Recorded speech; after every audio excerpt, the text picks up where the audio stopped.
This guy's making his dog's bowl. Here.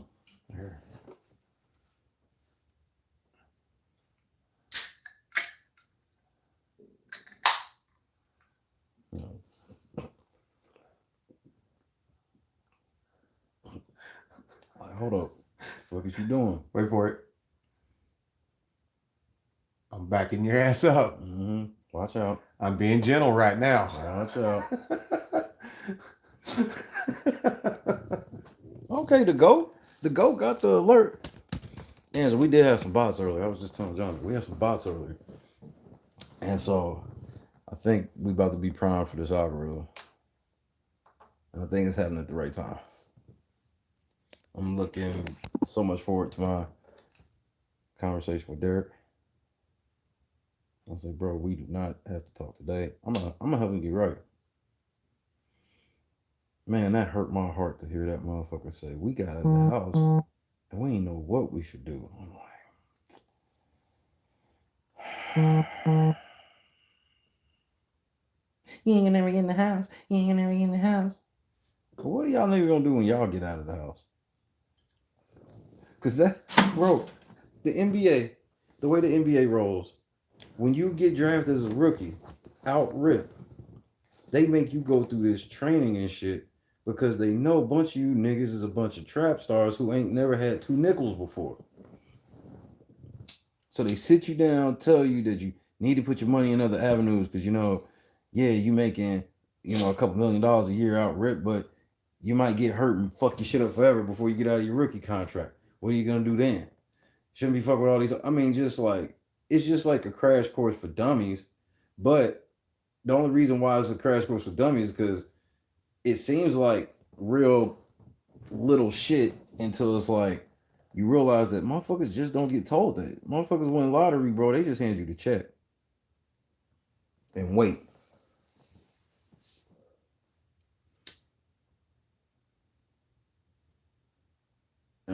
And with us being it, bro. Angela, I think I did it this time.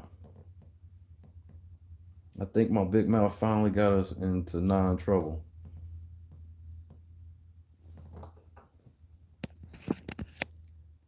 In the chat, and I don't know if I'm gonna give it.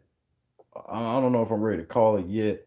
That the little tweaks I did help improve the chat. I think it was more or less just the topic of conversation today that had us more jumping than usual. But we were jumping nevertheless. Shout out to Derek Fraser for shouting out the real late night crew. Well, he shouted me out, but we're gonna get him right on that.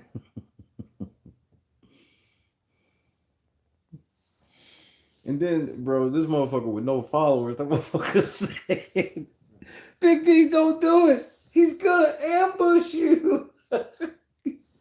Hey, big head. No. I bullshit you not. Good, because obviously the motherfucker who said it didn't even realize that, you know, I've already interviewed Big D before, so. So. And I did a shitty job trying to ambush him by talking all the shit I did before the interview. That's the opposite of an ambush. You're supposed to hide some of the shit. Supposed to hide some of the shit. But Derek Fraser is not on the clock.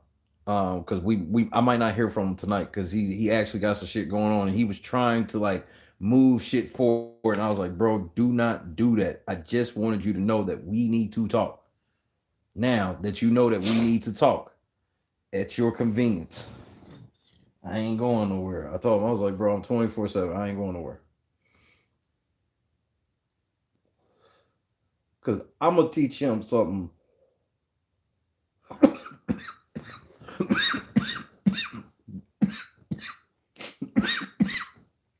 Gas. I'm going to teach him something that Taryn don't want him to know.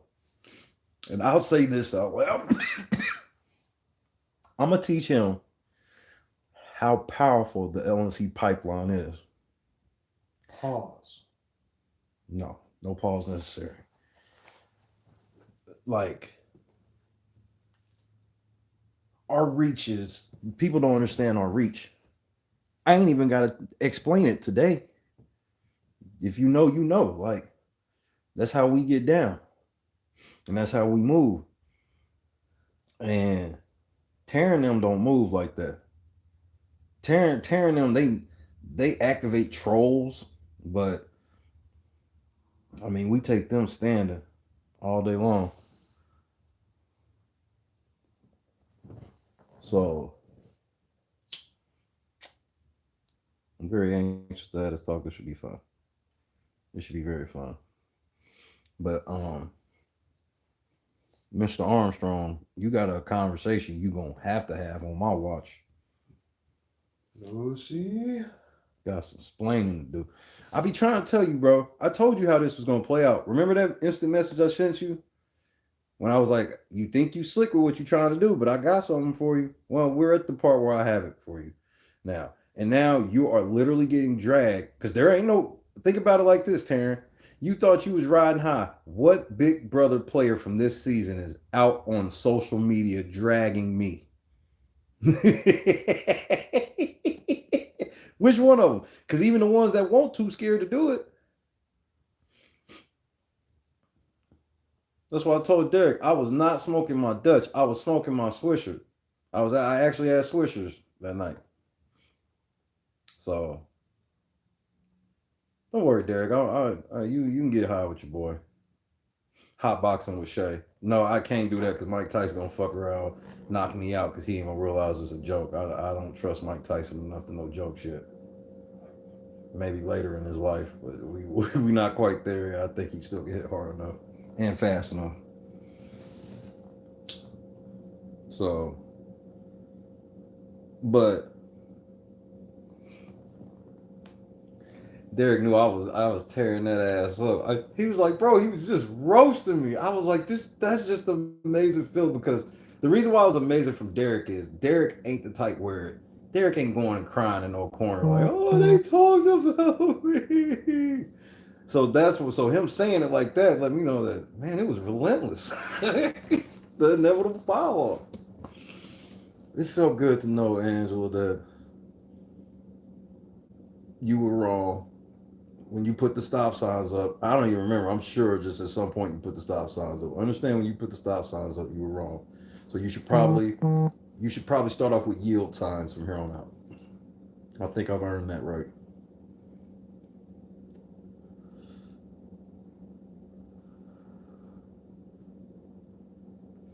That shit, my favorite part of that conversation was when it got tense on you bitches.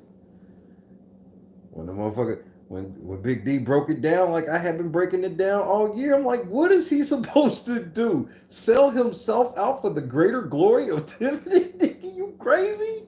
Yes, that's exactly what he was supposed to do. That's what he came out on. Because that's one of the things I want to tell him is like, bro, you don't realize how over your whatever you thought you were going to look like to the community, you don't realize that shit was over week 2. Whatever you thought you was going to do or say from that point, it didn't matter. That's why I was like, you a fat ass misogynist who sleeps all the time and only wakes up just to call women bitches and goes back to sleep.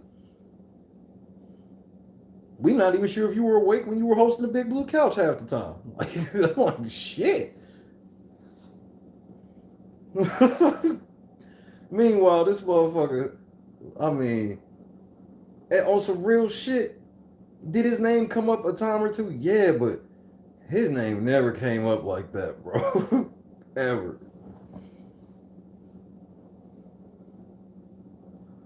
And the one thing that Big D don't get credit for real, roping Xavier. Xavier didn't trust now motherfucker in that house, bro. Except Big D. And it was proven that I think if it was Big D versus Xavier in that final part, I think obviously y'all know what I think Big D how he could have pulled it. But I think he could have blindsided Xavier because I think Xavier would have low key let Derek win that shit and could have lived to regret it because he wasn't letting Ozzy win that motherfucker. he decided nope. Don't trust that motherfucker. No. And you got more information that I gave that was confirmed today. I told y'all Ozza, bro, remember after I talked to Ozza, I came and told you, like, hey, just so y'all know, Ozza and Derek, their relationship is not where it need to be. And I'm going to keep my word to Ozza when I talk to Derek. I told Ozza, I said I'm going to do what I can to get y'all relationship back to where it was earlier in the season. I personally think, and I won't even ask Derek about this because I don't ever ask about relationship shit between any house guests. I know it's hard for a lot of people to believe. I've never been like, so what's up with this? Bro, I don't give a shit about no type of romance shit. The only one I give a shit about right now is I want to know why Christian's over Brittany house, bro. You trifling.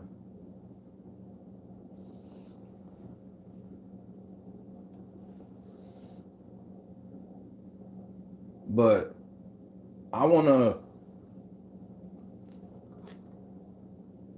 because Derek Frazier don't even know shit like, I'll give you a tidbit.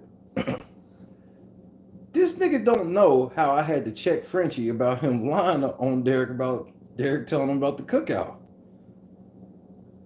And I know Frenchie wasn't doing it maliciously. Frenchie is that guy that gets caught in the moment and gets caught with his pants down trying to clout chase. He don't mean no harm or nothing. He's just like, people will believe it because he was the coolest with Derek, and maybe Derek did. But what Frenchie didn't realize, because if Frenchie realized this, he would have never did it. The one thing Frenchie didn't realize was he was going to make Derek look like a fucking sellout. He wanted to make himself look cool, like, see, Derek and them even accepted me. I'm the cool white dude that I was even accepted that they told me about the cookout. He wasn't realizing that other people are going to be like, you fucking sellout? You told Frenchie about the cookout? That's what, and Frenchie did. That was innocent. But that happened.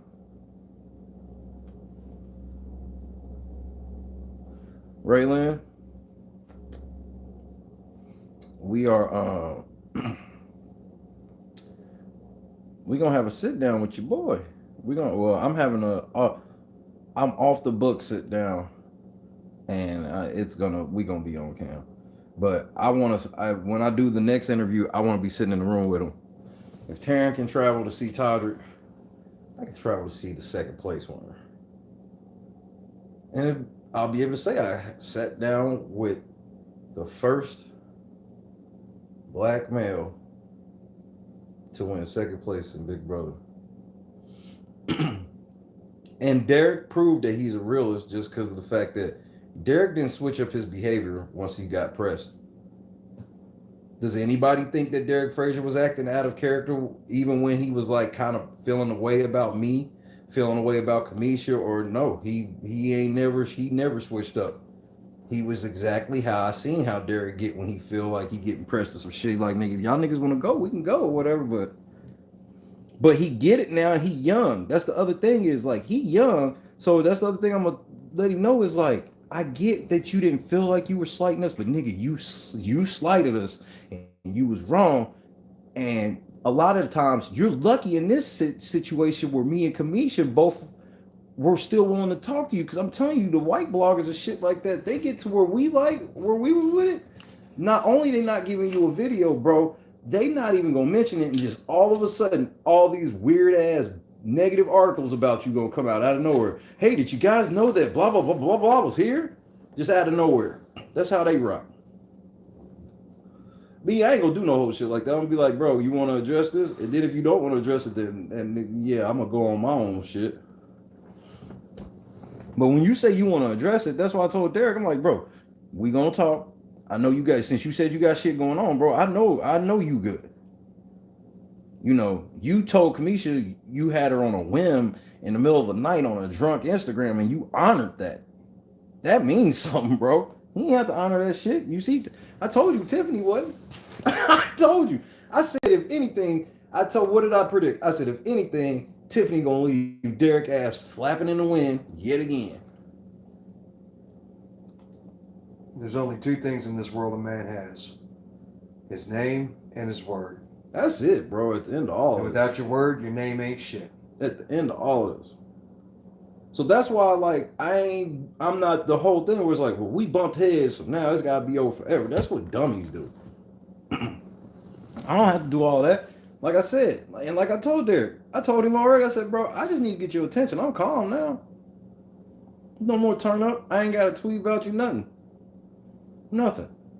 I just was showing you what being, and I ain't even told him this yet, but the main thing is like, I'm showing you what being clumped up with Tiffany gonna do to you. Okay? Because see, now, if me and Kamisha want to be dirty, we can still come out and just make it all about how Tiffany didn't come. You see how that media shit work? And we wouldn't be lying. But it doesn't have to be the focal point, but we could make it the focal point. And that's not a threat. That's me trying to teach you business sense as these media figures that are trying to achieve. Like, you should now, okay, me personally, I personally think the challenge is a downgrade, especially for a character like Big D. I think Big D would thrive on this fucking circle, bro. Also, he would fucking obliterate the circle. He would thrive on the fucking circle, bro. Hey, Big D on the circle would be a problem. A motherfucker came in second place and on Big Brother, he would be a problem, bro. Big D would just be, oh, bro, just a season of circle cam talking from D, bro. Rap. But my point is, okay, so now you got your foot in the door where you can possibly make these shows and shit happen, right? I'm trying to show you that you going about it all wrong. And you going, and yeah, you hear my mouth and all this shit, and I'm talking shit. Understand, that ain't even the worst of it. The worst of it is the people that hear the shit. Because you got to wonder why I say the shit I say, but CBS fuck with me. Why?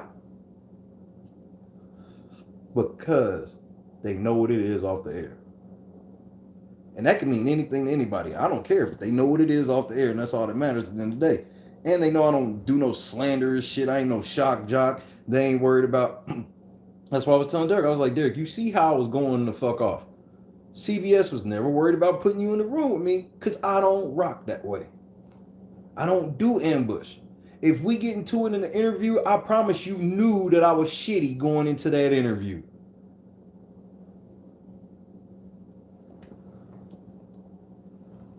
Because like I'm going to tell them, I'm like, I had some gripes. And that's why I wanted to do another interview to talk about some other shit, because I was not going to join in shitting on your parade.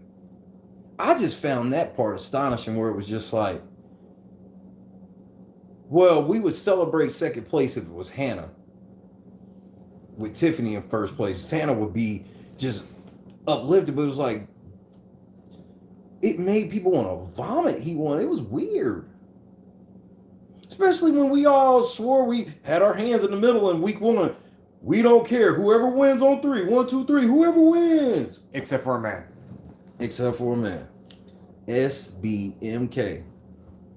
He's gonna be taught about the SBMK.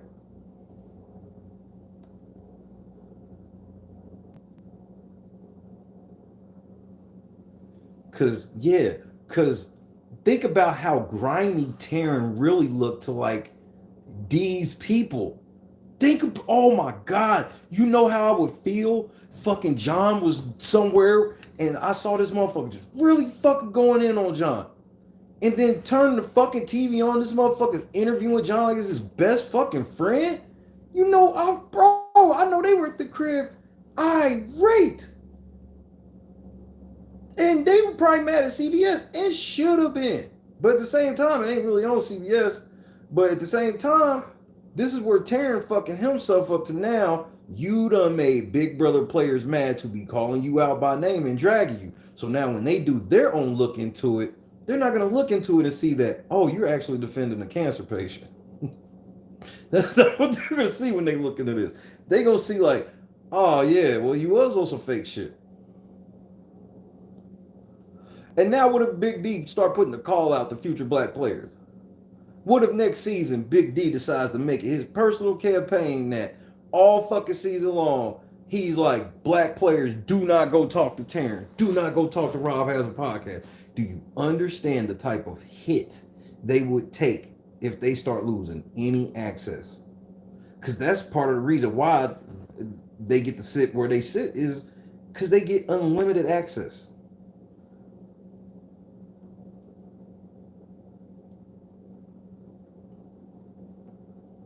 Taryn got caught with his hand in the cookie jar, bro. I told him, you was lying too hard, bro. And in order, the other thing that he didn't realize, and that's what I'm gonna tell Derek is, bro, your fucking narrative on Tiffany was so fucking strong, bro, that you literally had to make everybody else stupid oafs. Everybody else a fucking idiot in this Tiffany scenario of her being a man. Literally, everybody just sitting around like brain dead, just sitting there. And Tiffany came in. Okay, you're gonna be with this person. You're gonna be with this person. You're gonna be with this person. Now all of us are gonna be together. And then I'm gonna put you with her, put you with him. Man, just shut the fuck up, bro. That's what you get. That's what you get for going along with it. And guess what? You gonna learn the same thing that I'm trying to teach all the other house guests about Tiffany. She ain't gonna come help you.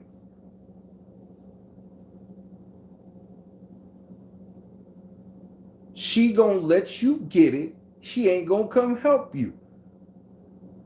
I believe she was watching that interview today. I believe she was watching that interview today while she's booked up. And I'm glad Kamisha called her out on that. Who the fuck you think?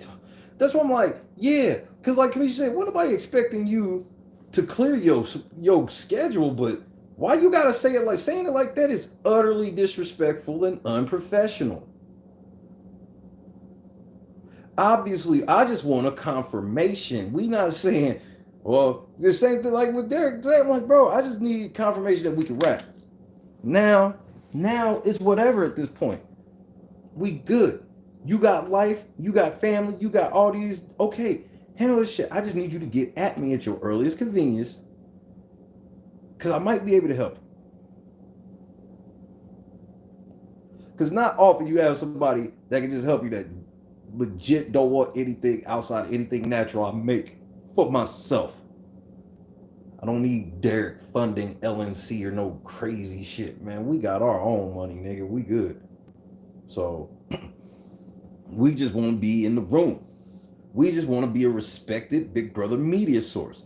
And you can help us get credibility and we can help you make money. That sounds like an easy plan and barter to me. And he's ready for it. And he's ready for it.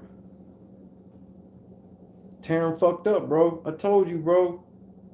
Riding high, ignoring motherfuckers ain't gonna do it. Now you gonna have to ignore me with the cosign on the Big D. Well, good luck, bro. Cause I'm about to let Big D know, bro. Like, I've had this conversation one time, and I'm gonna tell you who I had it with. And you just, if you was there, then you think about what happened after that. I've only had this conversation with one other Big Brother house guest. And I had this conversation with Kevin about if I should let loose or if I could let loose. It was the first time I was like, let me get him, put me in, coach. Here comes number 2.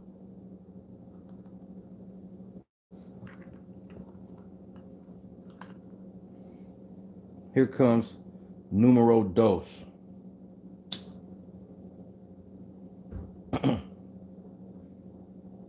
Because now I owe Derek. Yeah, I slapped him across the behind. I don't want to say I slapped across the face. I didn't go slap across the face. I spanked him. I barred him out. That's why I make it hard. I'm like, bro, you still. The crazy thing is, I'm like, bro, you can actually still win because of everybody. A, you got the bread, and B, you the one with the most of the personality. Let me reach for the strap.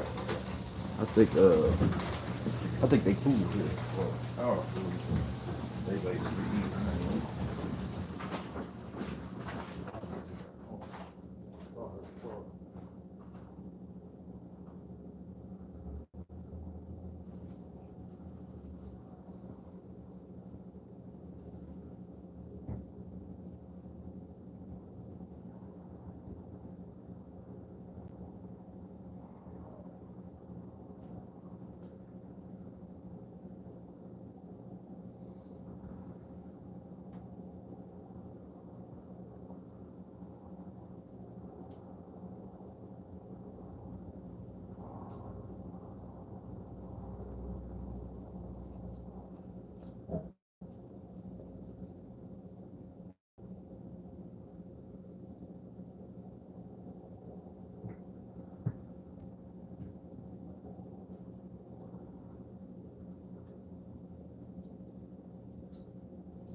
Right.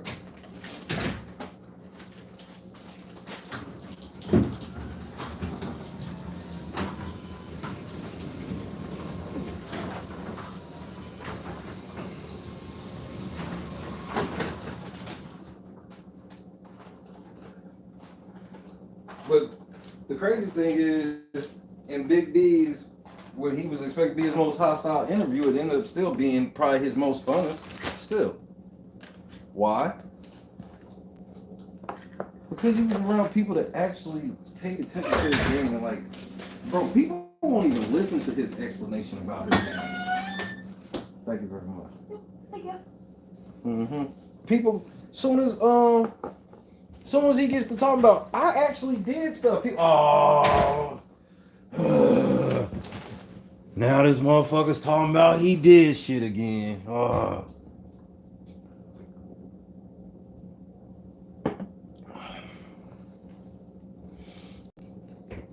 What up, Mish?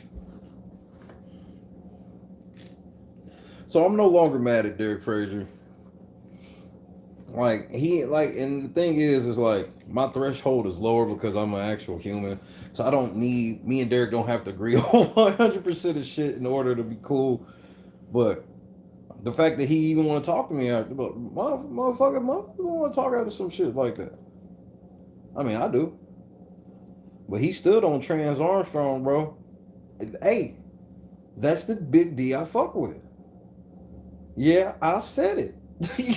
Trans Armstrong. And then bro, when he put that motherfucking picture and he said he called out Taryn and put that motherfucking picture of them bitches in that car. I did see that.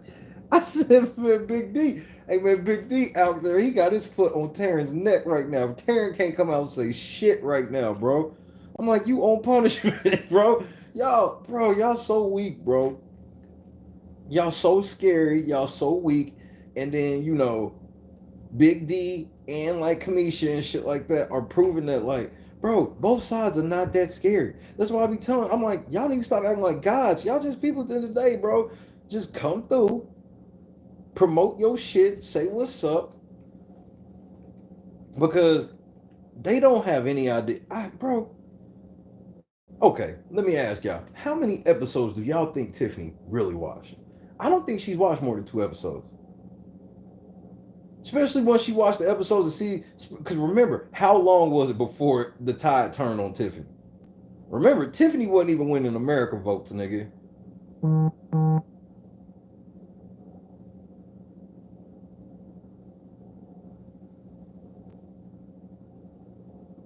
Insane.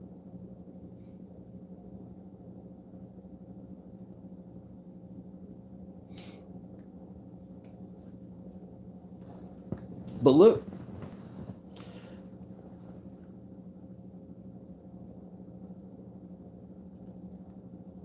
she didn't watch more than 2 episodes.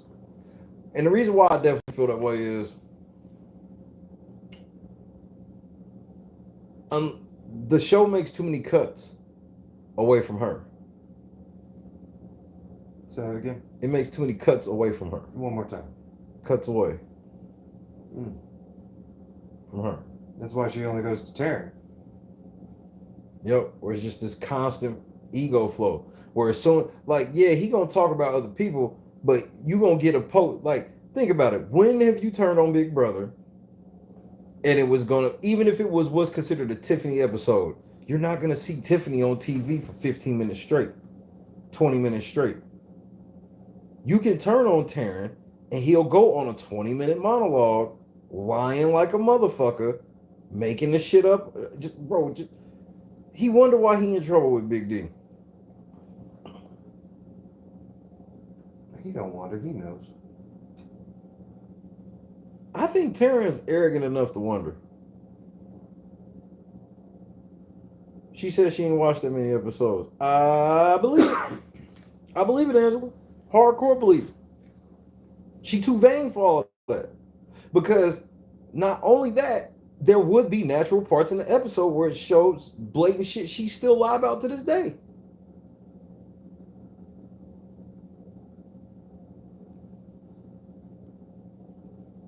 The crazy part is, if I interview Tiffany tomorrow, my first question was, who created the cookout? She's gonna tell a different story.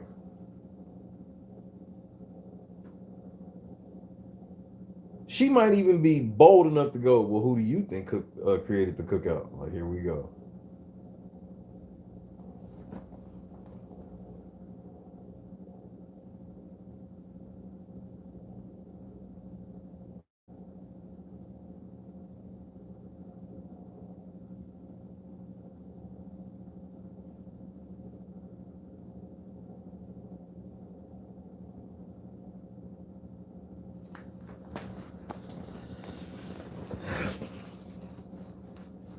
She called Taryn King, bro.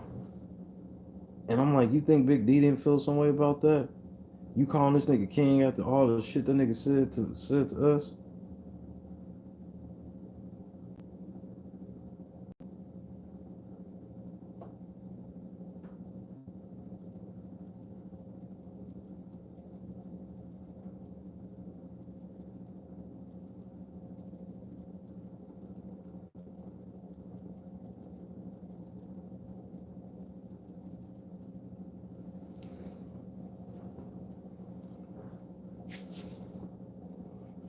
Even if Big D told Tiffany off the air, hey, Terrence said X, bro, she will swear to God she ain't know he said any of that shit.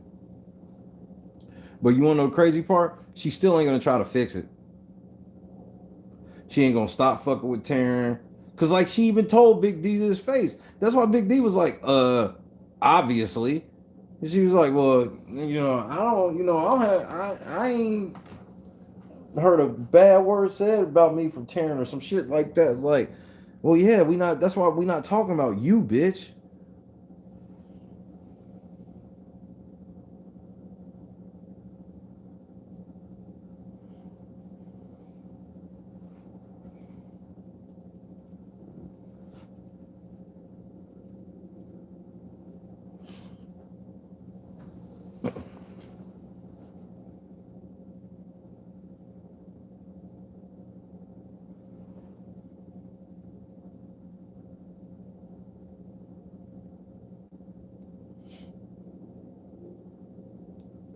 I think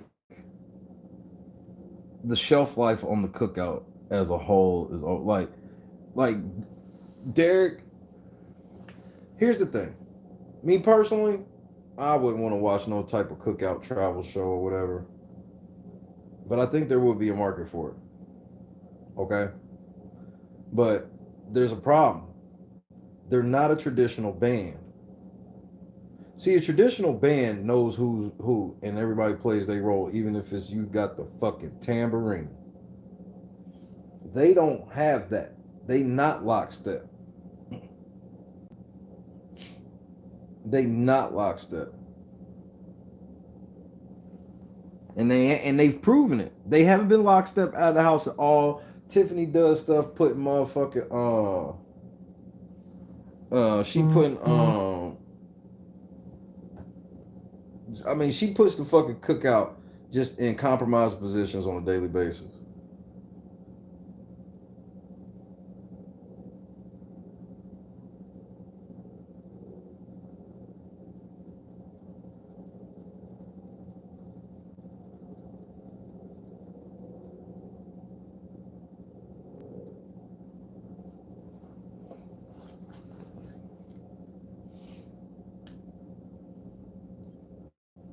I mean, we just watched what a whole week of Tiffany doing lives with Derek Fraser. How many times Derek Fraser was like, "Yeah, we're not gonna talk about that on live." Like, and everything that he said that about was, I was like, he right.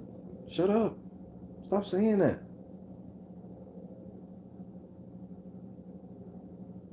Black bloggers. I'm getting a shirt that says that. We still need to get the no ma'am shirts, babe. Black block. Man, fuck them. They get no shine. None. Especially for what we about to do. I ain't even. That's why I've been going out of my way to not mention niggas' names unless it's in the most embarrassing context of all time. But black bloggers.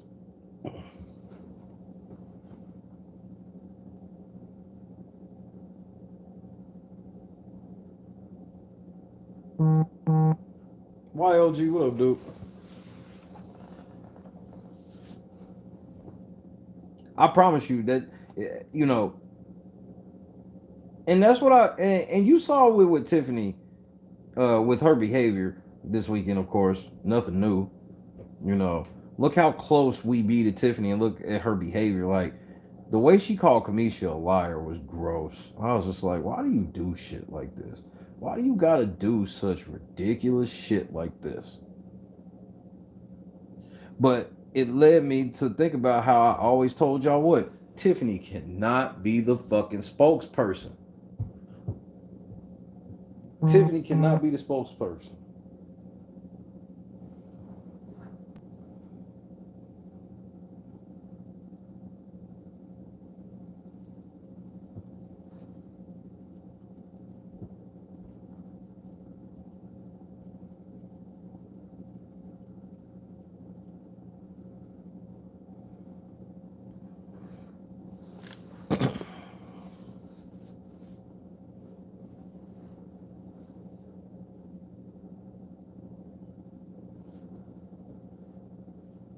I mean, who's she going live with to try to fuck tonight?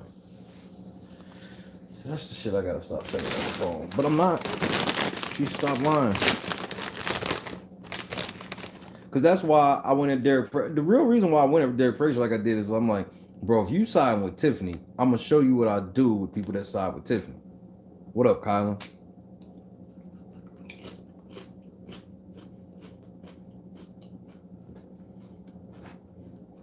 Because I don't want no dirt from Derek. This ain't even a conversation for me to gather dirt. I don't need him to tell me shit. I want him to hear shit I have to say.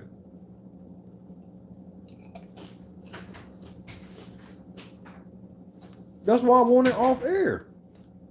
I want it off air so he can just hear what I have to say. If I'm on air, I want everybody to hear what he has to say.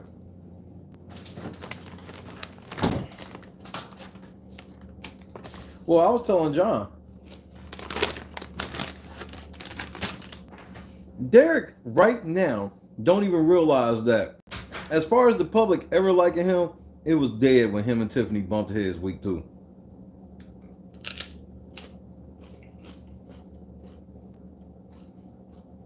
Remember, at that point, Tiffany was already like when Big D came outside, here he come.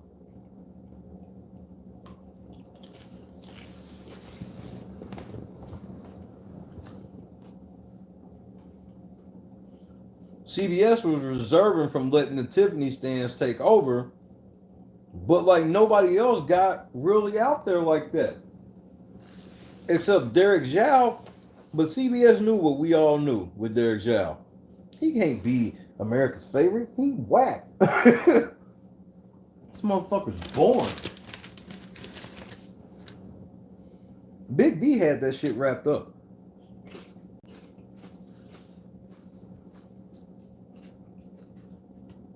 Until he got into it with Tiffany. Because the tipping point wasn't just that they liked Tiffany. The tipping point was all the women started hating every man.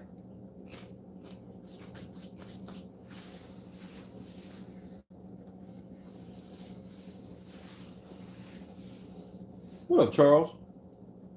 Charles, did you put your trans Armstrong on your Amazon wish list? I need everybody to do that. You need to put your trans Armstrong. And Taryn, I need you to put your motherfucking pronouns in your bio, bro. You got me flying blind here.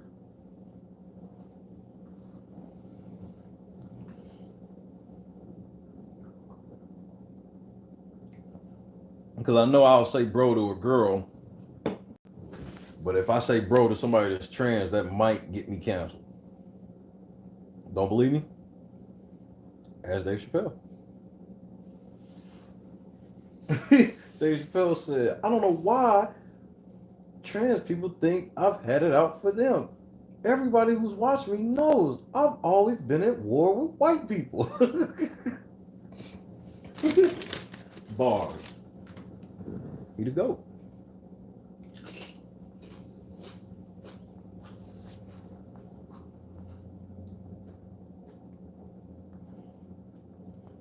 But we gotta thank Derek Fraser on some real shit for being gracious.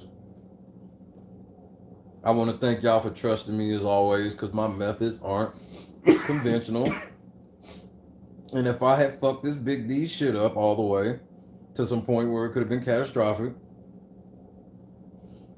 you know, I'd have been looking sideways.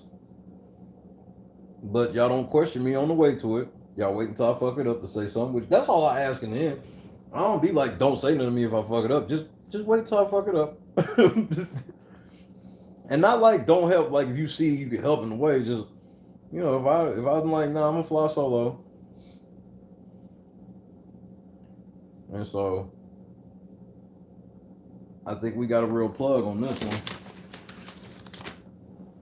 And you know who we can thank as well?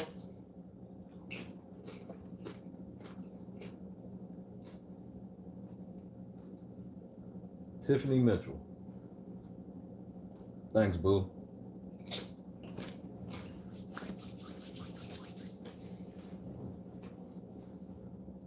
Because I wouldn't have got what I got today had you showed up. That's some real shit. There would have been no space for me to carve out had Tiffany showed up. That would have been so much to where I wouldn't even have said nothing in the chat at all until, because I wasn't even, like, when I said something at the end, it was literally only because Derek Fraser called me out by name. And that's when I came back and said something. Other than that, I wasn't trying to rock. I was already rocking too much.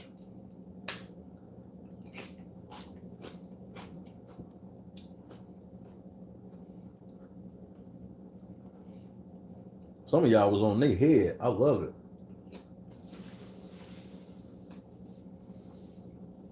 Because the thing about y'all being on somebody's head is, it's really just that one sentence. Motherfuckers ain't gonna, you did, bitch. You did, bitch. Fuck you. Gunplay, Mike. Gunplay. Always gotta apologize for something at the end. It never fails. Gunplay, stay gunplay. Marcus missed the whole motherfucking thing. I don't know where his black ass was at. Smart car. You said where? Smart car. We're gonna be the death of him. Not from a heart attack. His legs gonna lock up and he gonna dehydrate to death because there ain't gonna be anybody be around to hear him. It's gonna be like that one Netflix movie where old girl, her dude handcuffed her to the bed, had a heart attack and died, and she couldn't get the key. And it was like out in the woods. Play stupid games. Raylan, I'm gonna slap the shit out of you. He better not be on no call with Betty White. Because that means he's getting ready to get flued out.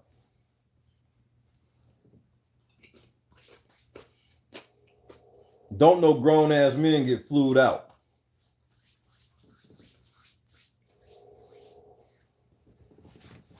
KS, Marcus still owe me 300 seconds and he think I forgot. Marcus still owe me 300 seconds and he think I forgot. I ain't forget, cuz. No, I did not.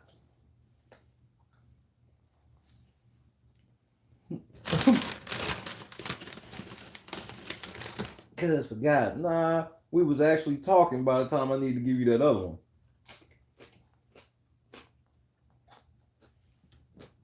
Here's why he owed me 1,200 seconds. He owed me 600 seconds if the Broncos lost. And in the middle of the game, I bet him double or nothing over under Teddy Bridgewater 0.5 touchdowns. And he took the under. And Teddy Bridgewater threw the most meaningless touchdown of all time. It was a straight dump off to the running back. Meaningless.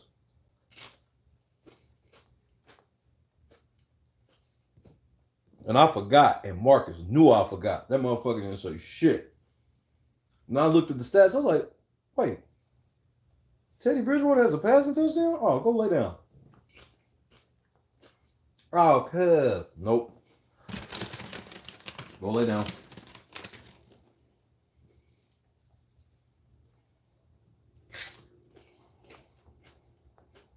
But Angela, little nigga beat his ass the other day. Little nigga took it like a G.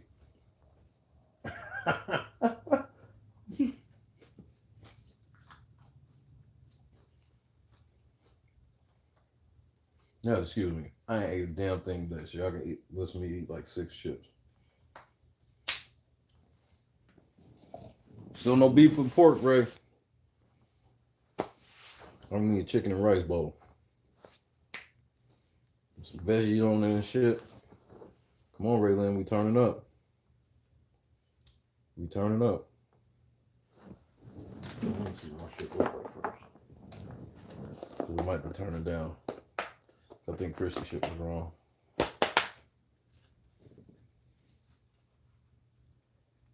Damn, I'm sorry, Chrissy. They just fucked yours up. I always really rather it happen to me because I don't be giving a fuck. Especially since they instantly credit you back.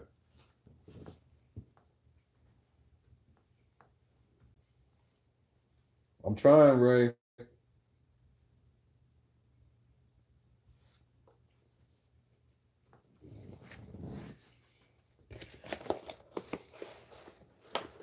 I'm trying, Ray.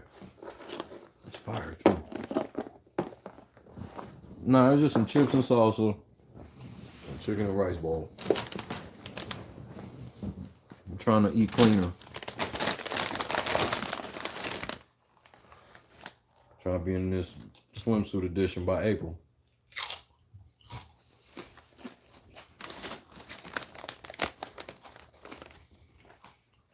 I don't know. I'm gonna have to get me an outfit like Derek so I can take my own Princess Zamunda pic. When I saw that pic, I said, man, what is this nigga, the Princess Zamunda? What is this, Oha?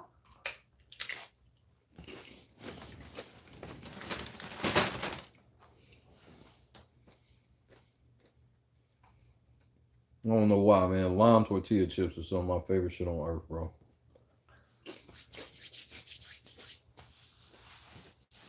Jesus was on point when he made those, bro. Jesus is a hell of a cook.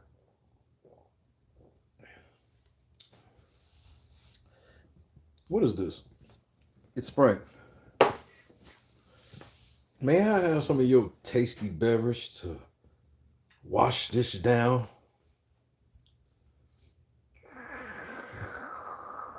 He looked that motherfucker right in his eye as he... Bro, you throw hands from where I come from killing a motherfucker drink like that, bro. You kill a motherfucker drink like that, man. Hands gotta be thrown. He killed this drink and looked him right in his soul. Give me all of that Sprite. No, you about to die anyway, so it don't matter. But still, you should have had him kill you long before the speech and shit after that. Hey, nigga, did you just... I mean, he slurped everything from around the ice. Samuel L. Jackson is one of the most disrespectful people that ever walked the earth.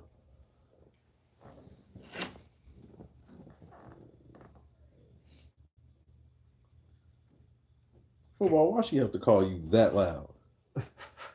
Like, there's no way she should ever have to call you loud enough that I have to hear you. You better be downstairs already.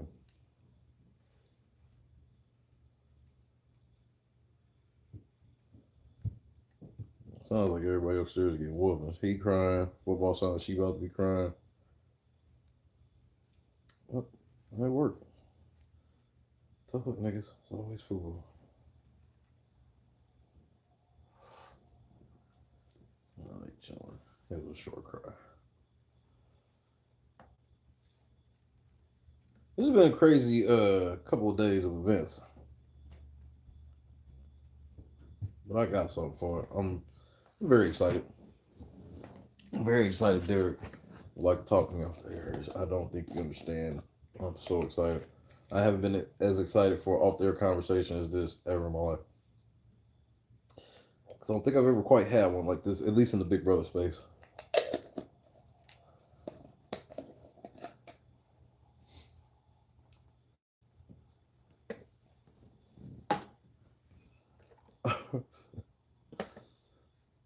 It's crazy.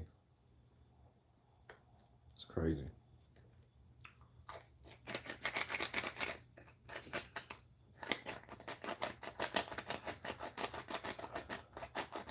We be in the middle of the craziest shit, bro, for no reason.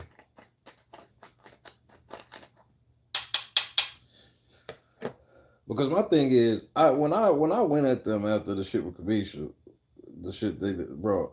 Understand, I wasn't doing nothing more than, for the most part, hyping her interview up. Number one, and number two, bro, I cannot stress this enough. And I know y'all heard me say this a million times this season, but man, y'all level of professionalism is utterly lacking. And I don't even say that as no insult. I say that as something that, because that's something that y'all can easily fix. That's not even nothing hard to fix. That's something that's an easy fix. You know, I mean, I'm talking about this as easy as, hey, don't do that. Hey, take that down. Don't do that. Because your real PR person will see some shit that they know gonna set you off and be like, hey, look, I don't know if you've seen this shit yet. But when you see it, let it ride. We'll figure something out. We'll get them. And then Tiffany, bro, I couldn't believe that bitch was like, yeah, you can't say you did something and you didn't do it and then I'm supposed to clear my schedule. I said, bitch, if you don't calm down, like, Taryn got her gassed up, bro. And that's a bad place to be in, is to turn around and be like, why was you gassed up like that? Shit, Taryn. Because in what scenario do you let a motherfucker like Taryn gas you up? Tiffany found one. Tiffany was one of the most active. She was active. All she did was just move and do stuff in pairs. And I mean, she wrote new rules for Big Brother. She created 3 of the twists. She hired 2 of the production assistants. The bitch was active. She was active. Nigga, you corny. Hey, next nigga say something that's getting shot. Please believe me. But the thing with Taryn is hey man, I don't be with the whole thing where it's like, oh man, I need it to go bad for him. But bro, when you do the shit you do and then shit happen, bro, hell yeah, I'm laughing at you, nigga. There's nothing to feel ashamed of. There's like, bro, you did this. I ain't have nothing to do with it. As a matter of fact, I told you to come out. Did I not come out multiple times to tell Taryn, hey man, why don't you come out and tell people stop saying all this disrespectful shit, including the white bitch on your fucking show? And what did you say?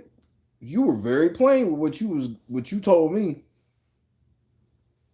He did not just come up with the idea, because the idea had existed before. Tiffany actively created pairs.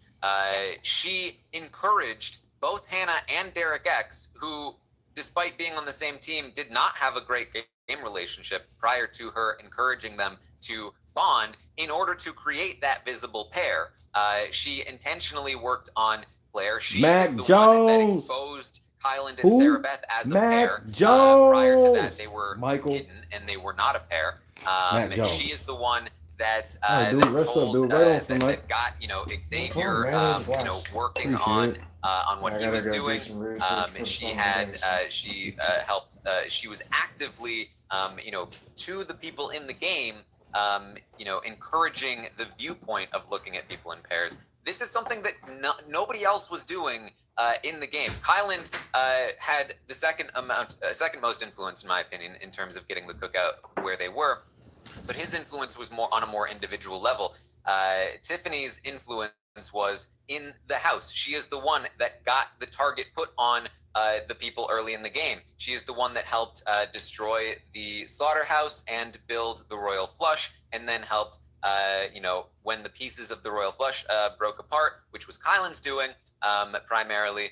She helped create the narrative that shaped the house for the rest of the game for the cookout, because she had the connections and influence to create that perception while everyone else was busy, hunkering in bed with their partner. They don't even know that happened. They don't even see it. Xavier says, the thing about Tiffany is that she gravitated toward the people that were very easy to get a hold of. The very impressionable people that were very easy to manipulate. All of her people were those people.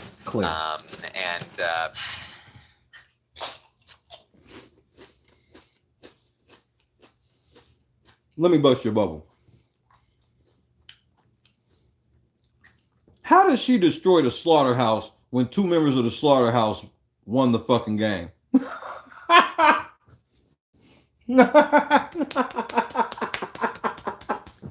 a fucking idiot. How the fuck she destroy the slaughterhouse when 2 of the niggas won the game?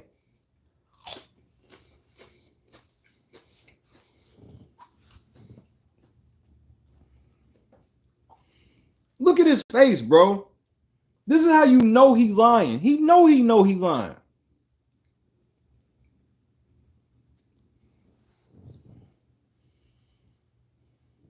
This nigga said she destroyed the motherfucker. She destroyed Slaughterhouse, nigga. This Big D and Xavier were in Slaughterhouse, nigga. Pesky facts. Now here's the shit that pissed Big D off, for real. He heard this shit too, bro. He said something about my tweet. He said something about this shit. Because Big D saw it. That's why he really wanted to talk to me, because he see that. Bro, I had his back, bro. I still got his back. Especially from this shit. Even if me and Big D, if we had really fell out and all this shit, right? I still would never team up with Taryn against this nigga. That's what I'm saying, Angela. That's some evil shit. That's some shit of the occult. That is a face of the occult. Allegedly.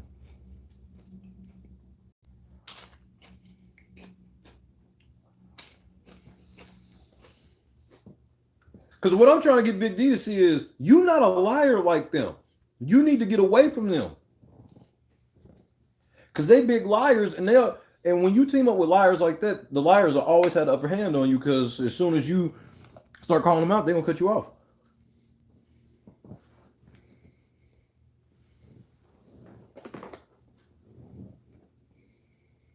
So it's very frustrating to me to watch this happen. And for the longest time, I was like, you know what? I am absolutely okay with an Xavier win, maybe even a Kylan win, because they've done some good work. They are, good competitors or whatever. But the fact that this whole week has changed my opinion of that, I have to be honest. I do not want any of the people left in the house to win aside from Tiffany or Hannah. So Azza, I did see her on an upward trajectory, but she's a total flop. She's done nothing, and now she wants to be 4th place. So okay, fine, she's out. She literally, it's embarrassing. And as much as I like Azza as a person, her as a game player is terrible. And then you've got Kylan, who's like, I want Xavier to win. I'm gonna walk him to the end. Okay, I'm sorry, Kylan, I do not want you to win, because I don't want somebody like that to win. So he's out. All right, Big D. Embarrassment. He's done nothing, first of all, the entire game, and now he's bad-mouthing all the girls and being like, well, the girls are going to vote for the girls and da-da-da-da-da. Sexist, okay? Then you've got Xavier over here. What? That's when you know a nigga ain't got an argument. They go, da-da-da-da-da-da, sexist.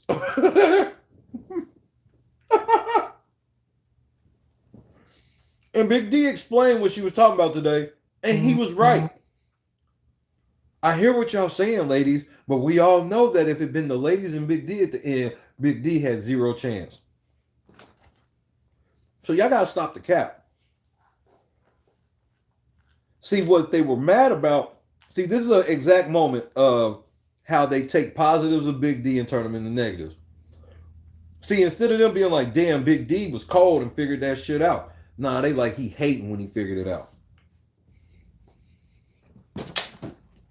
And why is he hating? It's embarrassing. And as much as I like Oz as a person, her as a game player is terrible. And then you've got Kylan, who's like, I want Xavier to win. I'm going to walk him to the end. Like, okay, I'm sorry, Kylan, I do not want you to win because I don't want somebody like that to win. So he's out.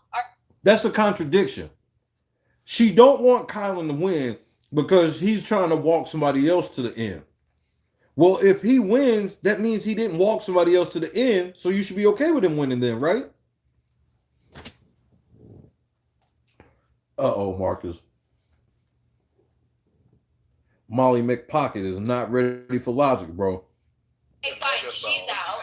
She like literally, it's embarrassing. And as much as I like Oz as a person, her as a game player is terrible. And then you've got Kylan, who's like, I want Xavier to win. I'm going to walk him to the end. Like, okay, I'm sorry, Kylan, I do not want you to win because I don't want somebody like that to win. So he's out. But if he wins, he wouldn't be that person. The only way he could be that person is if this bitch is stupid.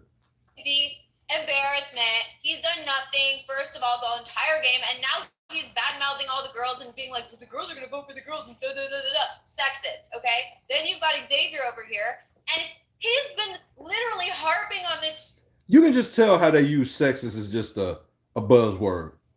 Like when they say sexist, that's a full period on that shit. Big D, sexist. Moving on. This is wild. He's bad-mouthing all the girls and being like, the girls are going to vote for the girls and da-da-da-da-da. Sexist, okay? Then you've got Xavier over here, and he's been literally harping on this stupid Tiffany won the HOH thing for far too long. He needs to get over it. And at this point, like, I guess he's the only acceptable winner if you take out Hannah and Tiffany, but I don't want him to win because I hate the way he views women. So, like, I'm upset about that as well. I don't want any of them to win. At this point, if Tiffany's out, Hannah better win this game or else we have, like, a flop winner, I have to say.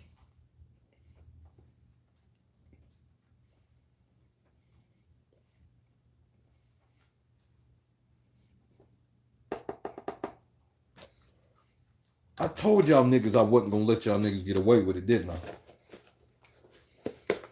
But if Xavier's a flop winner, I can only imagine what you think about my black ass.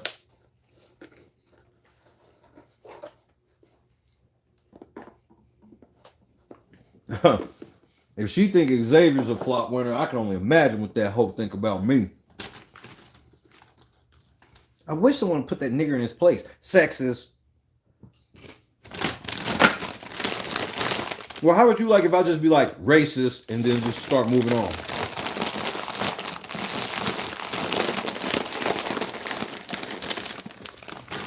Because why do you not like Azza? Because she liked Xavier, which is helping the men. What's up, Christine?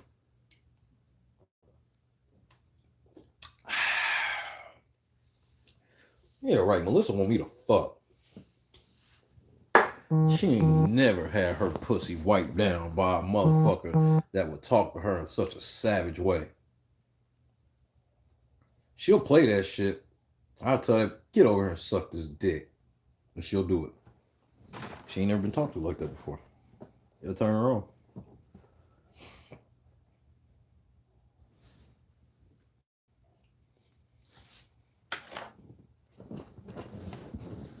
Allegedly.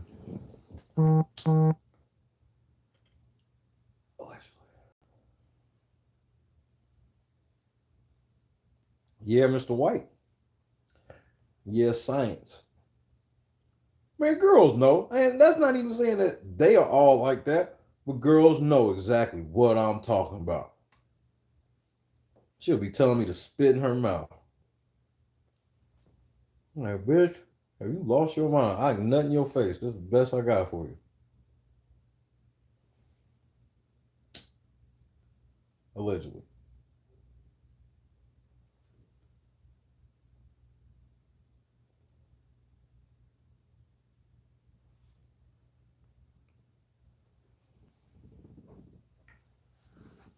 Fuck that bitch.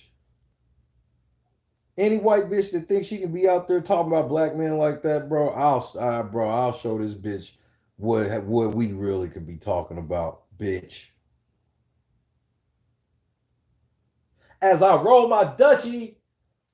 I don't smoke Dutchies, Derek. Don't put that in the air, bro. I'm from Indianapolis, nigga.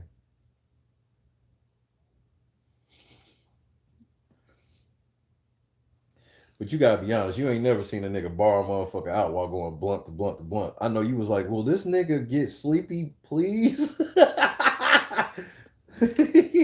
Man, this nigga, he's on blunt 5 and it just seems like he's powering up. They said, we make you sleepy. He's getting stronger.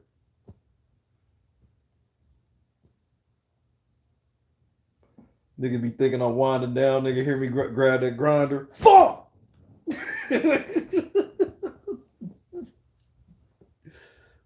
Fuck!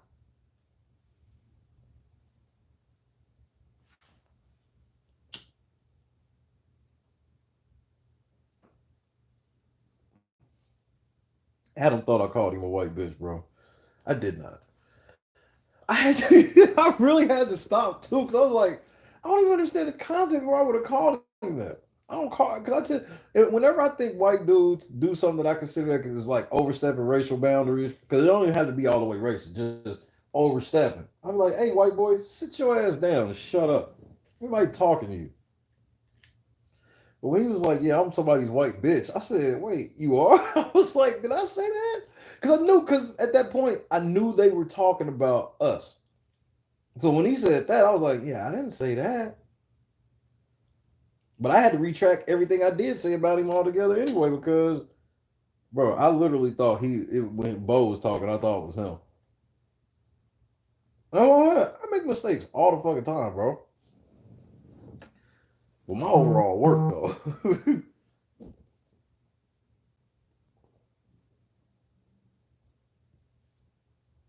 Like Derek even brought up, Derek remembered we got the cameo from her. Everything was like, yeah, bro, and Derek, just for the record, I haven't even really used that cameo, not because I have a problem with it or anything. It's just like we really just copped that because we like to support the Big Brother community. So like whenever somebody takes the time to at least talk to us, bro, what kind of team are we if we a team of 20 people and we can't make a $50 cameo happen because we need it to happen?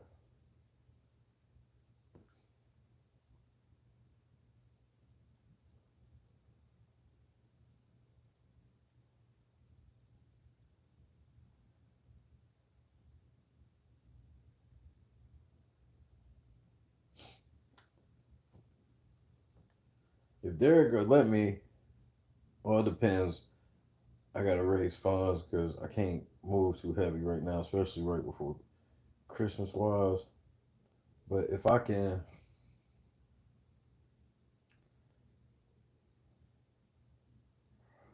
so if I went like a Monday, so if I left like a Monday morning to come back on Friday, and that take me about, I'd like to get there, I would just power through it and then see how I feel powering through it to see if that's wise to do on the way back. So I'm trying to, because if I can do it between Monday and Friday, that's gonna be the cheapest for room, board, and vehicle.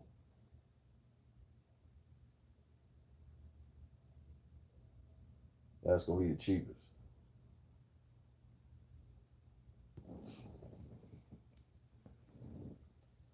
And so obviously we want to do it that way. But I don't see why, because the most expensive thing would be the whip. But I don't even need like no SUV or nothing. I just need a car.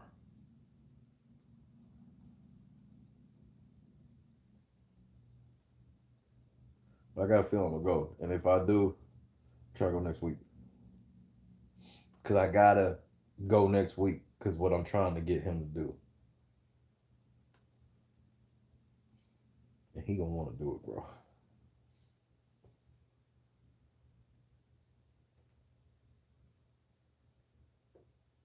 the most devastating statement of that interview was him saying we got out of the house and just didn't know what to do. That was like yanking my heart out.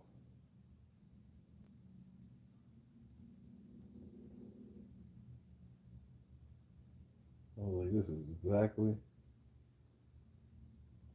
what I tried to warn you niggas about.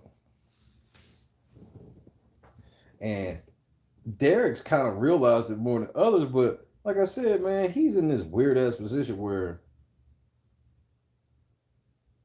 uh he's in this weird ass position where he's the only one who's really loyal to the shit, the idea of it. Like he's like maybe he's made some missteps and didn't play shit a certain way, but he's loyal to the idea of what the cookout's supposed to be. Tiffany is loyal to the idea of herself.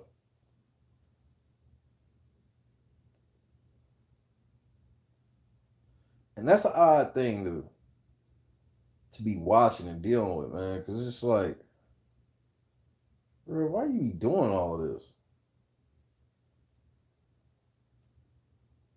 But that's why you have to come to terms with certain shit too. And Derek Fraser has to do that. You know, Derek Fraser has to come to terms with shit like, you know, at the end of the day, I only knew these motherfuckers like a month. Or a month. 3 months. You know what I mean? I don't know who these people really fucking are. These people might get down on some shit I don't really be trying to get down on. And that's what it is with Tiffany.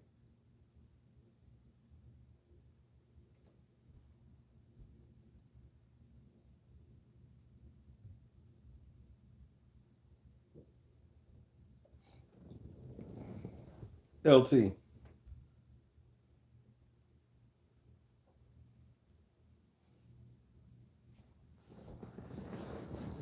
Think about it like this. And I wonder if Ray Lynn believes me when I say this.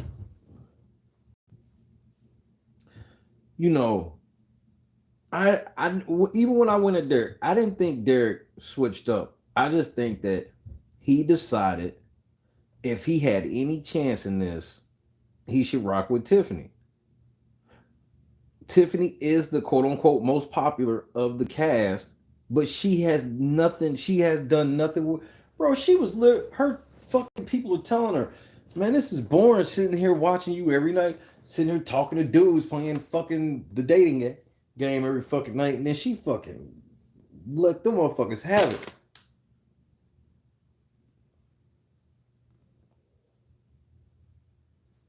I can't wait till she go live tonight.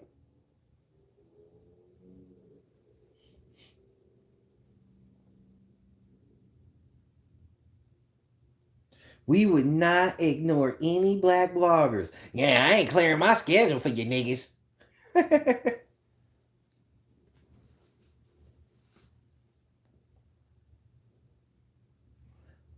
And because my thing is, Ray, when I'm going for something that's at a bigger point, I understand that there can be blowback. Ain't that right, Raylan? So that's why, like, after it's over, bro, motherfuckers almost be surprised at my reaction. I'm like, bro, I knew what I was doing, and I know what can come with that. That where a lot of times why people have to apologize is because the person they apologize to is pretending to not know that, yeah, maybe you shouldn't have got at me a certain way, and maybe you went a little far, but you can't pretend to not understand what got them there. You know what I mean?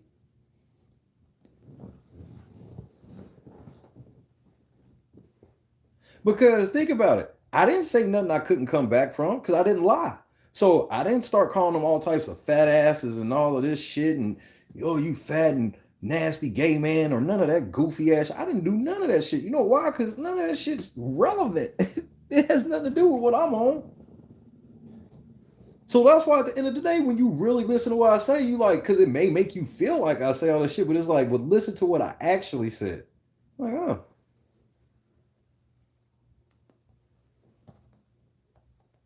Because he finally got to hear our perspective. Because that's the other part, too, that I always knew in the midst. He didn't know our true perspective.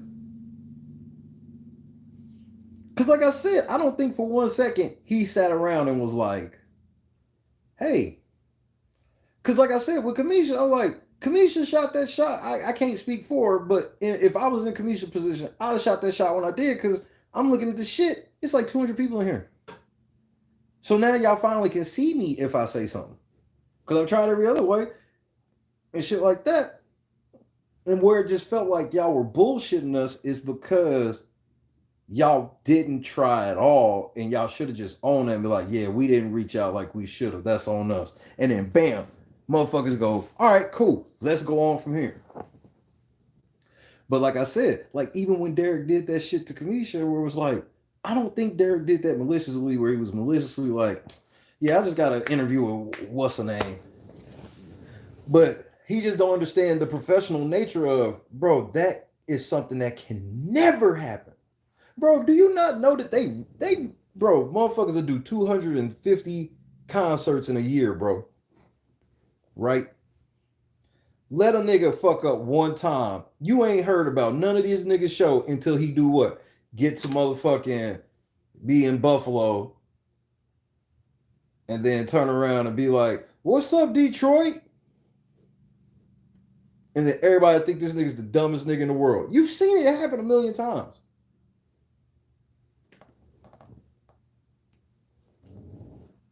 You've seen it happen in wrestling. Motherfucker come out in wrestling.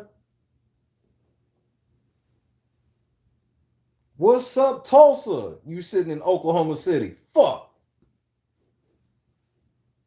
So that's why that shit's that important. It's that important. To you, you like, yeah, that was just a simple flub, and I kind of flubbed in this shit. I get you on that. But I'm trying to tell you from a standpoint of you trying to get this real bread, you can't ever do that shit. Because you know what it make the podcaster feel? Because you lucky you were talking to like a Kamisha.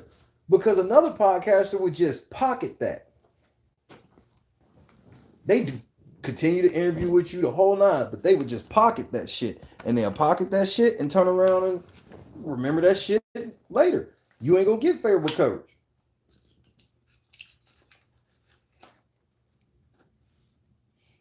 Because here's how ethical favorable coverage can work. If I see a story about a motherfucker I don't fuck with, if it's flimsy, I can still report on it even without it being flimsy, even without me leaning and being like, they did it. I can literally report it ethically and be like, this is flimsy, blah, blah, blah, blah, blah, blah, blah, blah. But if you really my homie, I won't report on it at all until I get everything, until it's all in stone. And there's nothing unethical about it, but it's like, I give you that courtesy when you earn it. That shit ain't for everybody. Like Tiffany don't realize, she slip up in any way with anything, she's gonna get an onslaught. She's gonna get a fucking onslaught like she ain't never seen before.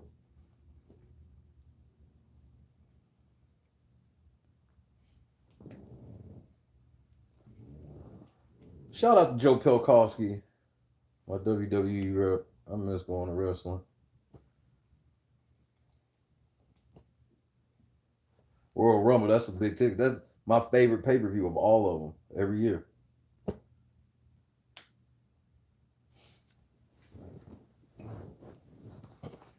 Kicks off the road to WrestleMania. But this is an X's and O's thing. You know, I don't think y'all understand, and this comes from my pro basketball background, just pro sports, period. Like, if you watch pro sports, man, the tolerance for shit is to a minimal, bro. If you ever seen some motherfucker that you barely knew, you didn't even know who this dude was out on the court, but you heard his name 2 times in a row from like a turnover, turns it over again. He coming out and you never seen him again. And it could have been, bro, it could have been 2 turnovers where you like, those weren't even the worst turnovers. But you coming in the game, playing 8 minutes, your coach is like, you can't have 1 turnover, or you coming out. I've seen dudes come out of games because they passed up an open shot and not come back in. They being timid and coach like, if you get another open one, you ain't you didn't miss it, nothing. Y'all might even have scored. You might have passed the ball to somebody else and they scored, and the coach will still take your ass out. Because I gave you specific instructions, nigga. I told you when you catch the ball open, you shoot it. So I don't care what the end result ended up being. I don't care if it led to the game winner. You won't be on the court in the next game-winning situation because I can't trust that you're going to just do what I tell you to do. You have to achieve this upper level of discipline, bro. And they don't have it. Introducing your kid, pouring wine, that ain't it, Chief. That ain't it, Chief. For what y'all trying to do. And then now I can't even, and then now it hurts my heart to talk to Derek where it's like, I can't even hop in the time machine just to take them back to the day after finale so they can get this.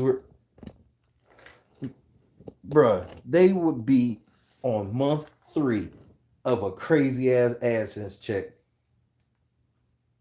Cody and them would hate their guts. All these different podcasters would hate. They would instantly have the hottest Big Brother podcast. They would have. They could have started that motherfucker out because with YouTube, it goes the different direction. So if they would have started out with 5,000 strong, bro, yeah, their growth would have been going crazy. The growth would have just slowed down, but it still would have been growing. They'd have been at 10 bands by now. Once a week. Once. They didn't have to do no once a day. They didn't have to do no Shay type of shit. Once a week, they'd have been racking up 100,000, 200,000 views a week from one fucking 2-hour show. And then they could have cut that 2-hour show up, released clips throughout the week that would have garnered 20, 30,000 a piece. And then since they're all the cookout, they have access to themselves, of course. So maybe Xavier got a little extra time this week. So now Xavier does some little bonus behind the scenes shit, or maybe answer a couple questions or some shit. Or maybe Oz is free this week for that. Maybe Big D. They dropped the bag. They dropped it. And I don't like being able to tell them that. Now with Big D being the character he is, it's nowhere near over for him. But at the cookout as a unit, hey man, they got to give up on that. Like, and here's what I mean, give up on it. They got to give up on it and just turn it into a once a year them hook up. Because at the same time, they see they can't get on the same page because they all trying to do different shit. Big D going back home. Xavier got winter obligations and all this shit. That's why I tried to tell them where I was like, y'all should just sit down right now. Y'all hot right now. Y'all don't need to. So now the fans will want y'all for real when y'all come back and go, hey, we the cookout. We bet y'all could have just chilled until the spring, bro, and then threw a fucking cookout and made yourselves relevant again. And now y'all can do a cookout once a fucking year and y'all be relevant once a fucking year because now the next set of Black House guests are going to want to come and all this shit because you raising money for charity, whatever. Why can't y'all start y'all own Hearts of Reality tradition? This is what I've been talking about with niggas. Y'all all happy about going out to Florida for Hearts of Reality, and that's cool. That's cool. But y'all actually got enough juice to start y'all own shit. Y'all already plugged with Todrick. Todrick don't know no other famous niggas. Yeah, right. Y'all don't need all of it, everybody at one time. Bro, what? Because like I said, even with y'all show, y'all literally can make y'all show a 2-hour show where for the first hour, y'all talk about whatever y'all want. Y'all get, make sure you geared so y'all actually talking about a real topic or something, Big Brother related. Then y'all bring in a Big Brother alum in the second hour and interview him.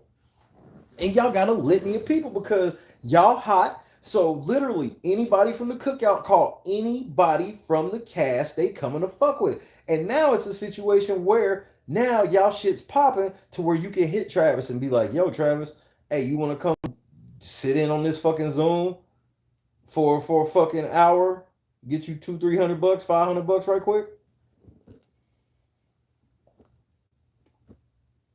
Cause now, once y'all channel, y'all at 10 bands, y'all got memberships popping, y'all get super chats, y'all super chats is gonna be raining. Then you got the Patreon popping. And it's low cost because y'all all just basically sitting on laptops and shit because y'all zooming. Because now y'all don't have to, yeah, it'll be a special occasion. Those would be special occasions where it's like, we're all in studio together.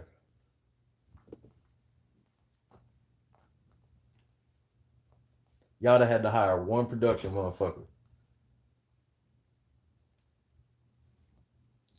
Ozza on YouTube cooking could have been the immediate spinoff. Y'all could have made this shit a variety night. Y'all legit could have held a 4-hour stream with the shit y'all got. Y'all could have one because it could have been the cookout like Saturday night. Y'all could have been on some TGIF or some fucking shit like that. You have one, you could have been on for 4 hours. 1 hour be motherfucking Ozza, 1 hour be Derek and the Big Blue Couch, then 1 hour be all of y'all together, or if somebody has some shit, and then the next hour be the interview and whatnot. And like them 2 hours, you can split that shit up however the fuck you want. And that's 4 hour stream. Don't tell me it can't work. All the big boys do 4 hour streams. 3 hour, 4 hour streams. Y'all could have easily did a 3 hour, 4 hour stream, and it don't even feel like 4 hours because it's ever changing every hour. So now you got Ozzy cooking, making all this shit. Then you got Big D and the Big Blue Couch. Which with Big D, I would tell Big D, okay, you got this hour. Now, if you want to bring somebody in, you only bring them in for 15 minutes. Since instead of them being the main interview. Because y'all have the main interview. So your interview, because your show is like a show within the show. I mean, they had the blueprint written. Bro, this is freestyle. This is all off the top. It's all logical and it's all shit they could easily have done.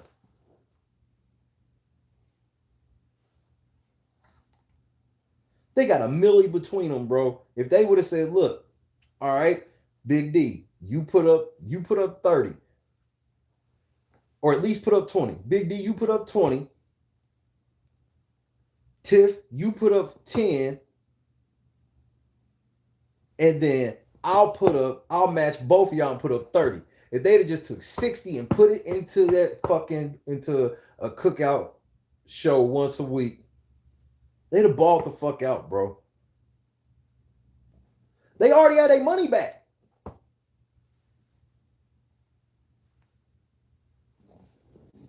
Evoke shirts would have been sold up under the banner. Because then everybody could just make their own shirts up under that shit. And then obviously, whatever shirts get sold of yours, that's what you get.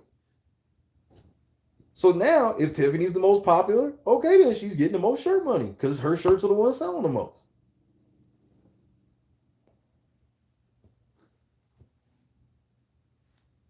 Okay, Ozzy, you got y'all all see this on YouTube all the time.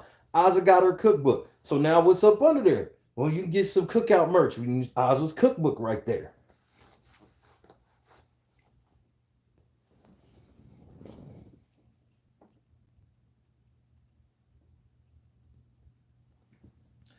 So now what that mean?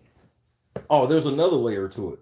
So now that y'all got a hot ass YouTube channel, a hot ass YouTube show, guess what that means? Now you get booked for parties. Now you get booked to go sit in the VIP because you got a following that you get to tell, hey, we're going live from XYZ. And then you'll tell them niggas, hey, if you want all of us there, this is what we need. If you ain't got it, then whatever. Now, if they want to set certain situations where it's like, well, hey, y'all, this is on this side of the country. You two want to fuck with that over there since it's on y'all side of the country? And then we'll fuck with the shit on our side of the country. And then if motherfuckers that are top tier motherfuckers, we'll all get together. So now, by the time y'all start fizzling out, you won't ever truly fizzle out because you still got this podcast you chilling on.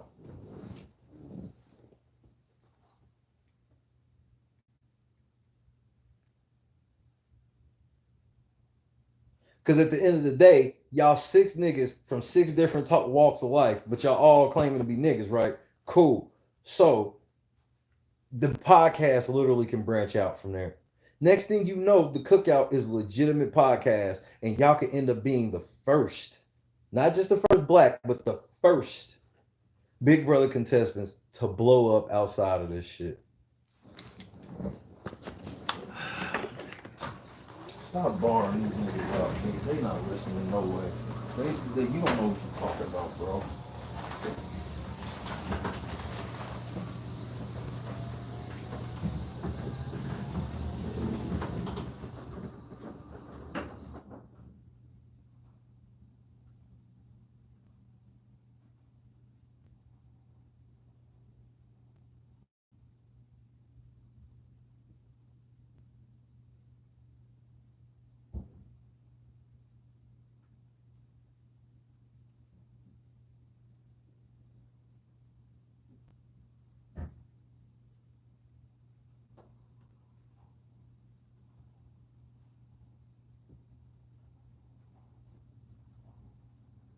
And the beauty is, none of it has to be live. None of it. If y'all want to do like the shit live because you want the chat reaction, especially when you're doing the interviews, that's one thing. But you don't even have to. Big D shit can be pre-recorded. Bro, y'all can literally be sitting in the studio and just introduce all of the shit. Y'all sitting in the studio like, yeah, yada, yada, yada. Y'all do a little talking and go. And now we're going to watch this week's episode of The Big Blue Couch featuring Big D. Big D could damn near introduce it. Oh, you guys will love The Big Blue Couch this evening. You're going to see me, X, Y, and Z, my talk with blah, blah, blah. Let's check it out. And then cut right to the shit. Again, y'all making it seem like I'm making this shit so fucking far-fetched and this is just spent. No, this is, bro. I try to get y'all to understand. Y'all got y'all foot in the door. Y'all came out like y'all was on top of the mountain. And that's where it went wrong. That's where that shit went wrong is y'all niggas start thinking y'all was on top of the mountain instead of just in the door. There's nobody in this chat that can tell me that any of that shit I just said is just, that's so far-fetched. There's no way that could work. Oh, that's a reach. Maybe. Like, no. It's not that much of a reach. Ain't even reaching. There is no reach.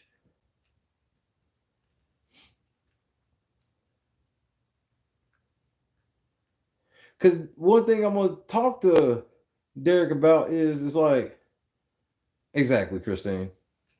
Because when I want to talk to him about it, it's just like, bro, I'm literally screaming because every year I watch kids have these golden opportunities that they could turn into money that maybe it ain't even money that's loud.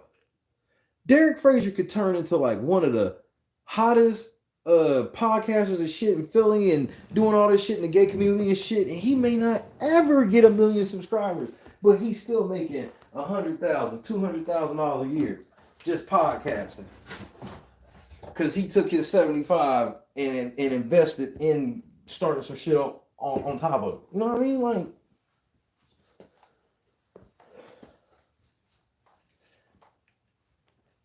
I say all this to prove that, just like Derek Fraser said, even when we don't agree, we all want to, I want to understand why. Like, that's my thing. Is like, I'm trying to let you know that, bro, this comes from such a place of love that y'all niggas don't understand. I don't tell Nicole Franzel, Nicole fucked up. I don't tell her advice like this. You know why? Because she don't deserve it. And a lot of you kids, I'll be like, bro, if y'all will actually sit down and listen to me, I got something for you. And the closest they got was Rockstar. And the only where Rockstar went wrong was she thought she didn't want to have to do any work. She's actually lazy. So when she felt like, well, I can just roll with Swaggy and diss you, and it'd be easier for me to just do nothing. You see what it got her. Derek Fraser is actively working now.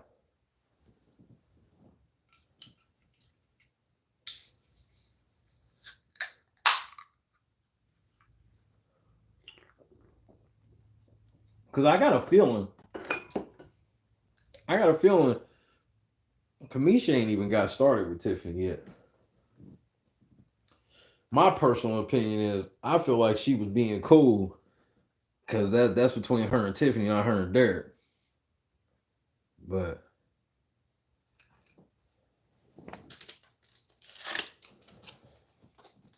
where's the lunchbox at?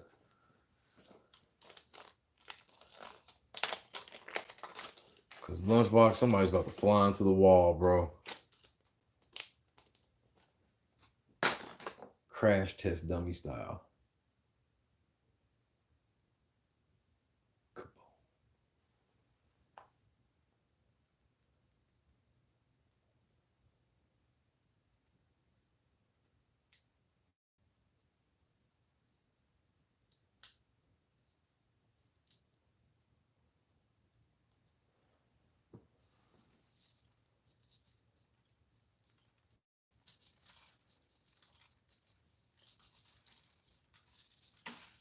Y'all made me proud today.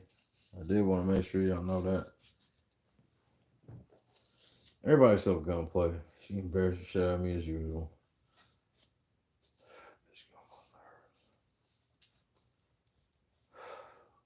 What I'm gonna do? That's what I'm gonna do. I'm gonna see if I can get Tiffany to create an active pair for gunplay. Trans. First of all, we about to get on Twitter. Because I know they probably fucking with Big D and I'm ready to jump in the water.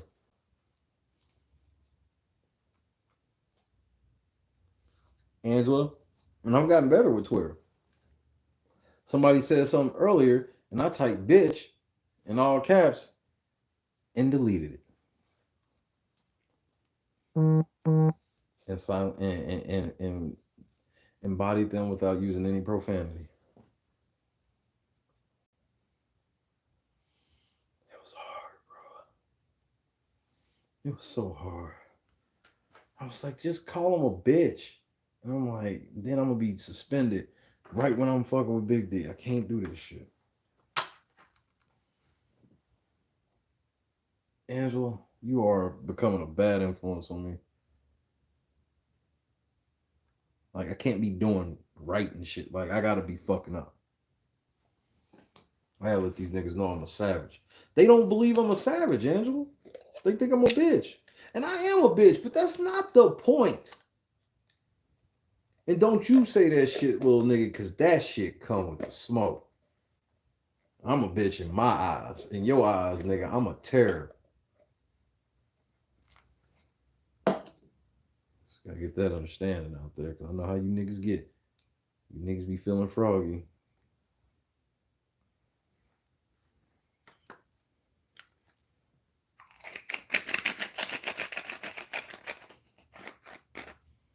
I'm sure Gunplay probably in some shit she ain't got no business being in.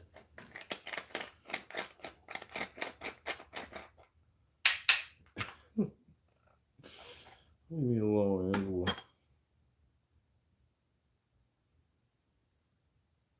This is why you fuck with me, though, Angela. I know what I'm doing.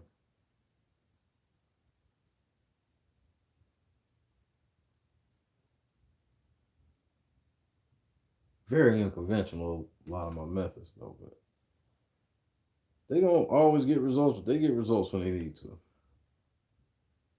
See, because I'm gonna give you a secret why it was easy for Big D to respond. Because he don't be really caught in shit. Like, everything that people mad at Big D about is just literally just innuendo and motherfuckers just don't like him. Instead of just saying, I just don't like him, they have to, do like Karen and make up these narratives of, because they know that it's fucked up, be like, I just don't like him. And so they got to create a narrative. So you go, oh man, I get why you don't like him. And then when you hear they bullshit, it's like, they get mad when you call like, bro, but that don't even make sense. Oh, fuck you.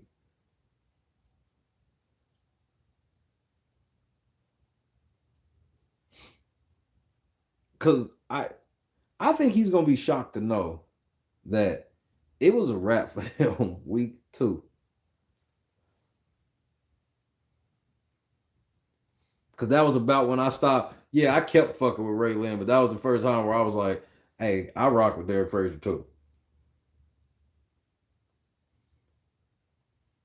When he said he know about bitches like Tiffany, that you know what that lets me know? He know about her now. But he know enough to not blow the spot, but he has to know that there's choke points and shit like that and certain shit of how shit has to go. And Tiffany has let some fucked up shit be said about all of the men, and she hasn't stood up for now man one time, as all of the men have been in the forefront praising this bitch like she is the second coming. And we all know this to be fact.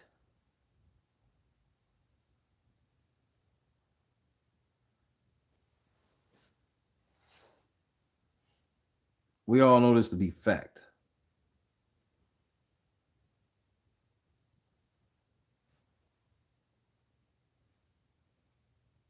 Because that was the other thing too, where I was just like, bro, once Derek Frazier gets separated from Tiffany, we good anyway.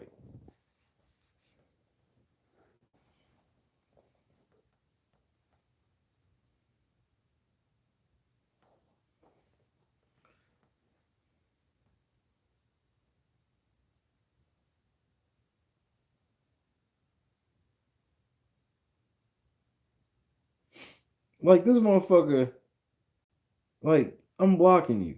Any nigga that ain't got no followers trying to tell me how I should run my channel, I'm blocking you. Let me tell you what this nigga said if I block him. I don't know, man. The name calling towards Tiff in one of them clips I saw, acting like Big D in the house. Not sure that's gonna get their attention with them negative this. What? Just keep trying again in the correct manners, and if they keep curving you, you know the deal. Hey nigga, first off, fuck you. Y'all niggas don't know who the fuck I am. Y'all niggas, look, nigga, hey.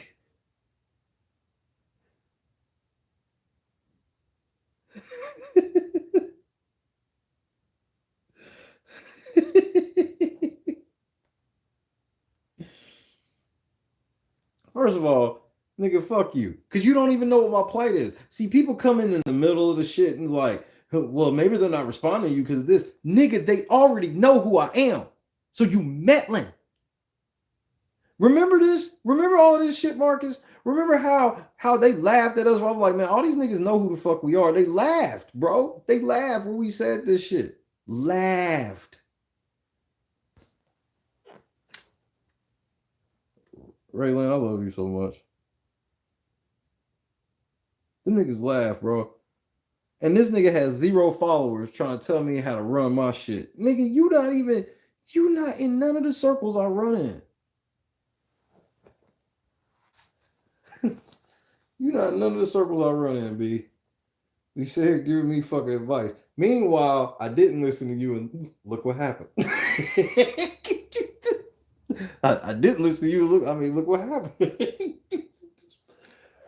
Bro, bro, this nigga took the time out to get blocked. This nigga wrote that soliloquy all the way out, bro. Like, nigga.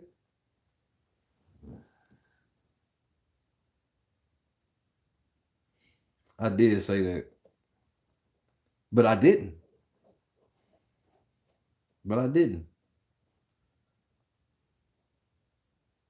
And the main reason why it never was going to come to that was she was too eager to be in charge, Angela. Go look in the executive lounge. Nigga, Marcus was rubbing his hands like Bird, man. I was like, nigga, no. You want to, nigga, and Angela, go back and watch the stream. I was having a deep discussion too. I was at a point where I was really hitting some shit I wanted to hit. And I had to stop. I was like, oh, hell no. Marcus still on punishment for Vegas. I don't know. I'm not sure when he getting off punishment. Now, he is going to eventually get off punishment, but not today. Nah, it wasn't today. Nope, not today.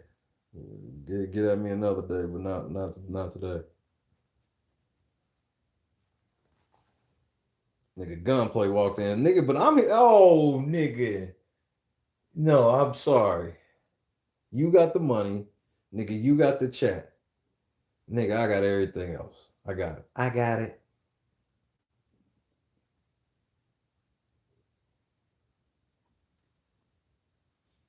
The main reason why it ain't Marcus' fault the phone went off. He had a brain fart with the text. But when I come back to the chaos, nigga, he's nowhere to be found. That was the last straw. That was strike 3. He's out. I wasn't fucking with it. No more after that.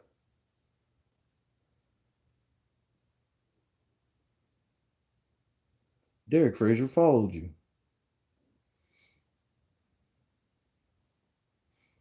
Nigga, Big D was out here giving this. Hold on, man. I gotta show you some of these.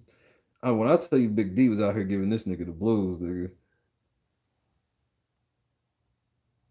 Everybody's taking this Derek Frazier and Taryn thing. Y'all out here mad? Wait. Trans are strong. Wait.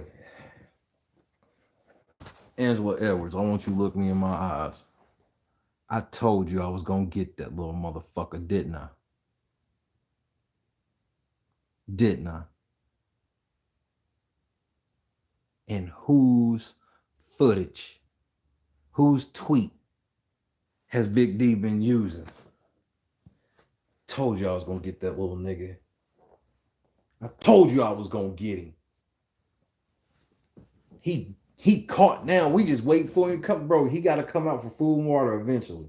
What up, LB? He got to come out for food and water eventually.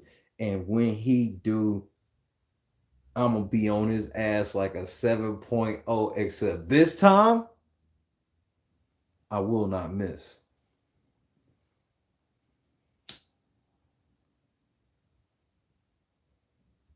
Tell Mendoza, I know he's alive. And there's nothing he could do to hide, because I'm going to be wrecking shit like a 7.0. Except this time.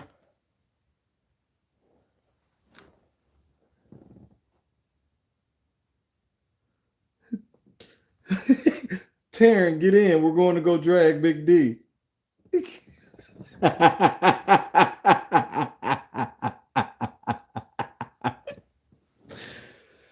Oh shit, nigga.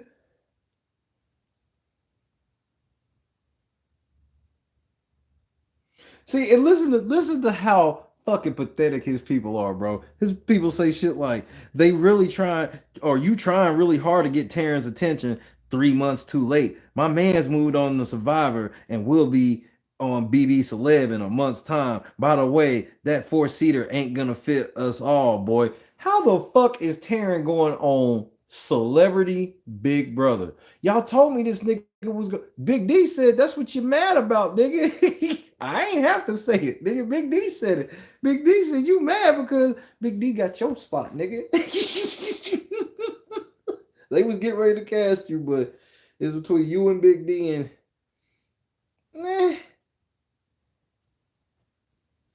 See, at least they casted a Big D over me. Cool. They casted a bald head white bitch over you. Cause they didn't cast her over me. I would never qualify for the same slot she did. They casted a bald head white bitch over you, bro. Savage.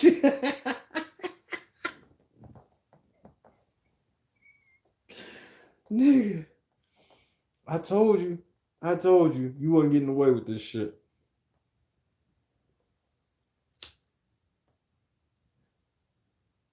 Because does anybody believe for 1 second that Big D is beneath Taryn? Are we saying that? Because that's what this motherfucker's saying.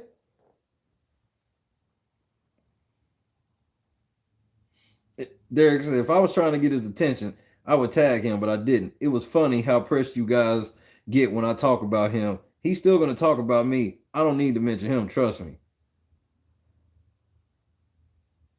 Exactly.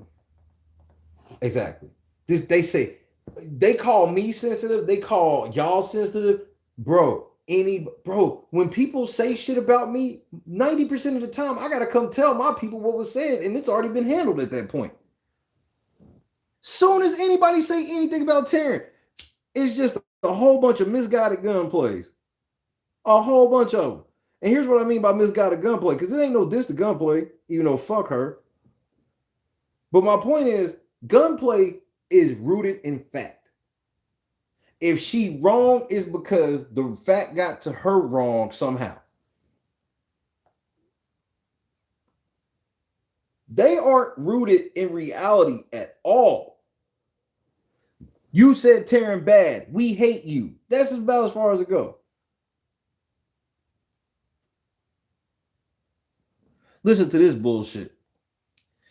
Here goes the passive aggressive white people trying to white explain to Derek. And Derek already know what time it is. He knew what he was doing. That's what I love about Derek. He knows what hornet's nest he's poking and shit. And then everybody get mad. This is the part that always trips me out. When they get to getting that big D, but they can't take him down. You know what I mean? So like it'd be different if they was roasting Big D off of Twitter, they would love it. But since they can't roast him off of any platform, and he's just like pull the fuck up, then they like, man, you be going too far. Leave people alone. Like how he was talking about earlier. He's like, bro, I can't even fuck with my own castmates because if Derek Jow do some shit and I start roasting this nigga, everybody will take it like I'm ready to kill this nigga now. That's why you don't pay attention to them. Those are the people y'all should be ignoring. The people that y'all like, we couldn't hear y'all over all of them. Those were all the people y'all needed to be ignoring.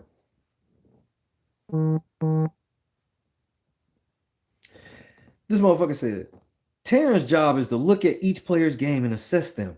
He did just that for you. And you're bringing him up for no reason but to get some outrage, which I mean, you're clearly succeeding in. He never said anything about you without a reason. You clearly have a problem owning up to the things you do and the words you said this past season. I had hoped that you would own up to them and learn from them, but clearly that is not the case. I have never appreciated the way you take credit and the way you speak about women, and mostly you need to respect women more.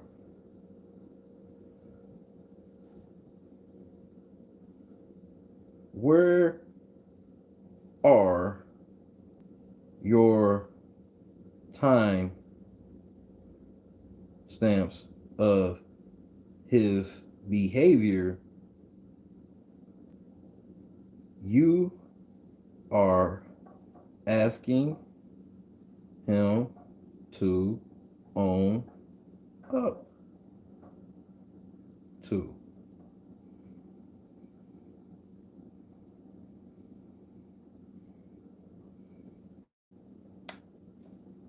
They just say shit, bro. They just say shit. The shit they say don't even make sense. Okay, so that's why I always say, like with me, where it's like, look, obviously we're gonna go to the one because that's the biggest one, because that was the one where I was like, you cannot accuse me of saying such a thing without showing me where the fuck I said it. You can't sit here and say, I heard you made fun of somebody's miscarriage. I would never do such a thing, so show me the time. Well, they said they have video. Cool. Tell them I want to see it too. Still to this day, I've never gotten, still to this day, I'm waiting on the video.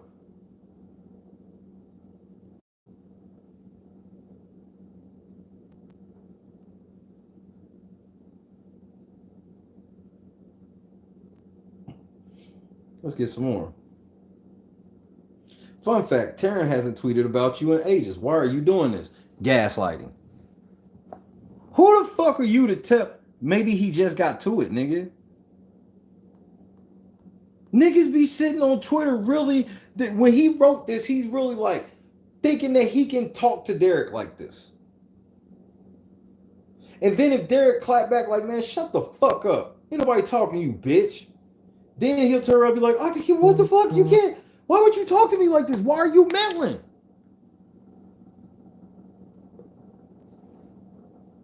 Yeah, but that ain't shit, Angela. He's explained that already. So you can't say he didn't own up to it. He did own up to him saying bitch, and he explained to you why. And since when do we start having white people tell us how we can talk? That's not something that I'm with. Even though I understand there's time and place for certain vernacular and whatnot, but bro, and here's what this motherfucker shit say. He, she, her, him, they, z, it, that. That's what I'm saying, man. Fucking weirdos. Y'all want people to take that shit seriously. Y'all don't even take it seriously. Care to share anything specific Taryn said about your game that you're having an issue with? He's usually pretty realistic and reasonable with his live feed updates. Who the fuck are you, bitch? This is how this fan culture's gone crazy. Where they literally, you got an entity of Derek Frazier talking to an entity of Taryn Armstrong, and then you got this random bitch named Amanda popping up talking about, can you share to me what the thing is? And I'm letting you know out rip, I believe Taryn. Ain't nobody asked you shit. She'd be another one. When he clapped back and go, ain't nobody talking to you, bitch. You're not allowed to say that. This is a free country. Right, just like how you allowed to just poke your nose and shit ain't got nothing to do with you. I'm allowed to talk to you now that you poked your nose in it. I didn't seek you out. You got on your phone and hopped in this shit. So shut the fuck up. Then they be ready to block him and get him reported and have his shit suspended. They go start, and they the queens of that shit. Go start fights and then go report you. When you say something back, they can say whatever they want to say to you, but as soon as you say something back, they go report you. And Twitter is the land of they got you. You see what YouTube, you see how YouTube rock. YouTube is anti-Twitter. YouTube said, oh, y'all niggas want to be on a bunch of whole shit spamming the thumbs down button on people videos and shit. Cool. But we taking the whole fucking count away. Since you haters don't know how to act. Then the bitch said, did you run out of chaseable clout? What does that mean? What clout is he getting from Taryn? He said probably just as much as you, clown. What clout is he? Look, it's one thing when he's sitting on a live with Tiffany, or, I mean, clout chasing on some real shit is, like when he hit her at the end, that I didn't feel that was clout chasing. Clout chasing is, that shit Christian did. I'm like, nigga, they sitting here talking about fucking. They was in the most sexually tense conversation ever, and this corny ass nigga hop up with Brittany. Like, don't nobody want to see y'all film a TikTok, nigga. Get the fuck out of here.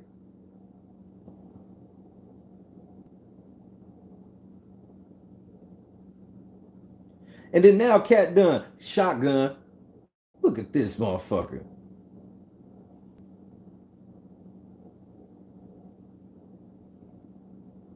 But let me call this bitch out. But you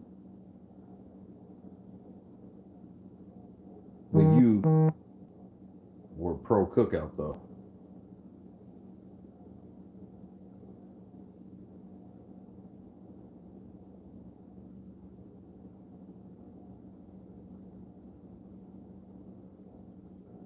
Just like those secret agents. This is why when Tommy and them and Cat and all of them, oh, we let it cook out so much. I was like, man, I ain't falling for that shit. Y'all niggas don't like to cook out. Y'all don't fuck with no. I ain't never seen y'all with no niggas. And now all of a sudden, that's all y'all care about is niggas. Shut up.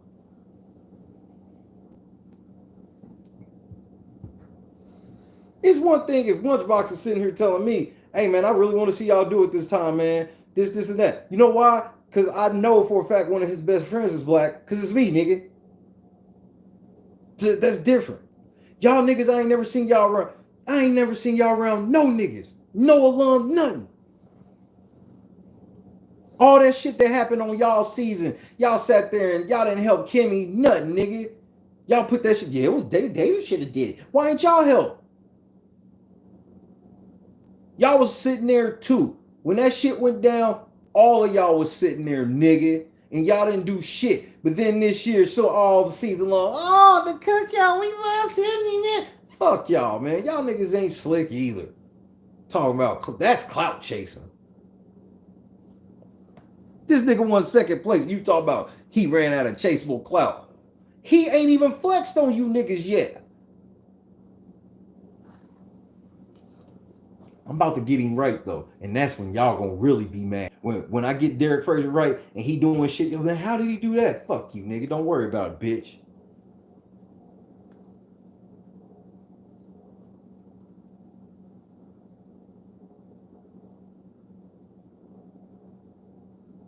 What does his race have to do with anything? And yes, he has authority, and people will listen to his opinion, deal with it.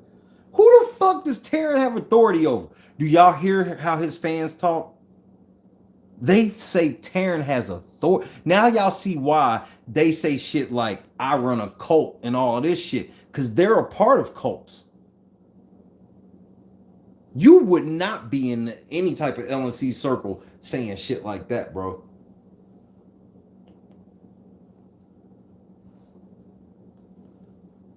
I had to break niggas over here from congratulating me on shit that we accomplished. Like, nigga, it's us. Yeah, I'm the nigga on the camera. I'm the face of the operation, nigga, but there is an operation. There is an operation. Taryn is an authority to these niggas, bro. Wow.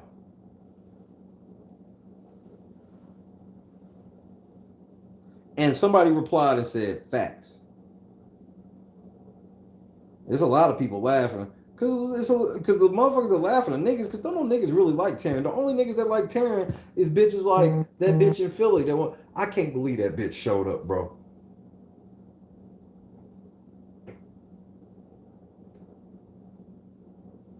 I know I probably had some of y'all scared. Because normally I just won't say nothing, but oh, I was saying something, nigga. Nigga, I don't think bro, how long I been here? About 4 months? John pulled up fresh out the car, and I'm yelling at John as if he broke all of my equipment and everything. I'm sure at first when he probably heard my inflection in my voice, he probably like, damn, what the fuck did I do on the way out or something? Like, damn, I fucked up. Like, what did I do?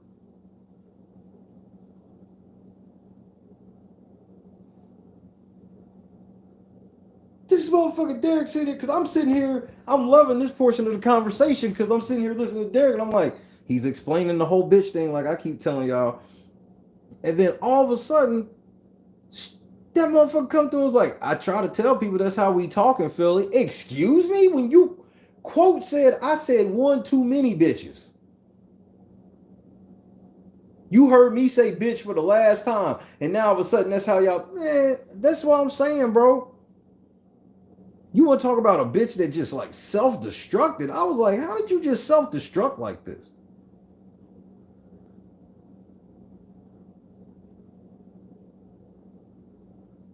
You were an awful player, Big D. Just accept it and move on. You just look like a big baby, bro.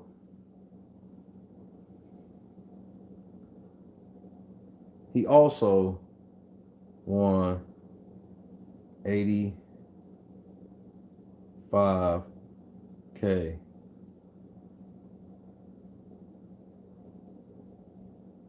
plus.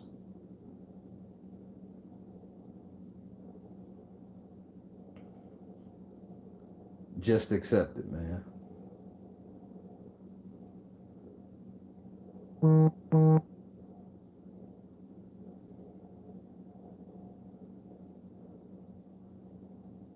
I mean, these motherfuckers is outrageous. Bro, they be acting like this nigga. This the funny part is they act like Big D is bitter, bro. I'm like, why would the nigga that got second place be bitter? What is he bitter about? The only way you could be bitter and win second place is if you were supposed to win. Like if you had a real argument. Big D don't even come at nobody with no argument of winning.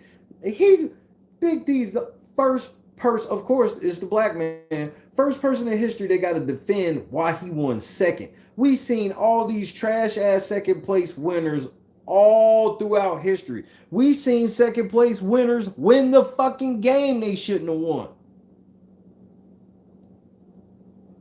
More people give Big D hell about winning second place than Josh winning over Paul, than Nicole winning over Paul.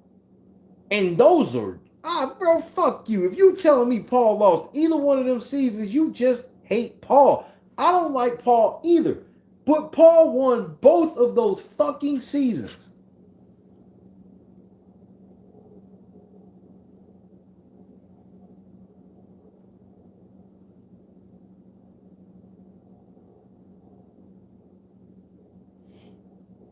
This shit's like a farming system. Because Angela brings up a good point, but we ain't gonna never stop the hate, which is why we don't have to necessarily engage in the hate. We just gotta become bigger and stronger.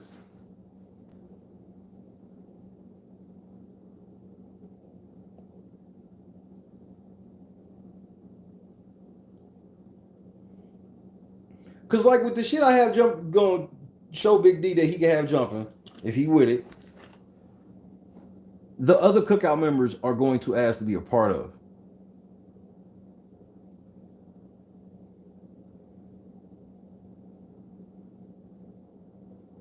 They gonna ask to be a part of because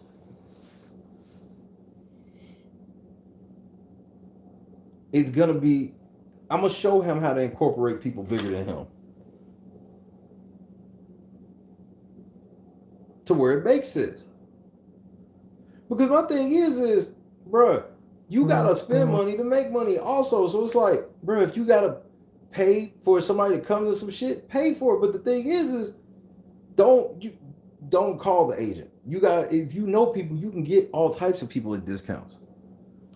Because it'll be shit like, here's how some shit'll happen. Let's say you got an artist, right? And let's say he's just chilling somewhere for like 6 or 7 days. Maybe he went to go record some features for somebody, maybe record with a producer or something, right? But he's somewhere for like 7 days. Bro, he'll just put the word out like, hey, I'm here for like 7 days. If niggas want to do verses, if niggas want to link up and do verses, this is how much I'm charging for verses. And most likely it'll be a discount because it's on some humble shit. Nigga, I'm charging this for verses. I'm charging this for you want me to come to a club, if you want me to perform a song at a club. Cause yeah, niggas will be like, yeah, I'll come to the club at like 2 o'clock and perform 2 songs for a couple racks or whatever, depending who it is. And so if you know how to get those signals, bruh, he's in a market where it's like, yeah, a nigga could be laying in Philly or near Philly,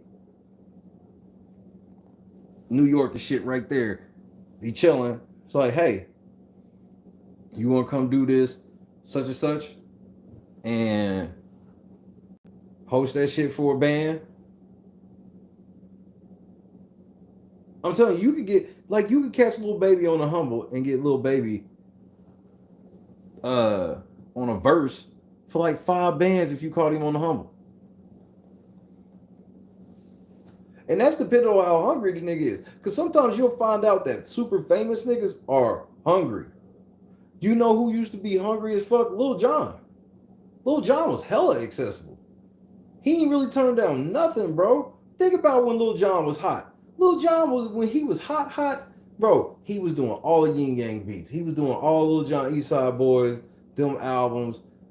Then he started doing shit for everybody. Everybody had a John beat. Usher, Luda, just every fucking body. He wasn't turning down shit. Because he had the quality. Because that's what sucked. He wasn't turning down shit and he wasn't missing. Every time Lil Jon dropped, bro, you knew it was going to be in the club. It was going to be hot. Bubba Sparks reinvented his career. Bruh, who you think made Blow the Whistle?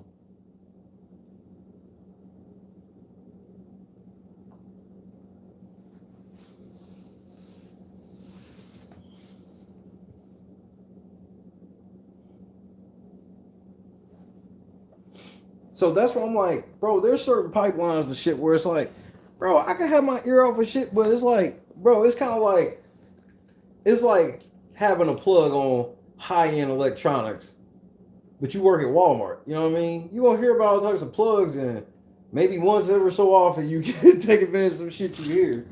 It's like being part of a cold-ass email service shit that you can't ever really take advantage of, but it's there if you ever need it. There ain't like no buy-in or no shit. There's no yearly membership fee. But they don't know nothing about this shit. And that's not shit I broadcast loud. And that's not no shit that even if somebody hears me right now and is like, well, I'm going to call this nigga. And I'm going to hit this nigga up and get him to tell me. I'm not going to tell you. The shit I'm getting ready to tell Big D, he will be the first house guest that made it far enough for me to tell some shit. Because, you know, like, I could have told Uncle Zach, but nigga, he worked for fucking DC and Disney, nigga. He don't need none of my plugs ever. You know what I mean?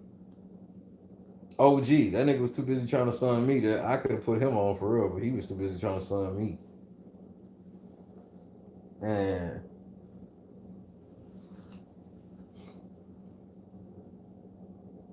Derek told a lot of truth today too, bro.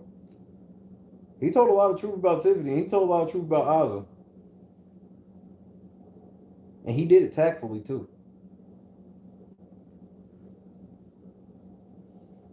Because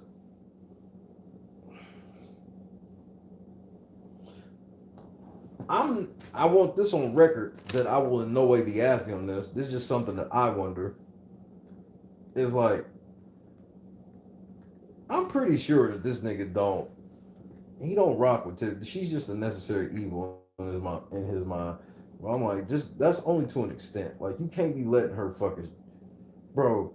That shit she did. Cause look, Kamisha's like, understand, Tiffany. So now he goes on to tell her, yeah, I'm going to do an interview with Kamisha, and she ends up calling Kamisha a liar and double down on it. Why would you do your friend like that? I would never send Angela into the fire like that. This is like if I know Angela got a meeting with Big D's agent tomorrow, right? Let's say Angela got a meeting with Big D's agent tomorrow, and she come in here, and she's like, "Yeah, I got this meeting with Big D's agent tomorrow," and then I just start roasting the fuck out of him and his fucking agent, nigga. She know we can't just cancel because that's gonna look worse than what she already got to deal with now. Now, even though I can't speak for this nigga, I still have to. See, that's the other part people don't ever want to admit. It's like, yeah, I can't speak for that nigga. Yeah, but you saying that is speaking for that nigga. I would never send my friend into the fire like that if that's supposed to be my ace.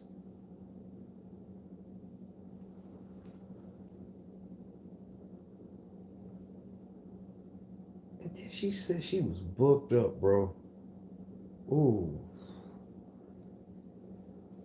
She's everything I told y'all, bro.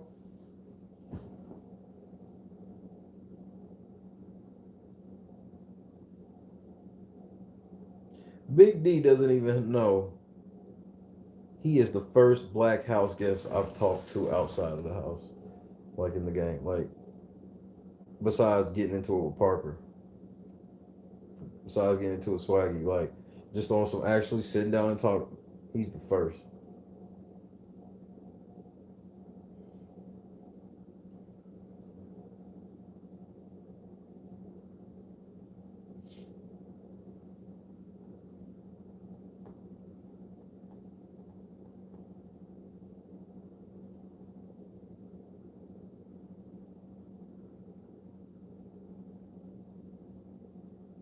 He didn't get up.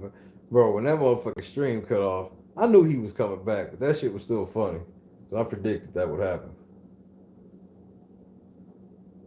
That was at plus 1600. You would have got paid if you bet on that.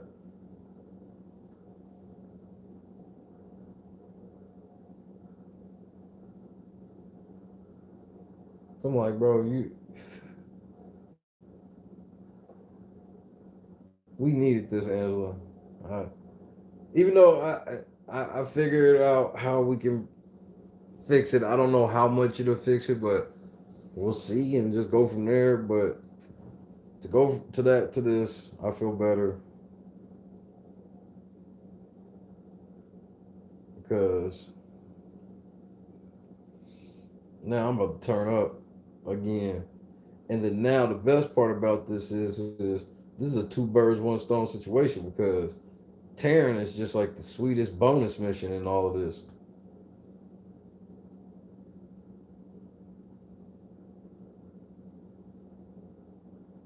Broccoli Top about to get this work.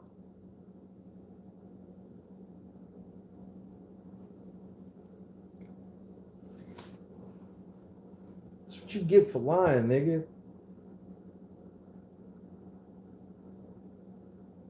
Angela, we run shit. Marcus, we run shit.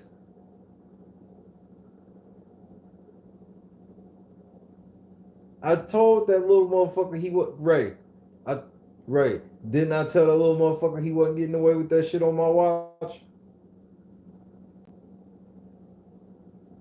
I told that nigga he wasn't getting away with that shit on my watch.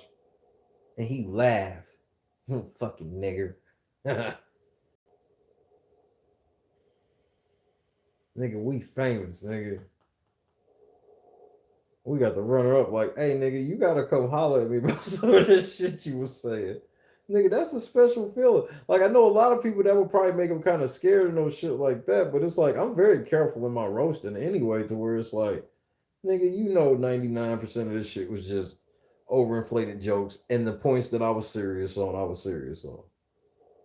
He really thought it was sweet. This is that moment where you come out of, come on, Ray, walk with me. This is the moment where you check out of the game when you up 25 on your my player and you come back and y'all down 16 with 8 minutes to go. This nigga subbed out up 25, nigga. He came back in like, what the fuck did y'all do? This nigga gets soon as I inbounded the ball, that nigga Gatorade meter popped up. That nigga's like, wait, I didn't even get no rest. 30-point swing, nigga, while this nigga was on the bench. Nigga, my takeover is activated, like all that shit. He checked in the game, nigga. They like, nigga, you guard the Shay, nigga, did. Next thing you know, nigga, he's just losing teammate grade after teammate grade. Nigga, I'm just blowing past this tired ass nigga.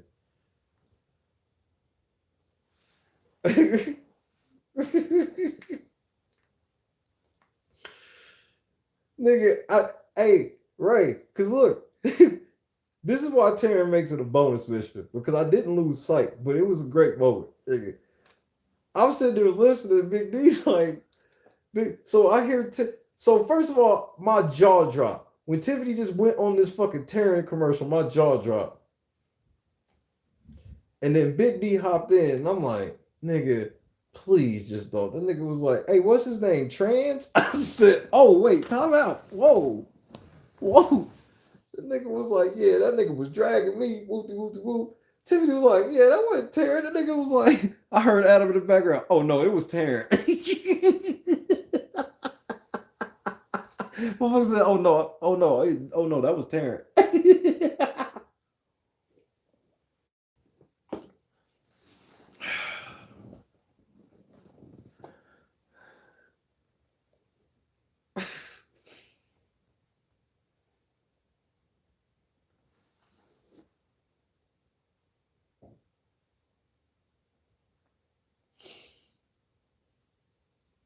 And why? Because he couldn't just root for Tiffany. Because that's the thing. He could have just rooted for Tiffany. He could have just told the truth and rooted for her. And do like everybody else does. Man, I wish such and such was here. Man, I wish such and such. Ain't that what we all do? Nah, he took it to this level. Can you remember ever in a season somebody as a podcast line like that? Talk that shit, Angela. Side missions are important for that 100% lunchbox. Put him up on game. Because, I mean, you want to talk about Taryn really being shrapnel. Because you want to know here's the irony of it, what makes a God plan. Come on, Angela, I'll walk with you now. This is the irony that makes a God's plan. He catches shrapnel in the middle of the blacks trying to get on the same page. So now the black people that got on the same page, you know what I mean? Big D done cleared his name and all this shit.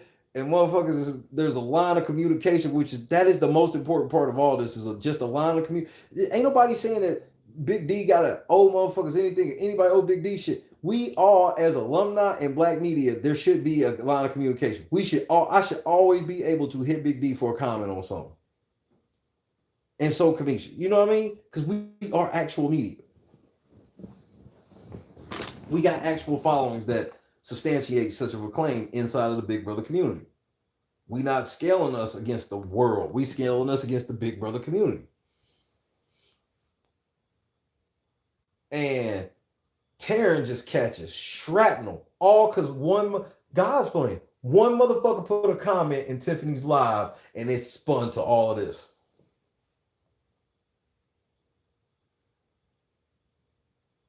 Tiffany nowhere to be found, nigga. She know this is going on. Big D done said something to her too. But she probably be bullshitting Big D out there. Oh yeah, I'ma tell him. Yeah, I'ma tell him. Did you watch that link I sent you, Tiffany? Nah, I'm gonna watch it though.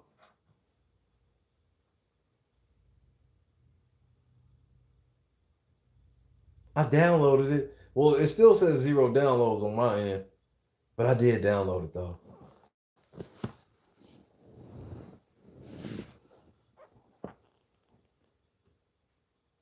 And when he doubled down there, it was like, yeah, I called a nigga trans. I was like,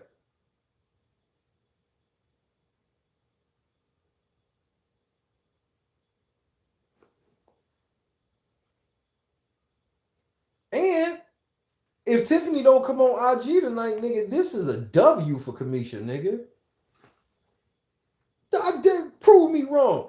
Nigga, Tiffany be on IG live like the sun come up, nigga. Like, she don't come on tonight, nigga. Bro, Kamisha be out here, just out here laying motherfuckers down and don't nobody say shit, bro. Nigga, she put Jolene on hashtag Jolene watch. Nigga, she had Jolene on radio silence, bro. Jolene tried that slick shit. It got put on radio silence, nigga. That really happened. So now if Tiffany don't come on tonight, nigga, hey man, salute to the queen, nigga. Salute.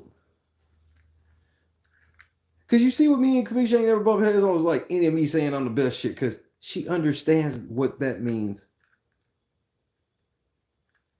She understands what that means. Only niggas that suck don't understand it.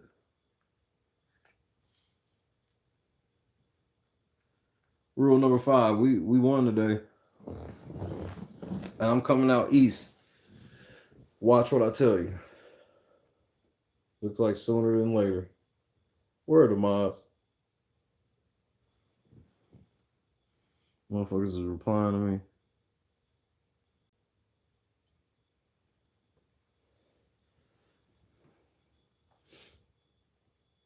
I mean, this nigga, first of all, they don't even remember that Derek won $10,000. Just like this. He didn't do shit. Who did more? Big D or Uncle Kevin? They will all say Uncle Kevin. They will all say Uncle Kevin. Even though Uncle Kevin was just there waiting his time. Just hoping to catch lightning in the bottle one week.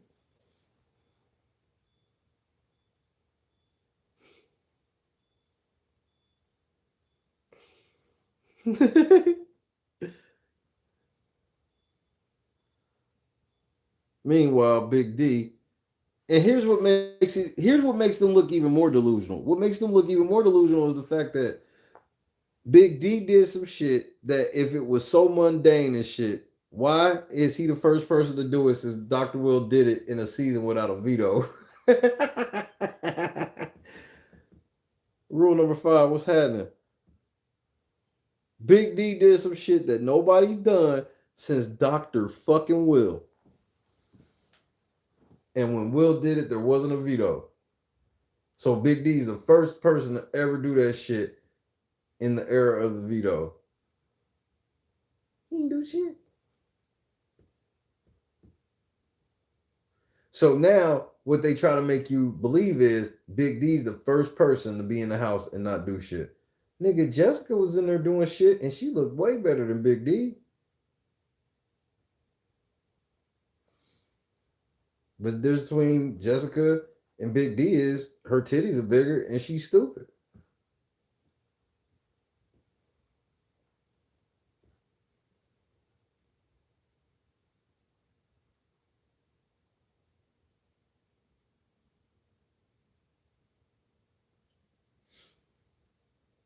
I mean, there's lots of people that's played this game and been lazy to the motherfucker, and they get their lazy asses put out at some point. There's lots of people that decide to, I'm gonna cook and clean. What up, Chicken George? Chicken George, that's how he made it as far as he did. But there always comes a point where, man, gotta get his ass up out of there. But somehow Derek Frazier parlayed it.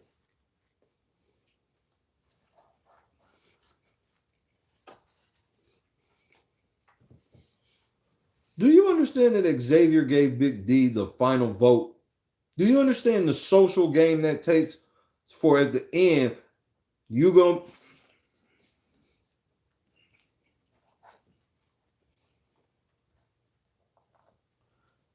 and wait for it. You ready to have your mind blown again? Not only did Big D have Xavier give him the vote, which guaranteed that he was going to the final three. Who did Kylan get mad at? Big D stood up and voted Kylan out. Who did Kylan get mad at?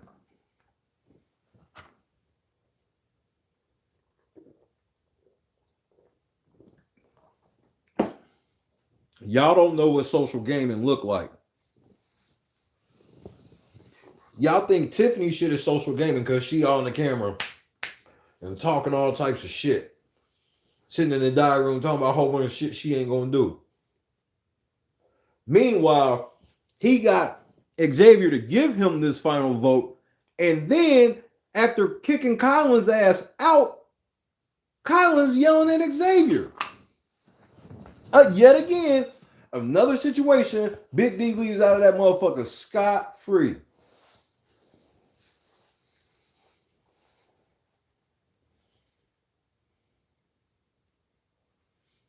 Xavier was laying in the bed with the bitch.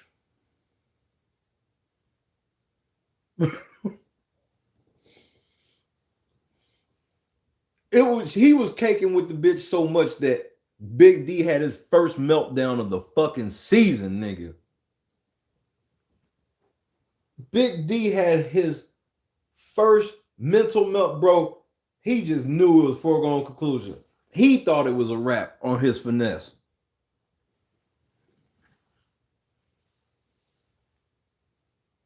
Everybody remembers that moment when Kylan gets into it with Xavier. Nobody ever remembers that. Kylan probably should have been cussing out Big D.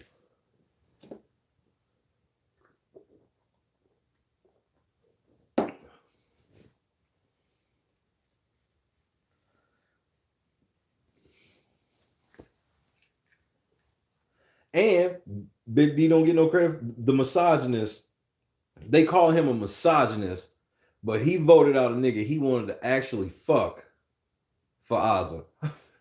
Like, y'all, bro, y'all just make shit up. And I get that you don't think about that shit at first, but you gotta, before you start saying motherfuckers don't deserve the money, you gotta really look at a motherfucker game. It's like, bruh, there's lots of people that cook and clean, and it got to a point where it was like, that cooking and cleaning ain't enough. You gotta go. The big boys are playing. And I think the one thing, if I can go back to one thing that could have altered him not going to the end, I promise you, it was that HOH Tiffany. Just if she would have just let Azza had it, I don't know if Big D makes it to the end.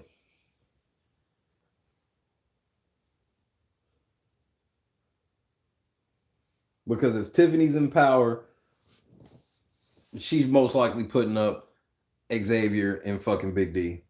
And then Xavier probably win veto, and then they probably vote Big D out. And this is either at 6 or 5. Tiffany fucking that up, guaranteed, because it wasn't nothing Hannah could do. Hannah didn't want that shit, but Hannah knew, because Azza was pissed. And that was the other thing was, now you, one of your women ally, one of the allies that's supposed to help you against the men, you literally put her on the side with the men because the men agreed to the plan to give her the fucking HOH, but your greedy ass fucked it up for me. You fucked it up for me and put me in danger, so hell yeah, I'm with them. Fuck you. You let me know you wasn't with me. You with Claire. You not with me. You with Claire and yourself. That's what I'm like, bro. You got the other motherfucker. That's what I'm like. And Derek fished all that shit. I was like, bruh, and Xavier fished it out too. I was like, bitch, you not slick. Every time it comes where it's time to get clear out, all of a sudden you start doing some monkey mousy ass shit and be like, oh, I didn't know I wasn't supposed to do that. And then she sit here and said, I don't know why they mad, because any of these people, if they had the chance to win it, they would have. I'm like, so you literally saying that Xavier nor Kylan jumped down when he quit. Because Kylan literally asked everybody, hey, can y'all go in the house for a second so we can rap? Because Kylan sitting here, he just want to talk to Tiff like, bitch, what the fuck are you doing? But she sold the cookout that she got out there and said, fuck you to all 5 of them, bro. She went rogue for Claire, the third white person she was going rogue for, or the third non-black that she was going rogue for. All of them men too, of course. She couldn't wait for the white women to get out. I mean, that shit, her problems with Sarah Beth was hilarious. I was like, bitch, I hope you don't think that Sarah Beth was keeping you from getting Kyla. Oh.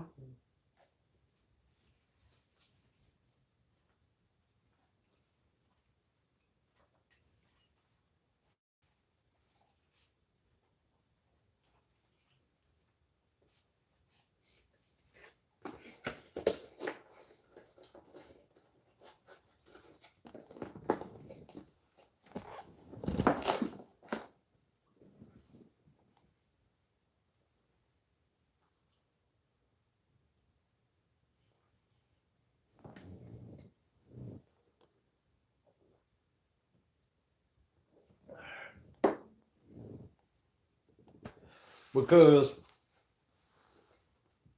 excuse me, the main thing I want people to understand with me going to Tiffany is like, yo,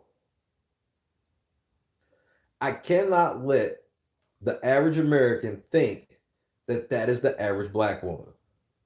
I want my denounce to be so hard because, and then, you know, you can try to do that. Oh, that's because you don't like black women. No, I don't like ratchet hoes like this being elevated like that.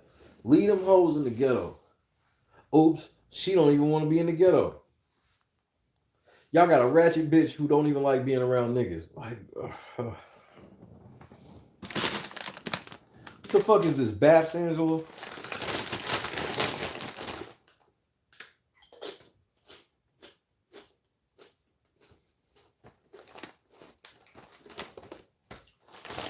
And Baps was supposed to be a movie.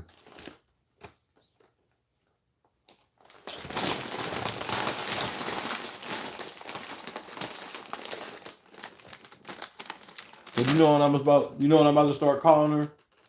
Because I know she don't like it. I'm gonna start calling her Mama Tiff.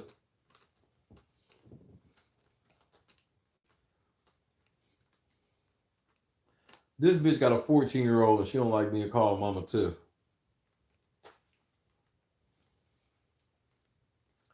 Thanks for that tidbit, Derek. I'm telling you, when y'all niggas talk, I'll listen.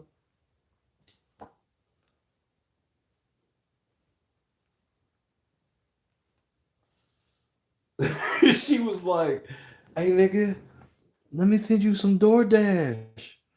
That nigga said, hey, man, I gotta go.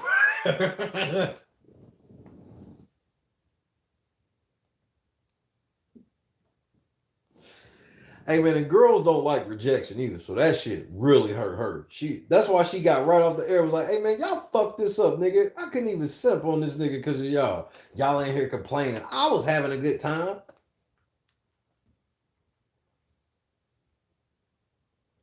I'm like, ain't none of y'all gonna check her. Like, bitch, you just mad this nigga left.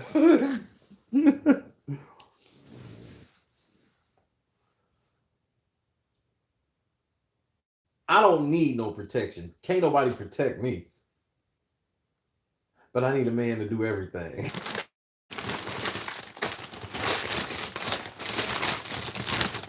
Because here's the funny part.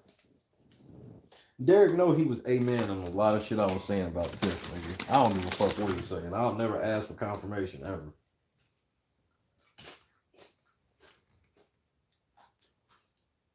He was sitting there with that. I'm like, hey, that nigga right. She do be on that shit, but fuck this nigga though.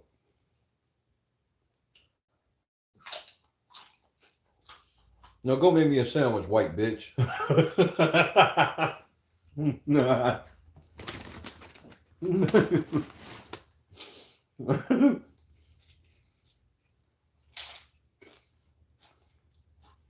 Yeah, that's just Adam, my white slave.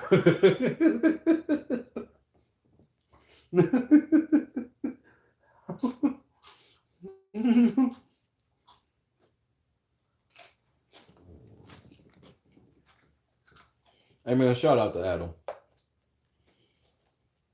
Because he didn't come out all irrational. And I wouldn't blame him if he did. Let me give you a word of advice, Adam.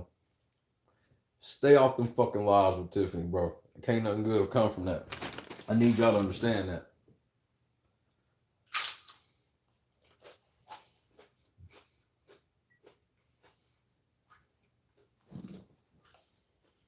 Because your manager can't be your PR person, obviously, because they should have told you, hey, Tiffany got a suspended IG. Nigga, don't be going live with her.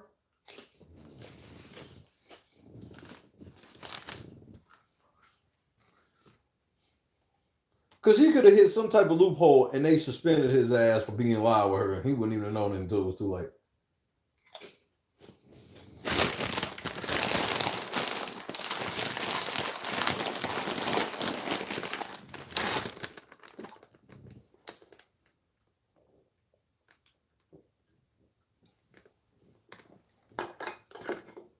Shout out to all y'all for showing up and showing the fuck out.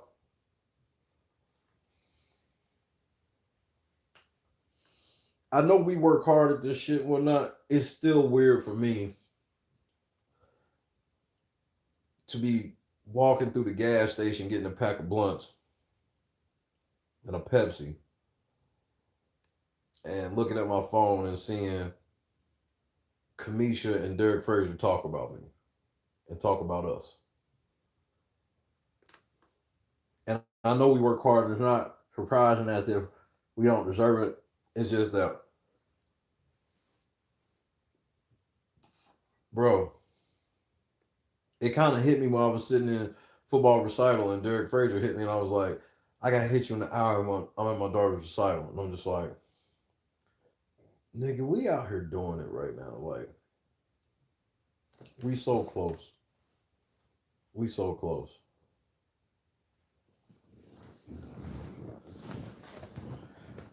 I had to tell him, Ray. I'm sensitive about my cigars.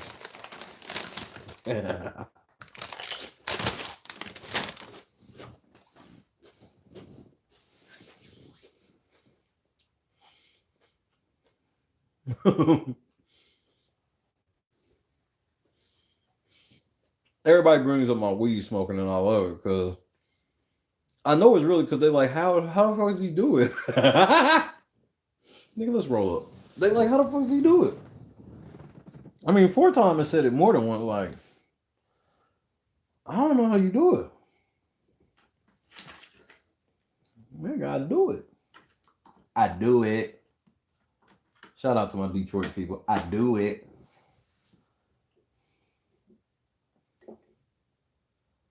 But to see that shit and then to look into the chat and see like Angela and everybody is just like, nigga, we travel so well. We very rarely do it. We ain't never had no meetings about it or nothing. We travel well.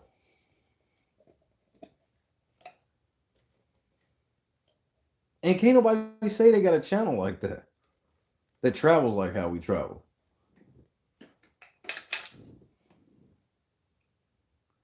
And shout out to Bright Star. Very good host, very great mod.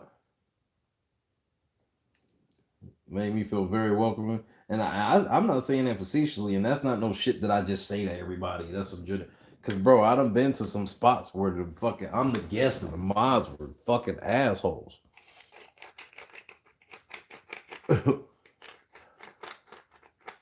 I've been in places where the mods didn't even respect the host. I'm not bullshitting. I'm like, shit. I'm like, nigga, you let your mods talk to you like this? Why would you ever give a wrench to a motherfucker that don't even have basic respect for you? Because I'm not talking about no you pulling a card type of shit and niggas like, oh, hey, hold on, nigga. I don't get paid for this. No, I'm talking about just like basic respect. Like, bro, I'm talking about motherfucker. I promise you this is what it was.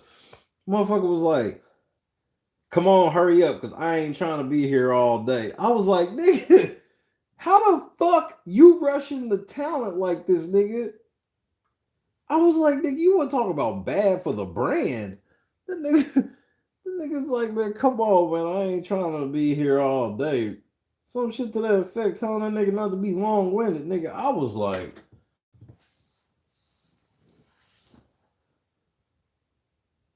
nigga, I had you put you on timeout just for GQ, nigga. Or just for GP, actually. Just for GP, I'd have to put you on motherfucking. I had to put you on timeout. And I might not even have responded. It'd have been one of them silent timeouts. I'd just, you had said that shit, I just timed you out.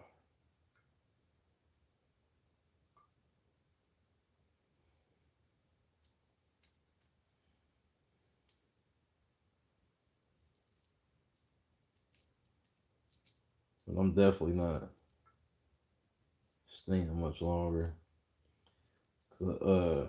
After big days, I told you, after big days, I feel drained and tired.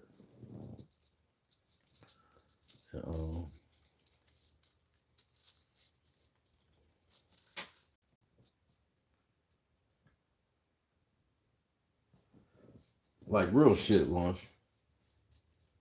Like, who the fuck are you talking to?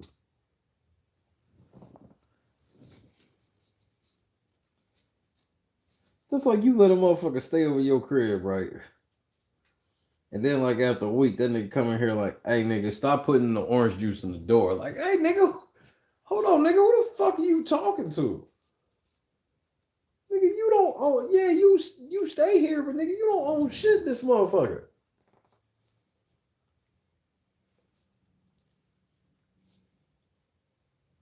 Hey, my nigga, I'm gonna need you to stop leaving your socks in the bathroom. Nigga, who the fuck are you talking to?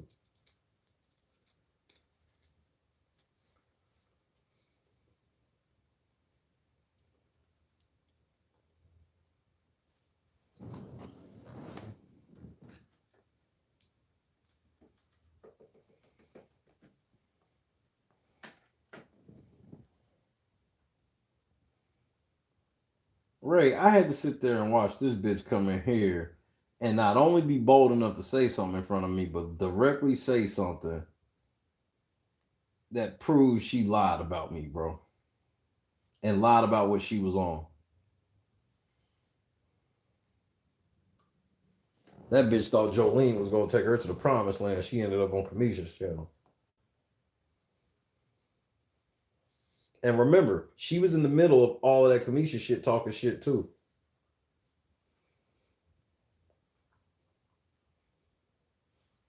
Then you want to come on her channel after the fact.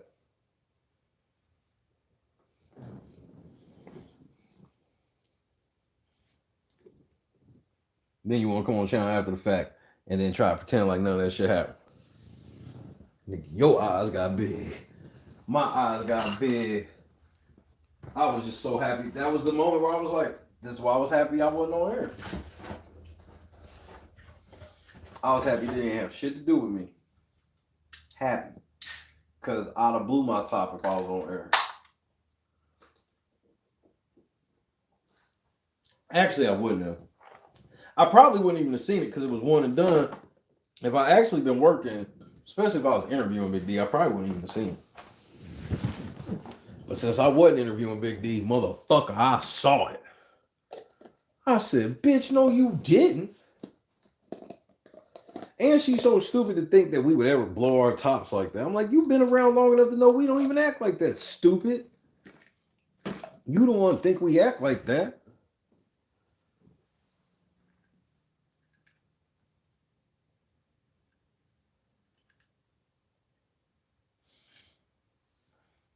I'm like, oh, that's how y'all talk in Philly now. Then I'm sitting here, I'm like, oh, you want to ignore me? I'm like, bro, liars are, all I said was liars are bold as hell nowadays. Like, you just gonna lie on us and shit and then just try to just dance all in here. But that's how motherfuckers do. And then they'll get to go tell their friends, yeah, I pulled up on LNC and they ain't do shit. Nigga, you caught us at church, nigga. Catch us outside, nigga. How about that?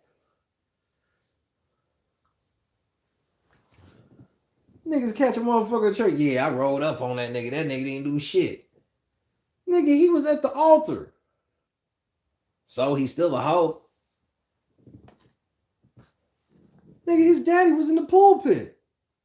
I thought he was a real nigga. Oh, here you go.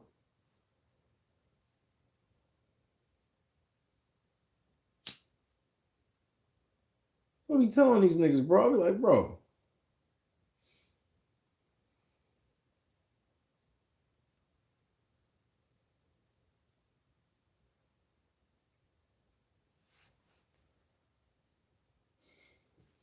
You call a nigga at church.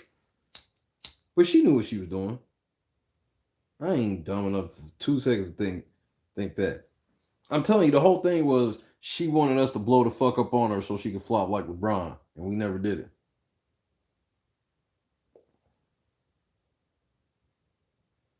That's why, what you gonna do when I pull up in your city, though?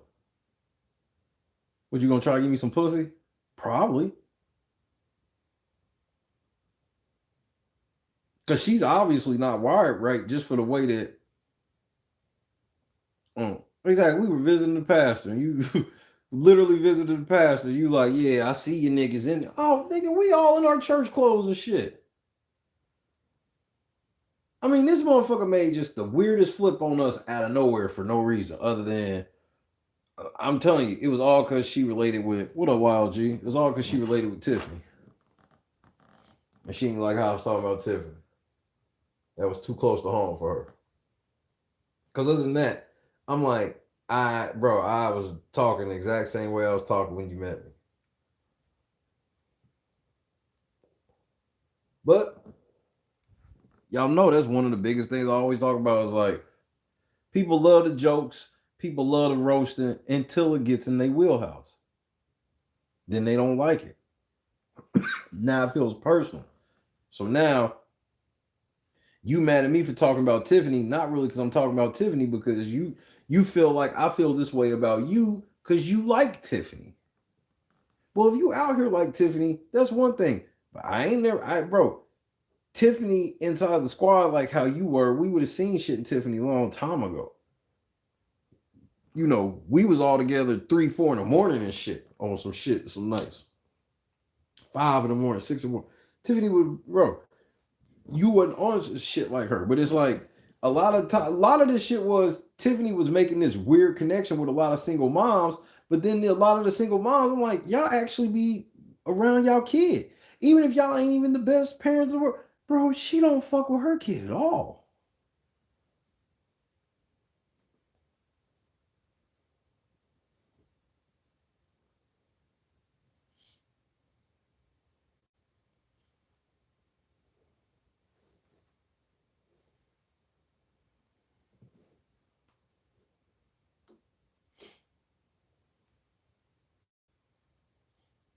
And you know, like, yeah, like a lot of little shit Tiffany behind Derek back saying, obviously a lot of that shit's game.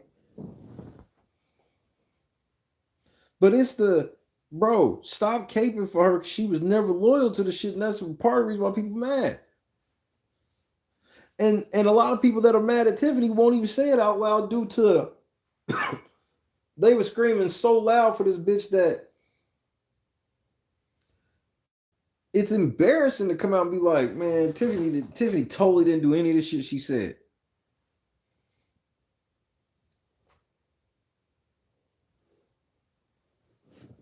And it happens.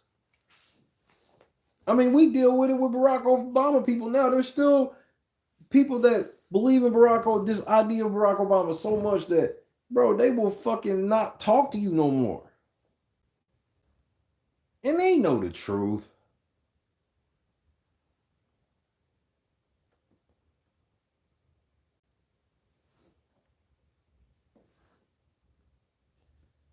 But it's the main thing that I've said about everything and everybody from Jump Street, and Derek Fraser's the first one to to, I guess you could say, call my bluff on it, where it's like, bro, all I'll be asking y'all niggas to come do is sit down and talk to me. And bro, if I said it, then we can talk about it. I ain't tripping. Because like I said, bro, if you literally, one thing Derek Frazier ain't never said nothing about is what? The bouncer video, the percolator video shit. Because he know that shit funny. That shit funny. Ain't none of that shit meant to harm, and none of that shit's like, this is proof he's a misogynist. None of that goofy shit. Just poking some fun at this nigga. Keep it moving. Bro, because that's the thing that I'd be like, people also got to realize that, especially when I make those type of highlight videos, they don't realize that shit be in the midst of like 7-8 hours of fucking feed coverage we be on. We may have watched the show, broke down the show. If it's a fucking HOH, we don't watch that shit. Broke down the HOH, it's like 3 in the morning. Bro, because like when we caught that Frenchie shit, that was like fucking 2-3 in the morning. And it was crazy because it was so many people in here. It was like the fattest 2-3 in the morning of the season at that point. And I was like, what the fuck this nigga say? And then went and caught that shit and pulled that shit out the next, bro. You know, I'm going to tell you 2 reasons why he remembered my interview the most. I promise you. Number 1, I was the only black man.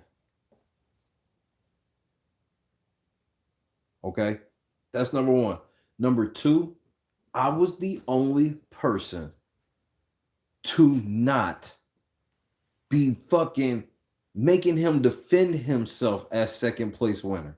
Every place else he went, it was basically like, why did you deserve to win the money when you didn't do shit but lay down and sleep all season? That was his interview everywhere but here.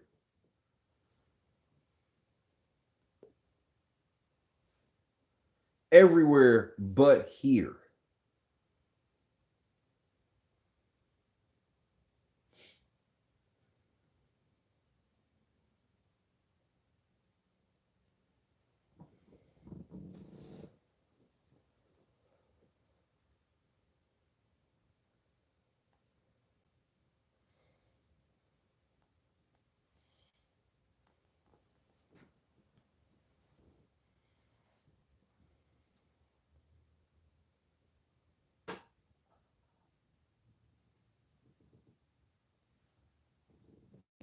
It's crazy how complex this game is. Ain't been a good president since Kennedy, ho. It's crazy how this shit is.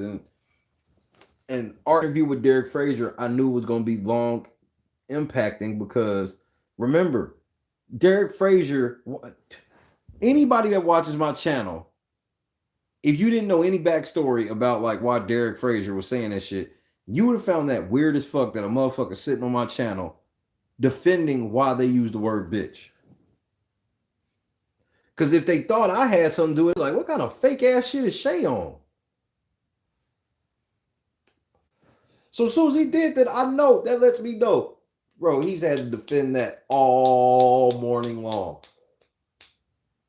Because I'm telling you, he probably had to do like 30 interviews, and I was the only black man.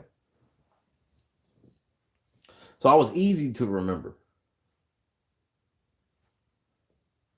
And I'm gonna help him understand this is like, you don't owe me shit. You don't owe me extra interviews or no shit like that. But for your sake, what would be good for you is you should have kept touch with me and touch base with me and shit like that. Because like how I'm gonna let him know is like, I told y'all this the other day, nigga, instead of him doing this shit with Taryn, because Taryn's under his pay grade. Instead of doing this shit with Taryn, he could release a statement to me. Hey, Shay, I want to release a statement about this. You know why he'll just release it about this? Because he knows what comes with me reading a statement. I'm going to break it down. And then now I'm going to tear Taryn's ass up as a representative of yours without being a representative of yours. The only way that would fuck you up is if you come bring me some shit that make you look bad. I'm like, nigga, this is all you. I'm not about to lie for you. I know you didn't hand me this to lie for you, did you? But now you hand me this clip of Taryn just blatantly lying on you. Nigga, now all you gotta do is hand me this shit, kick back, and Just give me a fucking statement and I'll run. Now you ain't gotta do. Now you've responded to Taryn, and now this nigga's on the run. So now all his sycophant fans is coming at me. Yes, I'm gonna go come and say some shit to you, but they mainly coming at me. And this is what I do. We equip for it. We hand out kill streaks over here. Y'all not equipped for this. There ain't another fucking place that is equipped for fucking trolls 24 hours a day, nigga. We equipped. Niggas will wake up out of a cold sleep right now. Niggas came over here talking shit. What time is it? 1:30 out east?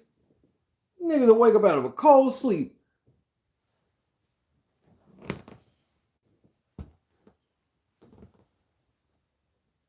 Gunplay lurking until some shit pop off. Wild G lurking till some shit. I mean, that's what I'm like. And people don't realize that. Because, like, he'll be the first person I'll really sit down and be like, look, man, like, the reason I see everything is because I make everybody think it's just me. But, bro, the system we got set up to where between Angela, and I'm talking about this just independently, on just a daily basis. Angela, Misha, Robert, KS, 4 times sometimes, Bubba,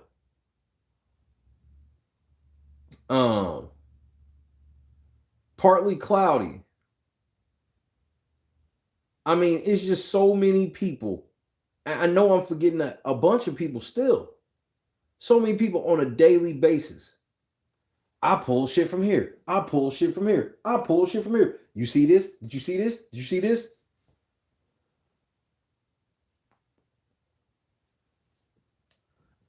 I'm just I'm just the Google output. They're the aggregate system. Yeah, I do my shit too. But you know, and that's just to put on record that I do. Yeah, I put my shit in. I put my work in. I don't just depend, but it's like, bro, I could if I want to. I could not have to do no research.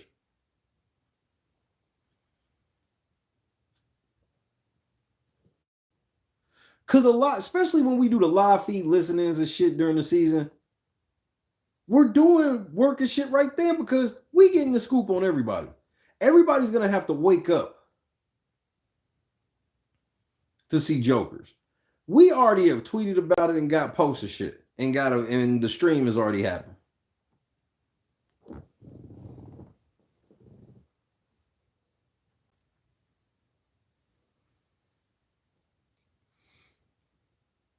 When MVP smacked that bitch when I was in the motherfucking skating parking lot, still was the funniest shit ever. It was during All Stars. I'll never forget. Because that bitch had been on my nerves for like 2 weeks. I mean, she was super passive aggressive on my nerves. But she was never quite disrespectful to where I could just shoot her in the face and no shit. So when that's the case, you know, I just got to deal with it. You know what I mean? You know, I'm fair.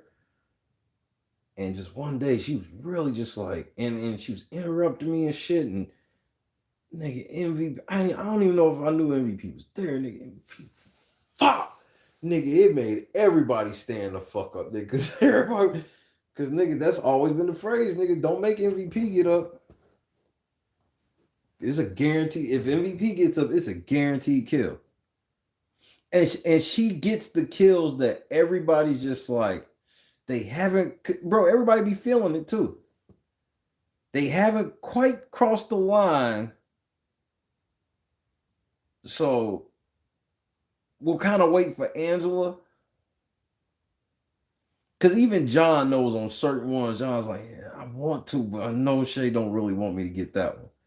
And those are the ones that MVP come in on the clean. It's like she knows. She's like, yeah, I know all y'all can't really fuck with it. And I'll take the blame for this one. Fuck.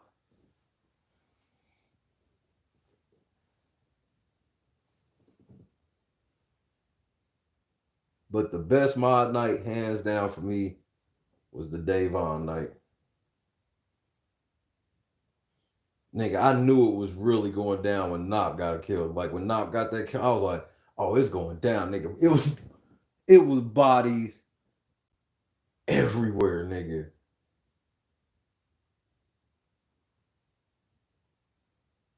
I couldn't believe how it was just bodies everywhere.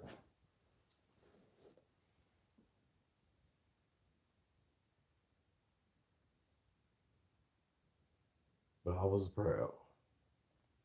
And now we don't even be having to lay bodies out like that. We be chilling now. Motherfuckers don't really fuck with us.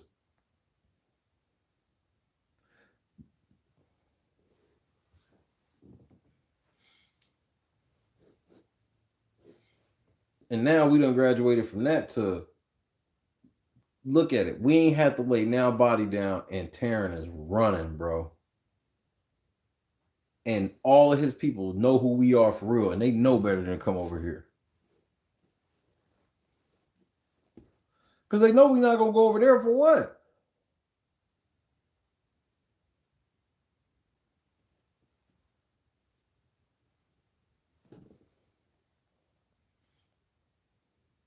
Talk that shit, MVP. That shit's sexy too, MVP. I can't front. That level of aggressiveness. Like if you see a motherfucker come out of shadows like that, you kind of got a fucker right there. Just for the record. Allegedly. 32 times. What's my favorite MVP moment? What's my favorite MVP moment? Nigga, I was in Kansas, nigga.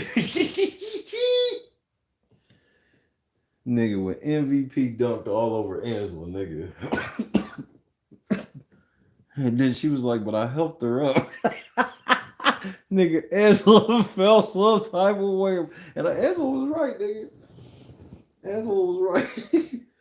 I mean, nigga, Angela let MVP catch the ball with 2 feet in the paint, nigga. MVP just took off, nigga.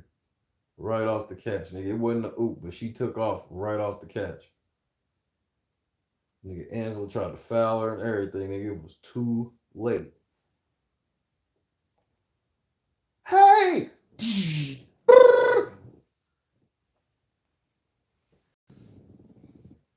Foul on Edwards. Shooting 1. I got you, Angela. Nigga, shoot.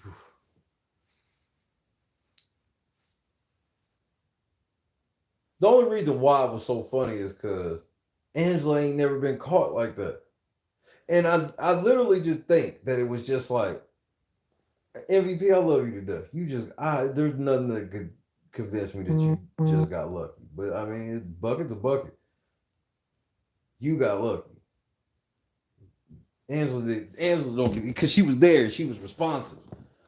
You know what I mean? It'd be different if Angela wasn't like responsive. She was there. I was like, nigga, what?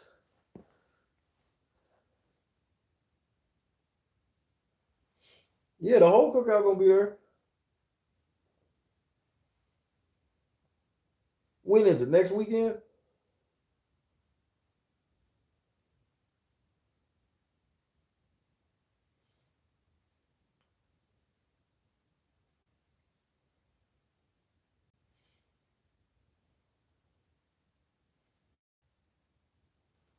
Nigga, Angela be having them Jason Kidd stat lines, nigga. Angela has 7 points, 13 rebounds, 32 assists, 3 steals, no turnovers. Is Hearts of Reality next weekend?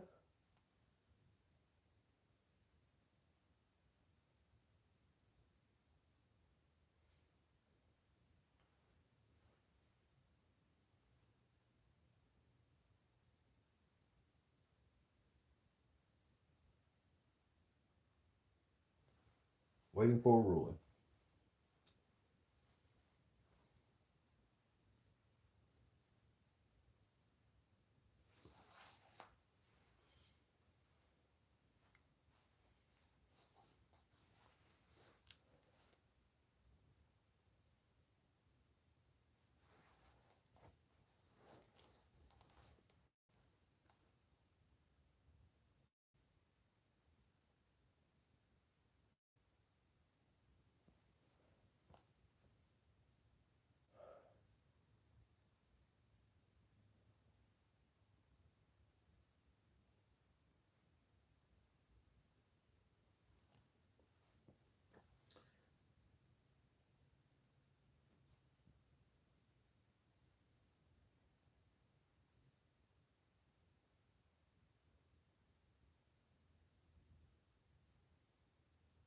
So look,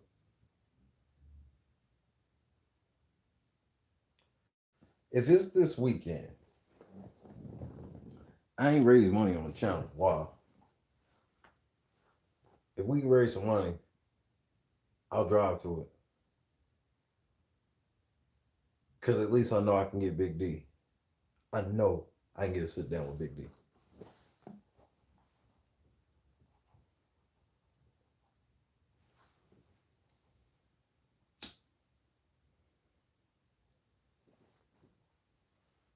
Huh. It just depends on my talk with Big D. Because he get two birds, one stone, and my meeting with him, the sooner the better.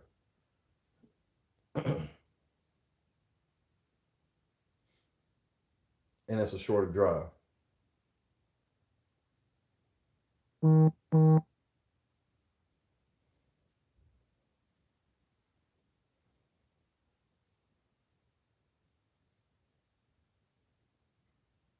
Because they'll be there, what? Like, they'll be there Friday, Saturday, and most of them leave Sunday.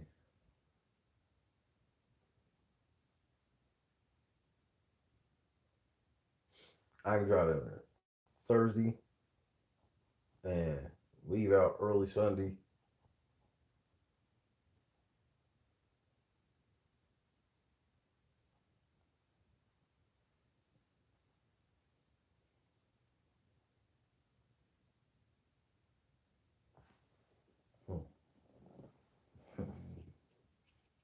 And it's something we need to be at, honestly. It's something we need to be at, honestly. It's LNC rides now. Huh.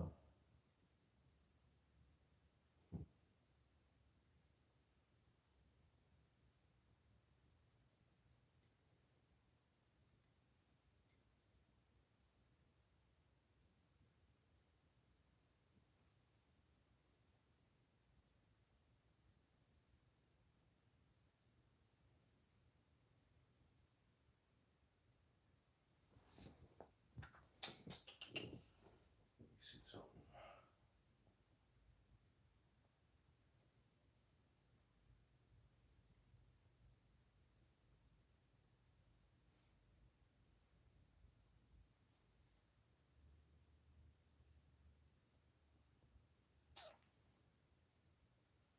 Let's see.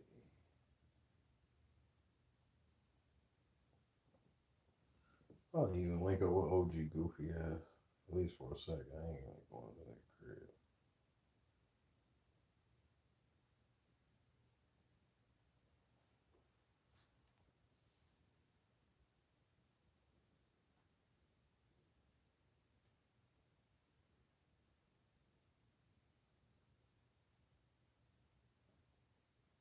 Let me see.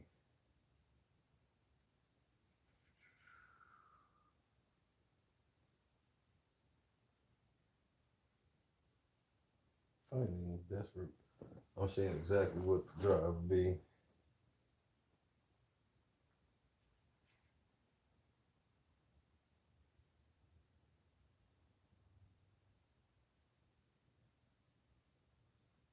About 1,300.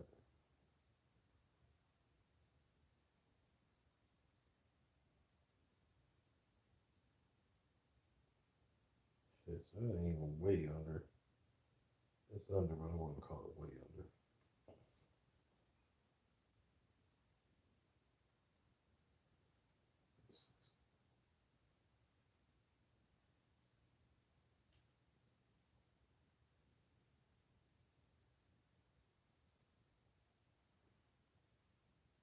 So I would leave like midnight after 1 Thursday. And then I'll stop at like a truck stop midday whenever I get tired. Then I would get there basically that night.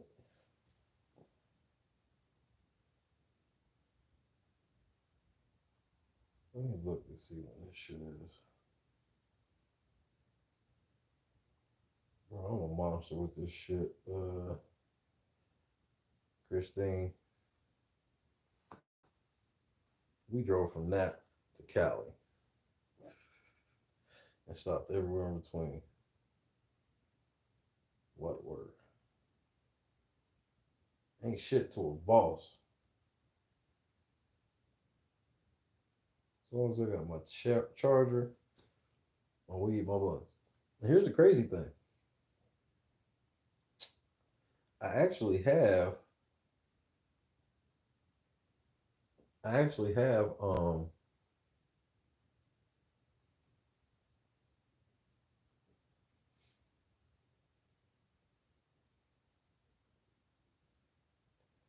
like $77 in flight credit.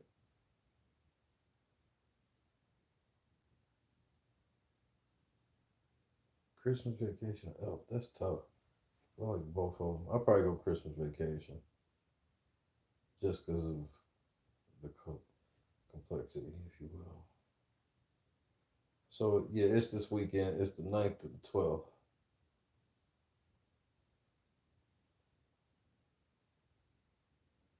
Frenchie went live with Derek Frazier. Curry had 31 and 8. Hit 7 threes tonight.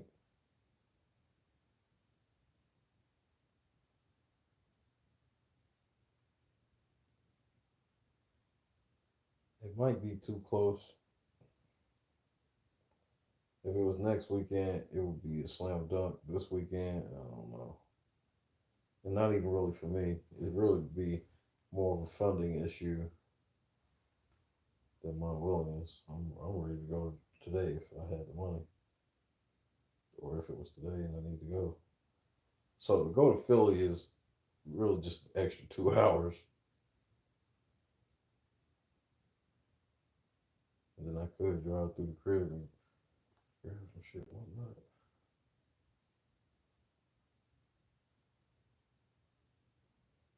Yeah, we'll probably just shoot for Philly. That honestly makes more sense. Because literally the route to Philly, the fastest route, literally is to go through Indianapolis. So that makes the most sense.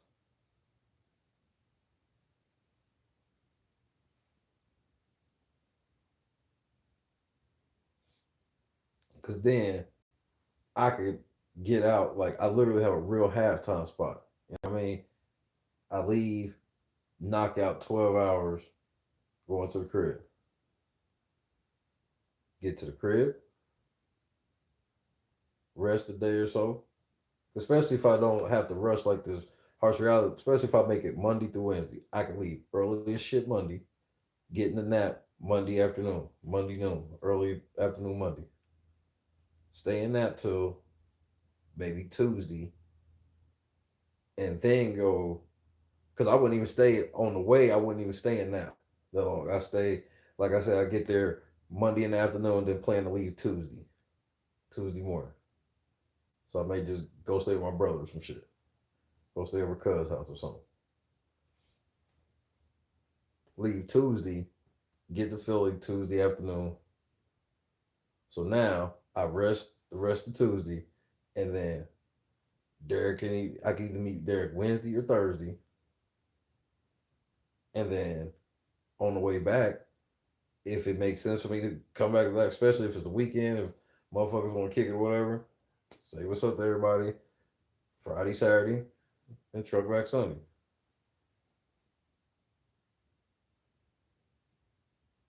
And my bread will be way more flexible than right now.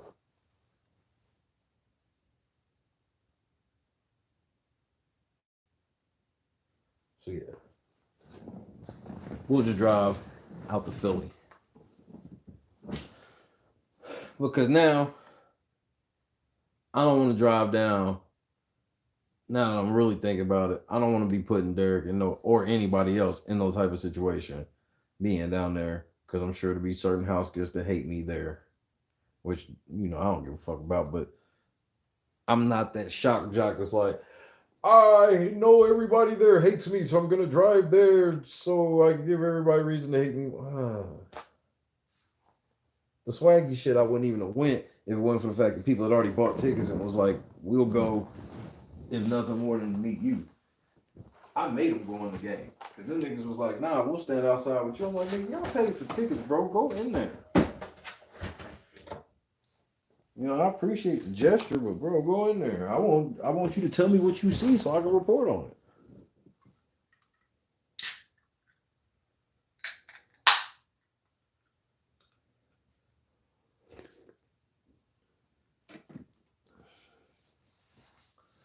Because then, if I have to go back to Philly, which is my best case scenario, right? Then I'll fly this next time. Because I'll be flying to work. And I ain't got to worry about driving so I can make sure I have what I quote unquote want. I'll know people up there. Where it's like, hey, when I get up there, I can blah, blah, blah, blah, blah.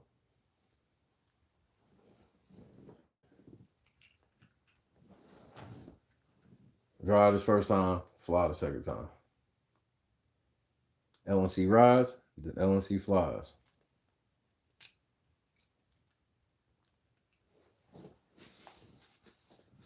The flying ones were really cool. Especially like to be sitting in the fucking seat talking to y'all right before it's like, nigga, turn the phone off. Oh, gotta go.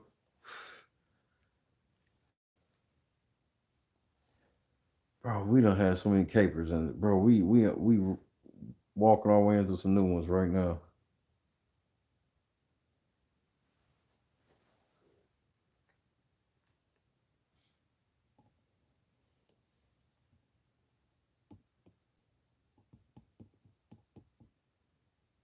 Today was an all the pieces matter type of day. I told y'all, bro, that shit crazy. And you be like 1 second to the left, 1 second to the right. Like Taryn, just this whole shit with Taryn's like, bro, had Tiffany not read that comment, this never would have happened. Because Derek Frazier was coming into that live regardless because of the Kamisha shit. And really, I believe he remembered everything about Kamisha and the Taryn shit sidetracked him. Because I can understand that where it's like, yeah, I'm getting ready to really talk about some shit. Like, it'd be like right now, like, we seen that. What's one of the most famous time that happened to me? Yeah, you can text on plays, Christine, but you cannot stream. It would do the even the web for that shit wasn't even enough to stream. But damn, she bumped my thought. Oh, let me do my trick to see if I can bring it back.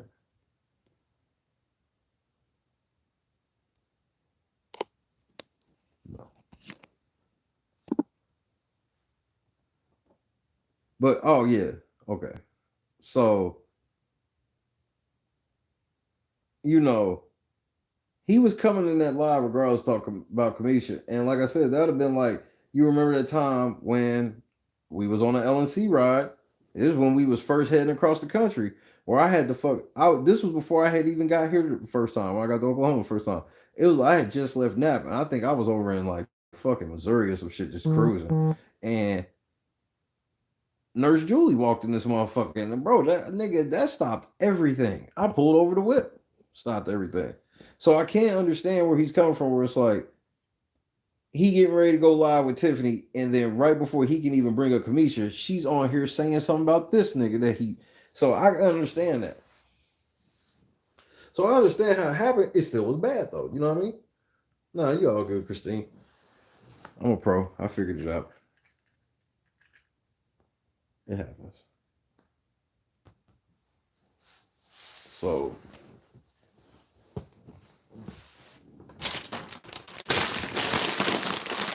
But like, another thing is like, bro, you don't think he see how she left his ass on this shit?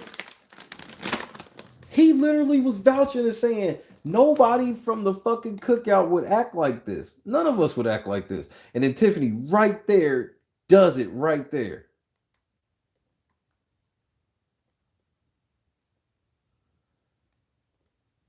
Thank you, Raylan. Speaking of mail, I gotta leave this shit out so for Tom can take you and Angela's shit. Thank you, Raylan. Because I don't forgot 2 days in a row to leave it out so she could take it. Thank you, Raylan. Never mind. You to go.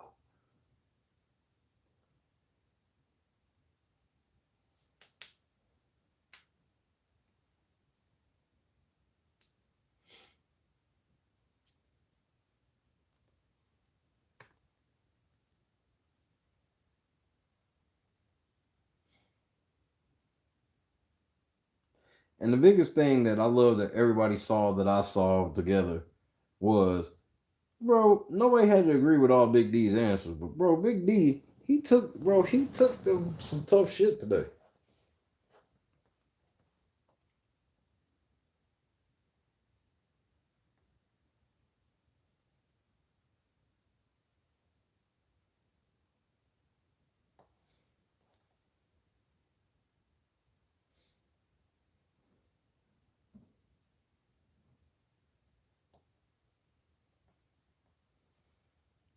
But you know how we're gonna do.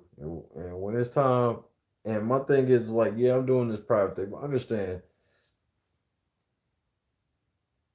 Derek Frazier will be back on LNC and soon. And it's gonna be in person. Do my first sit down interview with a gay man. I gotta go find me a chastity belt.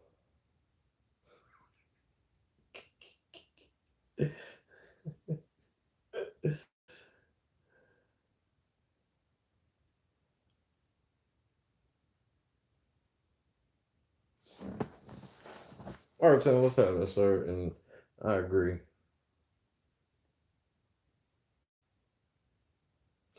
But people always tell me I'm crazy when they sit here and be like, you only got 20, 30 people in your shit. Don't nobody watch your shit. I'm like, bro, people watch my shit.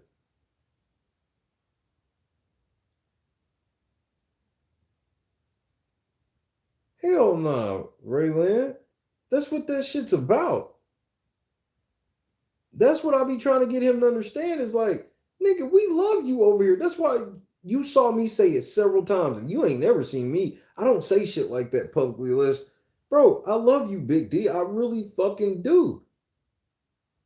Just because I was spanking you on some little shit, that's why I don't go extra personal and shit, because the shit that I spank you on don't be no shit that I ever feel we can't come back from. It's all, when I can't come back from with somebody, it's because the other party has decided. I want him to, bro, I do love you. That's why I was on your head like, bro, you better than this. Like Tiffany, I didn't expect none of this from Tiffany. I expected this from you. Because you were genuine in the shit you said. Exactly, Angela. I mean, I'm with Angela.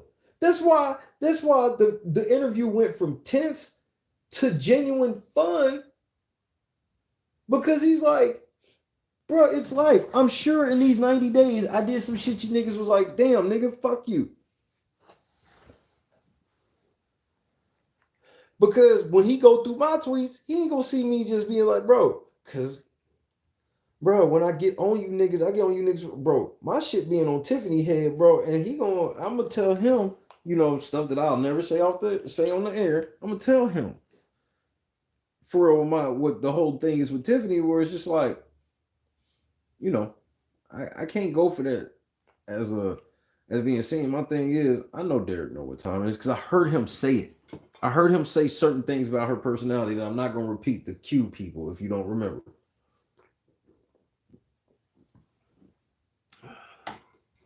Because it's alleged until I do that.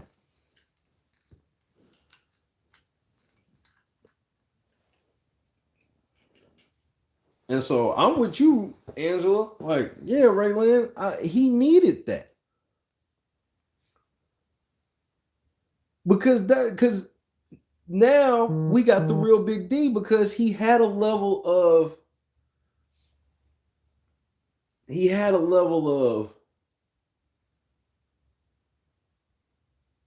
his guard was down more today. Because when I did my interview, you see, I didn't press him even at all, but you can still tell his guard was up. And like I said earlier, one thing that I love is, bro, Big D stayed Big D. Everything we loved and seen about him, bro, when he felt some type of way about the shit I said, bro, he was still Big D. He didn't turn into this new, different Big D. You know, just like when he was trying to, like when he was talking to Tiffany about this black blogger shit, he was literally seriously trying to talk about it. She's the one pretending like she's smoking a cigarette, or whatever the fuck she's doing.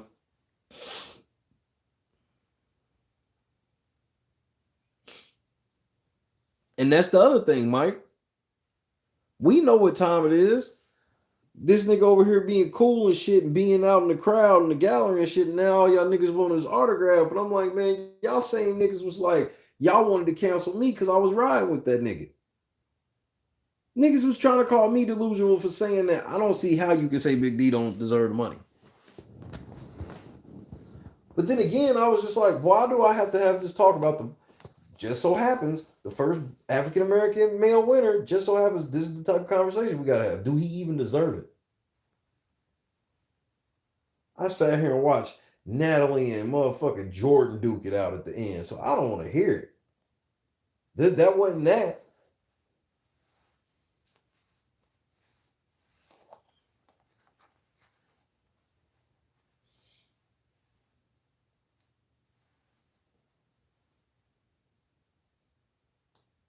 Meanwhile, when two white boys make it to the end after making the deal day one, they one of the greatest alliances of all time. Two niggas do it, they don't, bro. It's Tiffany's credit. Bro, there ain't no cookout if Xavier and Big D don't independently sign on, because it was them from Jump Street. We call them Chill Town. This would be motherfucking This would be Wayne Daddy and A Baller. You know, we call these motherfuckers good ass alliances and shit. You know, this is Renegades. This is Memphis and Dan at the end. Xavier and motherfucking Derek Frazier do it. Fat fucker, he ain't do shit. And Xavier, he's a fucking misogynist that all he did was steal everything from Tiffany. I'm like, damn, what the fuck just happened?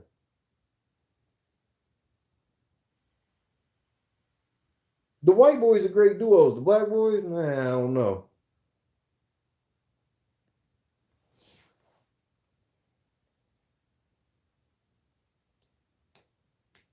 He can't even say eviction. Yeah, but his fat ass was in there saying whatever the fuck he was saying. All I know is whatever came out of his mouth at the end of it, he didn't go home. See, all the important shit go right over y'all head, nigga.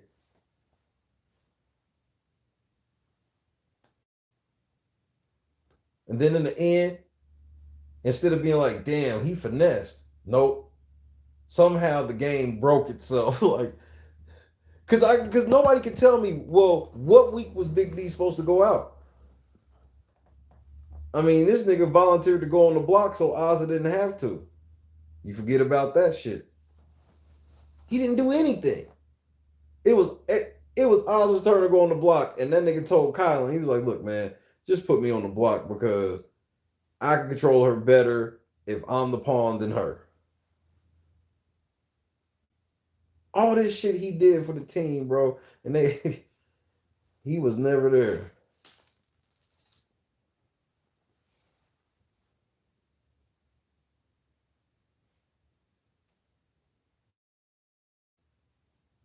Because that's why I've always been mad that he did that shit for the Coin of Destiny. Because I'm like, man, they didn't even appreciate that shit. All that happened with that was they literally pretended that Claire didn't win it. So Tiffany won 2 HOHs. I'm like, why do y'all do this?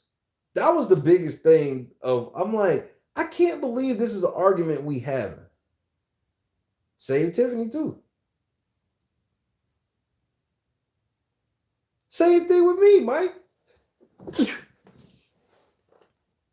Because the moment he figured out Tiffany, I was sold. And yeah, there was times I wish he would have went ahead and pulled the trigger on that shit, but I understood why he didn't, because he really believed in that cookout shit. So he never did anything mousy against it because he actually believed in it.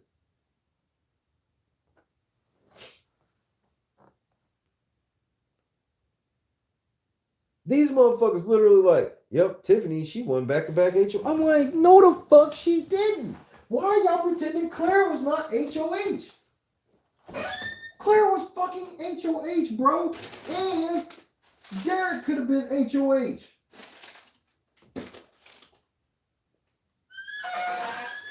Derek could have been HOH. He made the first one and then missed the other two on purpose. He made the first one on purpose because he didn't want people to know if the scores got shown. He didn't want people to know that he threw all three of them. So he made the first one and then missed the next two. And then everybody just sitting here just parroting that shit. Yeah, Tiffany won back-to-back HOHs. She's the first black woman ever. No, that never fucking happened. She didn't win.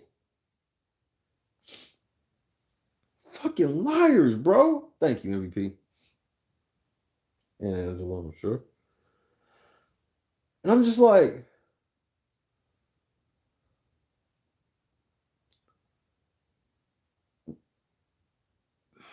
if she's that good, why do y'all gotta be lying like this? And that's when it just was taking a turn for me where I was like, and that's what shit like Xavier, Derek, and Kylan gotta understand is that's when the shit started taking a turn. I predicted this wave coming, but that when that moment happened, that's when I realized where it was like, because this is what all happened in that moment. This is what happened in that moment. They're sitting here saying she won back-to-back HOHs when A, she didn't, and B, she fucked over the cookout. So instead of everybody was supposed, because if Xavier had done that shit, church out. If we were all agreeing to give the motherfucking HOH to Tiffany and Xavier, or even Ozza, if it was flipped and Tiffany was supposed to win that HOH and Ozza did that shit, the fucking all them black bitches would have canceled that hoe, bro. They didn't fuck with Ozza at all until the very end where it was like, well, we'll take Ozza over Big D.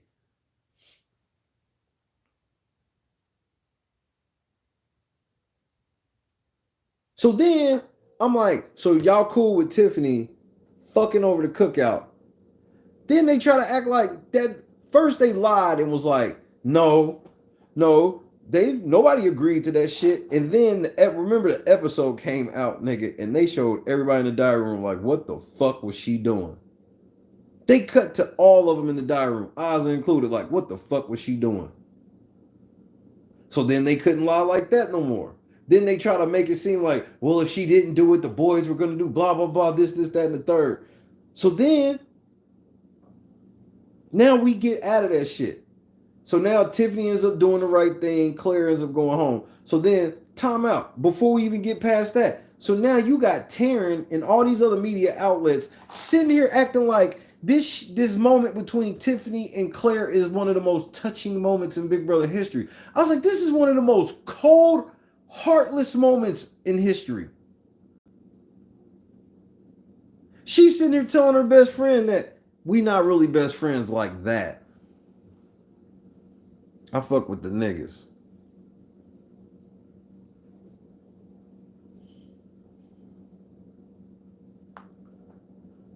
So now they all hyping this shit up. So now I'm sitting here damn near losing my mind. So now I'm like losing my mind because I'm like, okay, this bitch didn't win back-to-back HOHs. We ain't even all got on the same page on that. So now y'all done moved past that shit. Y'all don't even want to admit that she fucked over the cookout. Then the savage shit she ended up doing to Claire, y'all call a touching, heartfelt moment. And then the icing on the cake becomes now Tiffany's a target because of what she did. And all of them in unison like, I can't believe. That's why Melissa was going off. Xavier's still mad, blah, blah, blah, blah. Tiffany. Get over it. I'm like, this is Big Brother. You know how you get over shit? You put niggas out the house over it. That's when it was level 10 mania for me. I ended up getting suspended and shit over that shit because I lost my mind when after all that shit I named, then turn around and Tiffany got caught with her hand in the cookie jar.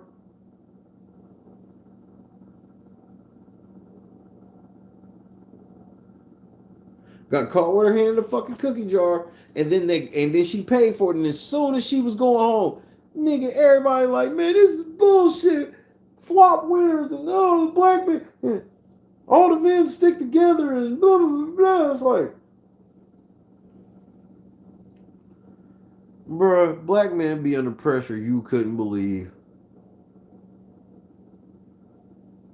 Cause like Derek said, you just got to be willing to take the money and just listen to the shit, because the other way, understand that, okay, Derek does take the fall and all this shit. If Tiffany don't come out to be the winner, they gonna turn around and blame him. Like, it's never gonna be enough. He should have got out of the game earlier. Like, they'll say shit like that.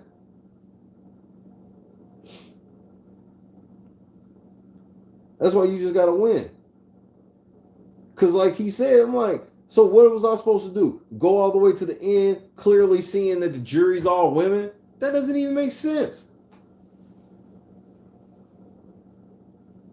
That doesn't even make sense. It makes sense to you, one who wants that to happen. Because that's the other thing he got to understand. Bro, the cookout coming in there, being black and trying to achieve history is not racist. The way y'all went about it was, though. And I know certain people in podcasts and shit don't agree with me on that and shit, but facts stay facts, man. The definition of racism is very plain and clear. And there's no definition, there's nothing in the definition of racism that says black people can't be racist. So with that, that's what I judge it on. But if that's why I'm like, now where y'all got fucked was, bro, it's hard to me to really tell y'all to prevent from doing that outside of having personal beliefs going into it, because y'all ain't got no way for somebody to really tell you, hey, because a PR person would have told you, hey, you probably don't want to really do that alliance because you'll alienate a whole fan base of people. So now Big D got a segment of, and so first of all of the cookout got a sector of white people that don't like them. They have created a sector of black people that don't like them from feeling alienated. And you not only got a segment of white people alienated per person, it could be worse per person.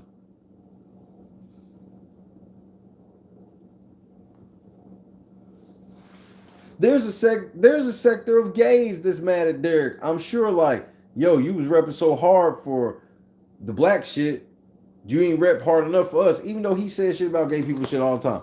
And they'll be like, it wasn't enough. It wasn't as much as the blacks. You said 1,200 words for the blacks. You only said 800 for us. That's why you can't go in there trying to check these boxes, because it's a whole bunch of boxes you ain't get to check. And people gonna be mad because they be like, well, we saw you checking boxes. Why don't you check ours? That's what it turns into.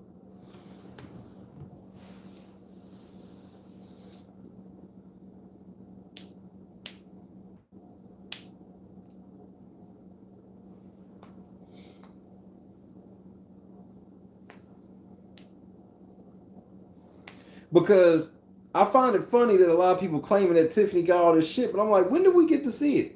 Tiffany booked up doing all this shit, but the only time we see her is doing IG Live. She ain't booked up. She make y'all think she booked up, and she got high prices on shit. But understand, just because her prices are high don't mean she getting paid for that shit. Yeah, her cameos is high, but y'all probably done made more money than her in the end.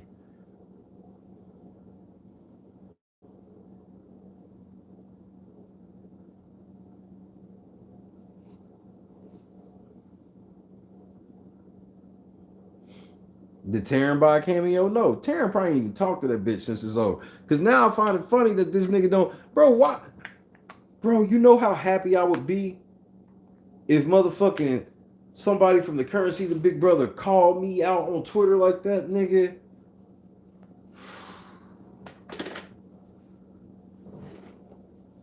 Ray, you gotta go in the pink diamond stash for this one, though. Galaxy Opal stash. I'm talking about I'm burning a card that got one game only contract on it. I'm burning one of them for this. You somebody called me out like that, nigga, he hiding, bro. Okay, let's vote. And I'm dead ass serious on this vote. Can you believe that Taryn is hiding from Big D? 1 for yes, 2 for no. Because certain things, it just feels like, bro, you can't hide. And the longer you try to, like, bro, he could try, like how that motherfucker, like, he's off doing Survivor and blah, blah, blah, blah. Well, thanks for letting them know how fake this nigga is. Because Tiffany down bad right now. She could use another sit down with this nigga right now. I don't have anything bad to say about Taryn.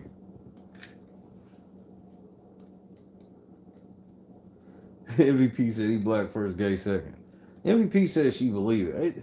Just from a professional standpoint, it's hard for me to really believe it because Taryn has ascended high enough to where he's ascended high enough. You know what I mean? But at the same time, they could have just started where literally nobody was doing it, and this is kind of where they at. And this could be the first time they feeling some heat.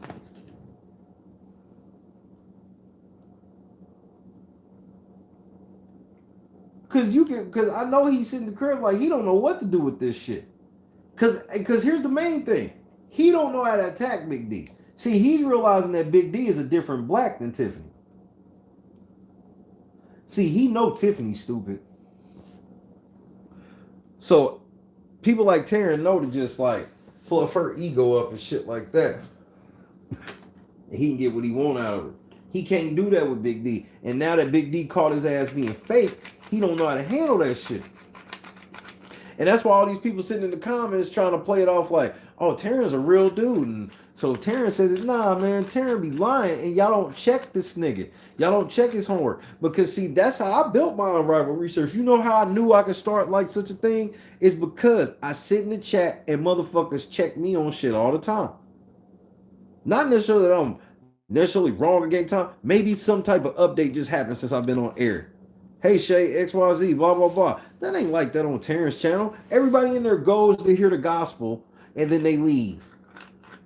Ain't nobody bringing nothing to the table. Ain't nobody bringing no different opinions or no shit like that. Like she said, the bitch said Taryn is an authority. That's some... Whoo!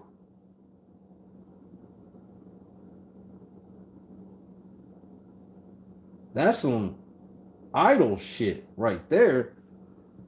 Taryn is an authority. An authority, bro. I say a lot of shit about how I'm that nigga in this Big Brother shit, and bro, I don't sit here and be like, we know authority over shit. Like, we an authority? This nigga is...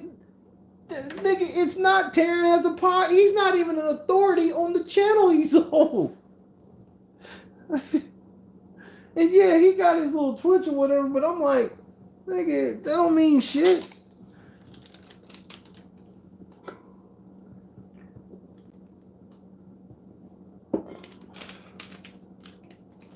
Like, everybody's seen a clip of some, like, crazy-ass pastor. Whether he be black, white, or whatever. Clear shyster pastor saying a bunch of shyster shit. Fucking all the bitches in the church and all this shit. You know the part that goes over people's head when you see that shit? You're like, look at this crazy-ass pastor and shit like that. This nigga was talking to a congregation of people that agreed with this nigga.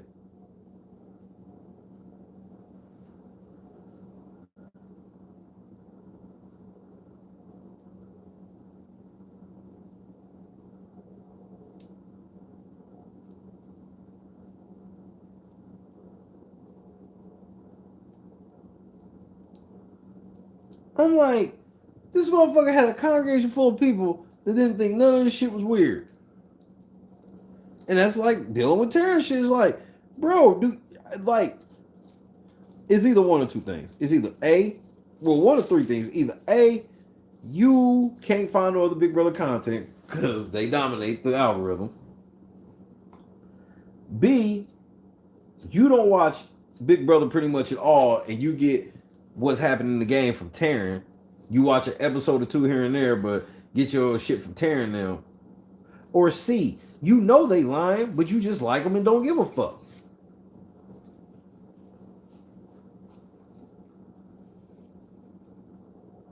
That's why I always bring up, you're never gonna go in the house. Yeah, that's why you ain't gonna get in the house. That's why you ain't in the house. You ain't gonna never go in the house. You ain't gonna never go in the house. That's why I always bring that shit up. You know why? Because you know when that shit comes up, it ain't never in a discussion about me going in the house. You ever notice that? It ain't never in the middle of like me having a discussion about going in the house that somebody pops up and go, you ain't gonna never go in the house. I literally be talking about something that factually hurts their feelings. And they know it to be true. So now it's shame, insults, guilt, and the need to be right about me not going in the house.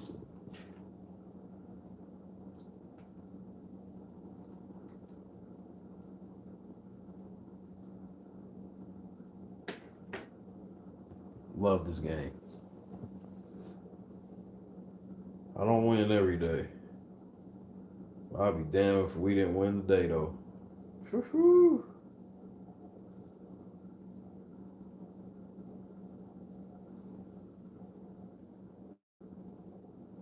I get to sleep easy today.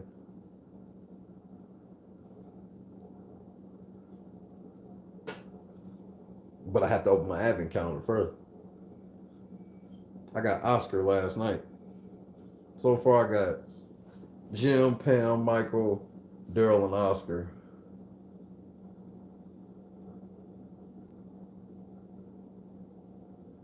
Exactly, Artel.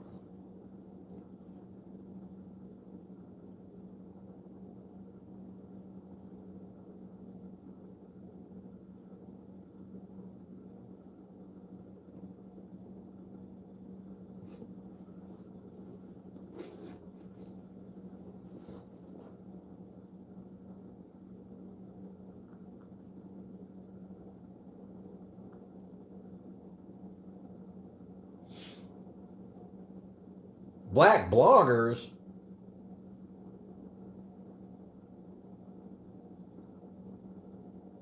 I want y'all to know, just for the record, that's how cold Marvin was. Marvin was so cold in 5, they casted that nigga the next season. Looking like he date older men.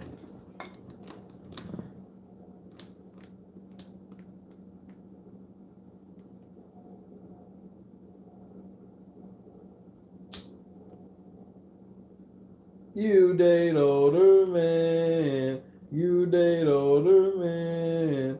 You date older men. Nigga, if Janelle would have hopped in the live and said that, nigga, you would have had to go see her, bro. Oh my God, Janelle's asking to join this live, y'all. Bo would have been like, for what? Hey, Janelle. Hey, Tiffany. Bo, you date older men. You date older men. We went from Come Here MILF to You Date Older Men about black men in one season.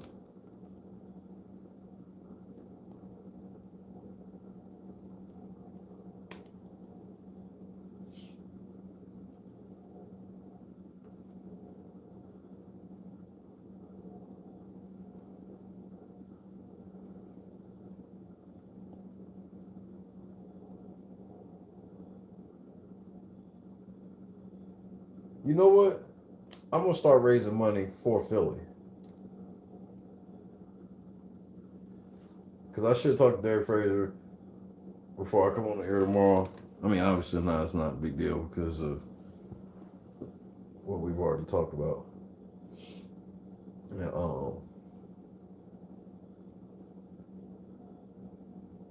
so that way, especially with it being where we at, it could be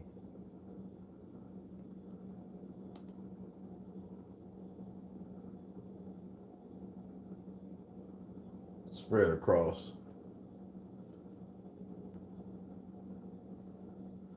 Because I would marathon it, but I don't know how everybody feel. And not just like even the core. Because for this marathon, I would like to pull other motherfuckers in. And I think we could, especially with already the little shit that I've been learning about. I guess you can call it, we'll refer to it as our problem.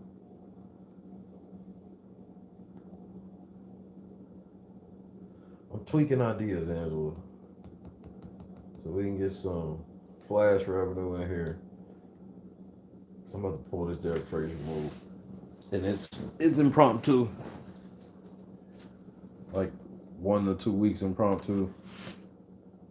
Because I could feasibly see myself going next week if I can make some plays happen. I could feasibly see myself going next week.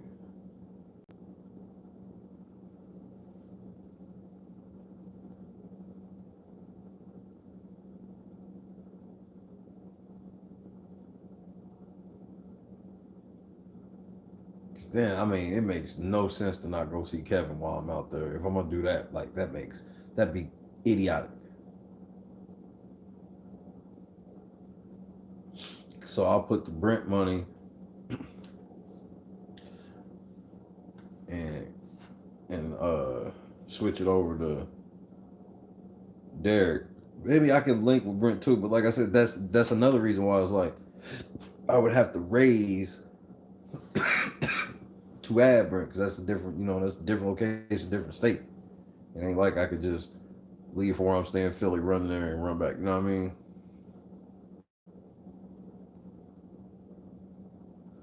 Because all I got to do personally is be back by the 24th. Preferably early in the day, 24th. But obviously I would be back well before then. Like I said, like even if I did, I could do Kevin, Brent, and fucking Derek for real in 8 days.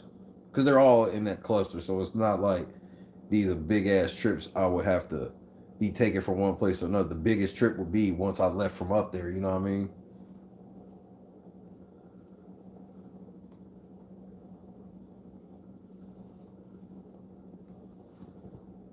Because I want to do it now. Because it's best now for everybody. Me, Derek, LNC, all shit now.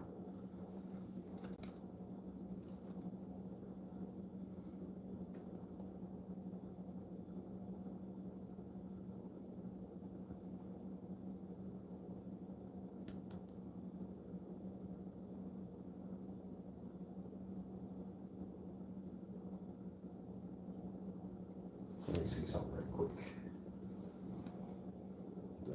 I can get a decent idea right now. It won't even take nothing but a second. Ain't nothing like it much. Some good old LNC planning to take over the world hours.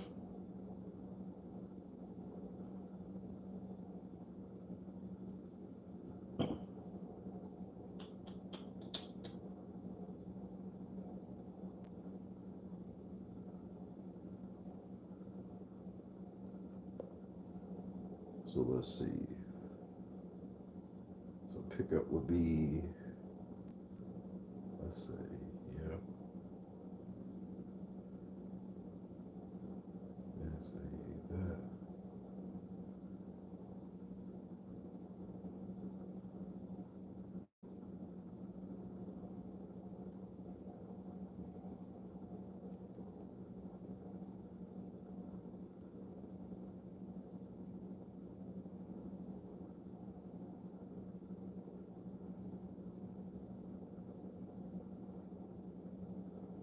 Oh yeah.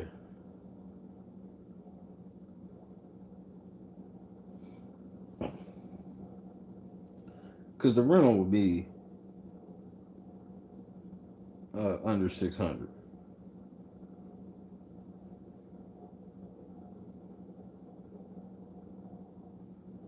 Bro, I could get, look, Angela, I could get a Elite. It would be an Infiniti Q50 Audi A5 Sportback or similar. And that would be $590 compared to if you got an economy. And this is like after taxes. It's $590 after taxes, and then if you got an economy, it'd be $547. So yeah.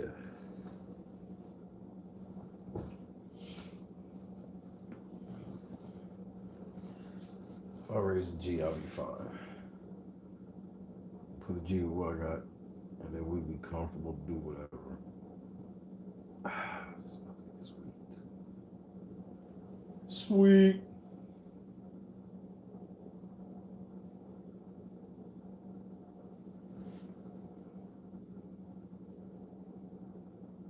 I know y'all probably ain't as excited as me. Because even though y'all be part of it, I know it probably don't feel real till we like in the thick of it.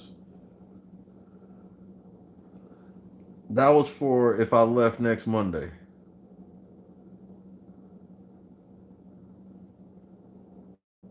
If I left next Monday, like I said, I could be in nap.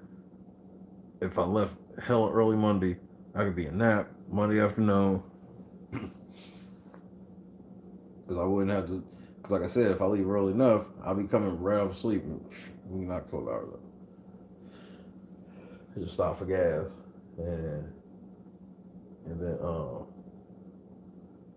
get the nap. Because even if I stop and nap, because my brother don't get off work till like 3 or 4. Because even if I stop and nap, obviously I can go over there if he's at work. But it ain't like I got to rush to nap if I feel like I pulled. But then I leave out of nap Tuesday to continue on to Philly and out north or out east. So I'm looking like 13th to the 20th, 21st.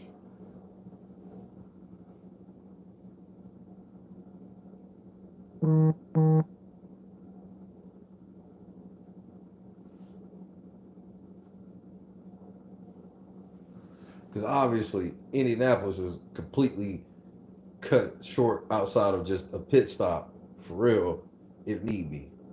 So like if I'm gigging between Kevin, Brent, and Derek, if the trifecta, that whole, make it happen that week, I'll make it happen and cut nap out. I'm not married to like going nap because there ain't really nothing there like that. I have to damn near find something. I could always stop past cuz for like half an hour, 45 minutes, hour, maybe just get something to eat and then bounce, Same thing with my brother. Even at the same time, And then keep pushing or whatever. So I'm like I said, it depends my conversation with Derek, and then then once I talk to Derek, what he's talking about, and then if that's a go, then I'll hit Uncle Kevin and shit like that.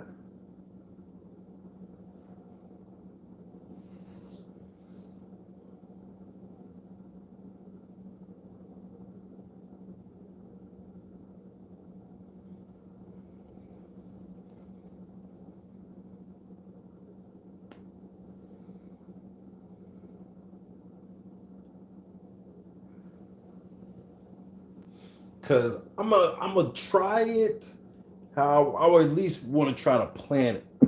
Some I want to try to make famous for every city we go in, especially like the main stop. Maybe not so much the, the side stops. Like maybe we stayed at a truck stop in some random city. Maybe not that, but like when we stop in the major cities or whatever and like stay or whatever, I want to make. I really liked when we did that mailbox, that post office trip. We only did it once, but I really liked it. And that could be something famous to do. Especially like when we out on the road. Because that'd be cool as shit. You get your shit while I'm still out on the road before I even get back. You know what I mean? And so let's say we have that crazy Vegas night or whatever. And then I'm leaving out the next morning. Well, when I leave out, we stop at the fucking post office. And that's a stream. And then, that's a stream. That's something that's famous. People look forward to it. Because maybe at the mailbox stream, yeah, some of the shit is already like, oh, yeah, you got this, blah, blah, blah. But maybe I have some shit. Maybe we ain't gave nothing away while we was there, but I still grab shit. Maybe off air or whatever. Then we stop, give it away then. That's a stream that people show up for because they know, hey, I'm going to win some shit and watch it go in the mail right now. And then so now that's two birds with one stone. It's an entertaining stream, and I ain't got to worry about carrying all shit back and then getting it out. You know what I mean? Because we ain't never far away from a post office no matter where we go. We be in the boonies and past the post office. Because I was thinking about shit like that, you know, to try to. Because, yeah, I got help, but I don't have that help when I'm on the road. It's just still just me. I ain't got nowhere I can just drop it. And so doing it like that, now we leaving. So now I get some shit in Philly. We stop at the Philly post office. We go meet Kevin. Got some shit in Boston. We go right to the post office. Meet Brent. Same thing. Post office. It's just a trip.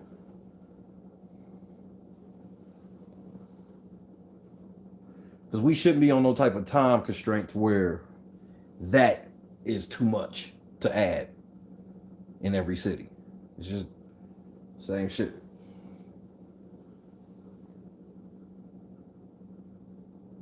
Because then, now I'm taking off from the post office, either getting right on the highway leaving or stop at the gas station. And y'all know the gas stations I like to stop, so I'll get on the highway and probably drive to wherever.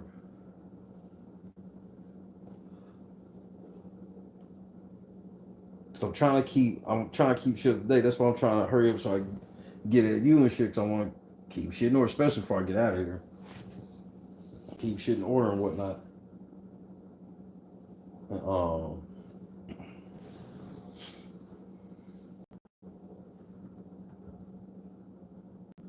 Because if this shit works like how I think it's gonna work, especially like getting in the algorithm and shit, us driving to go meet Big D is gonna garner some attention. Because he don't even know that we do this shit. He don't even know that we do this.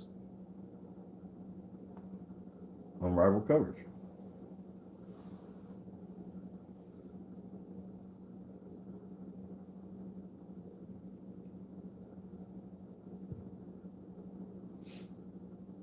So, I like the plans we have right now. I think we'd be cool with them.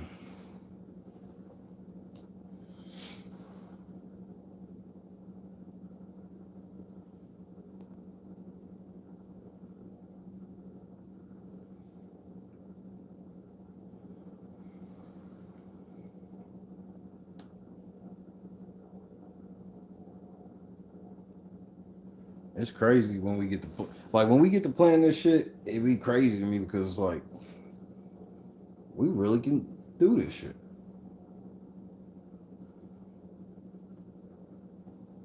And raising the money is easier when it's like something big, and like this is big for us to go have a sit down with the first. All right, YLG, I'm right behind you, bro. I'm probably about 4-5 hits away.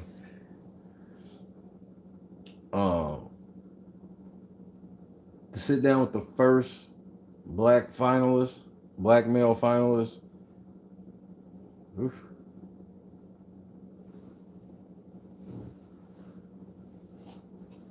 It was a big deal when we got to talk to him for 10 minutes to go sit down in person with him. That's some next level shit.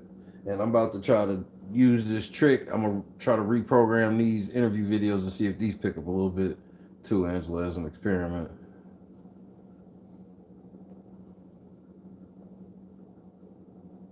I'm going to do that before I go to bed.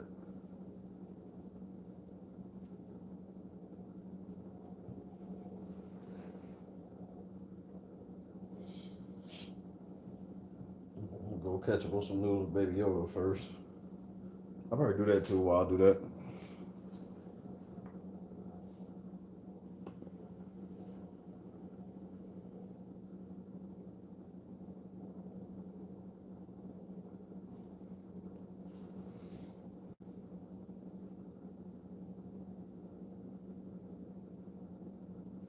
Be just like that, Angela.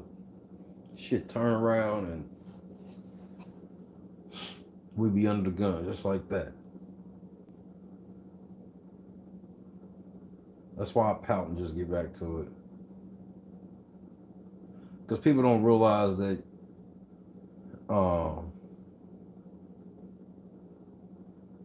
you can get a lot of points off the rebound.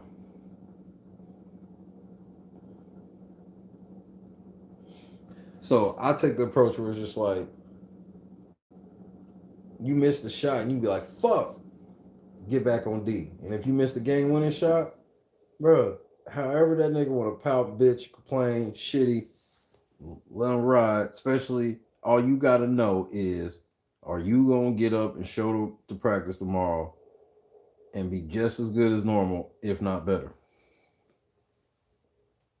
All I ask. And then when you can say yes to that, then shit. And that's why everybody let me have my space. So they know it's like, man, he'll figure something out.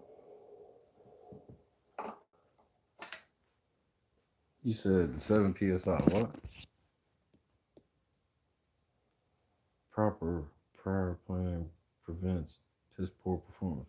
Oh, the 7 Ps. Yes. I can thank Angela for that.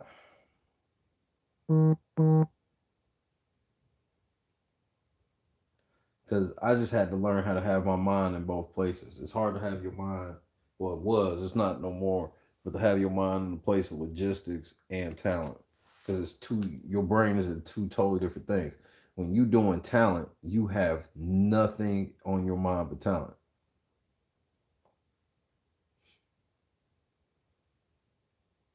The talent. And so, don't think about it. So like right now, my phone is at 100%. Tablet's at like 80%. Let me check and make sure. I think it's close to that. 87%. So it was higher than that. You know, we got 2 charger joints and shit now, and we got a tablet for where we at a truck stop or something. And he looks some shit up. We got two cellular devices. We got phone stand now. Like when we on the road, we got a real stand along with the flex stand with the light and faster computer for shit on the road. I could actually for real produce a video on the road. Like I'm talking about, like I interviewed Derek, I can go right to wherever the fuck I'm staying and have that shit up within an hour. You know. Now I'll be sitting in the motherfucker. I'll be for sure sitting in the interview with gear on and things of that nature. And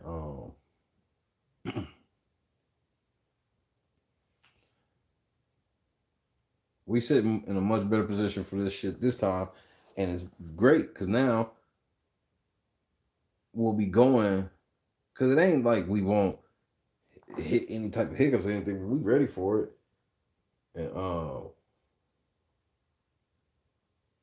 And I think this trip is set perfectly just for the fact that that's how I know it's gonna happen, is because the exact middle point from here to there is Nap. So y'all know how I feel with stuff having signs. So we'll see. Go get some rest. We're gonna talk to Derek Frazier hopefully soon. And obviously I'll keep y'all updated. And it's been a crazy couple days. It's only about to get crazier. So we went from possibly doing 12 days of Seamus to we might be going to fucking Philly, bro. And we gotta get it. Do we get a cheesesteak from one of the spots, or do we have to get it from both of the famous spots? I ain't getting no cheese whiz, because that's all make disqualification. Now I'll break my beef thing only for that. Because that's different. Because I gotta get me an Eagles hat and a cheesesteak.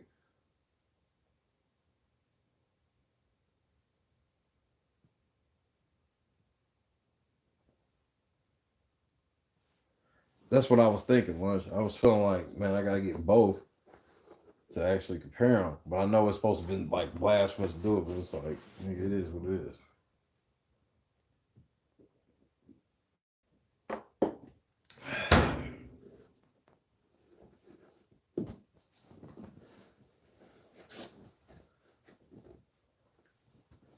So we'll figure it out. I love y'all to death, man. Rest up. We got work to do. Peace. Squad.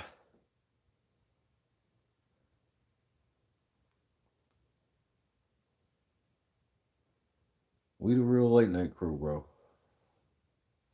Just that simple.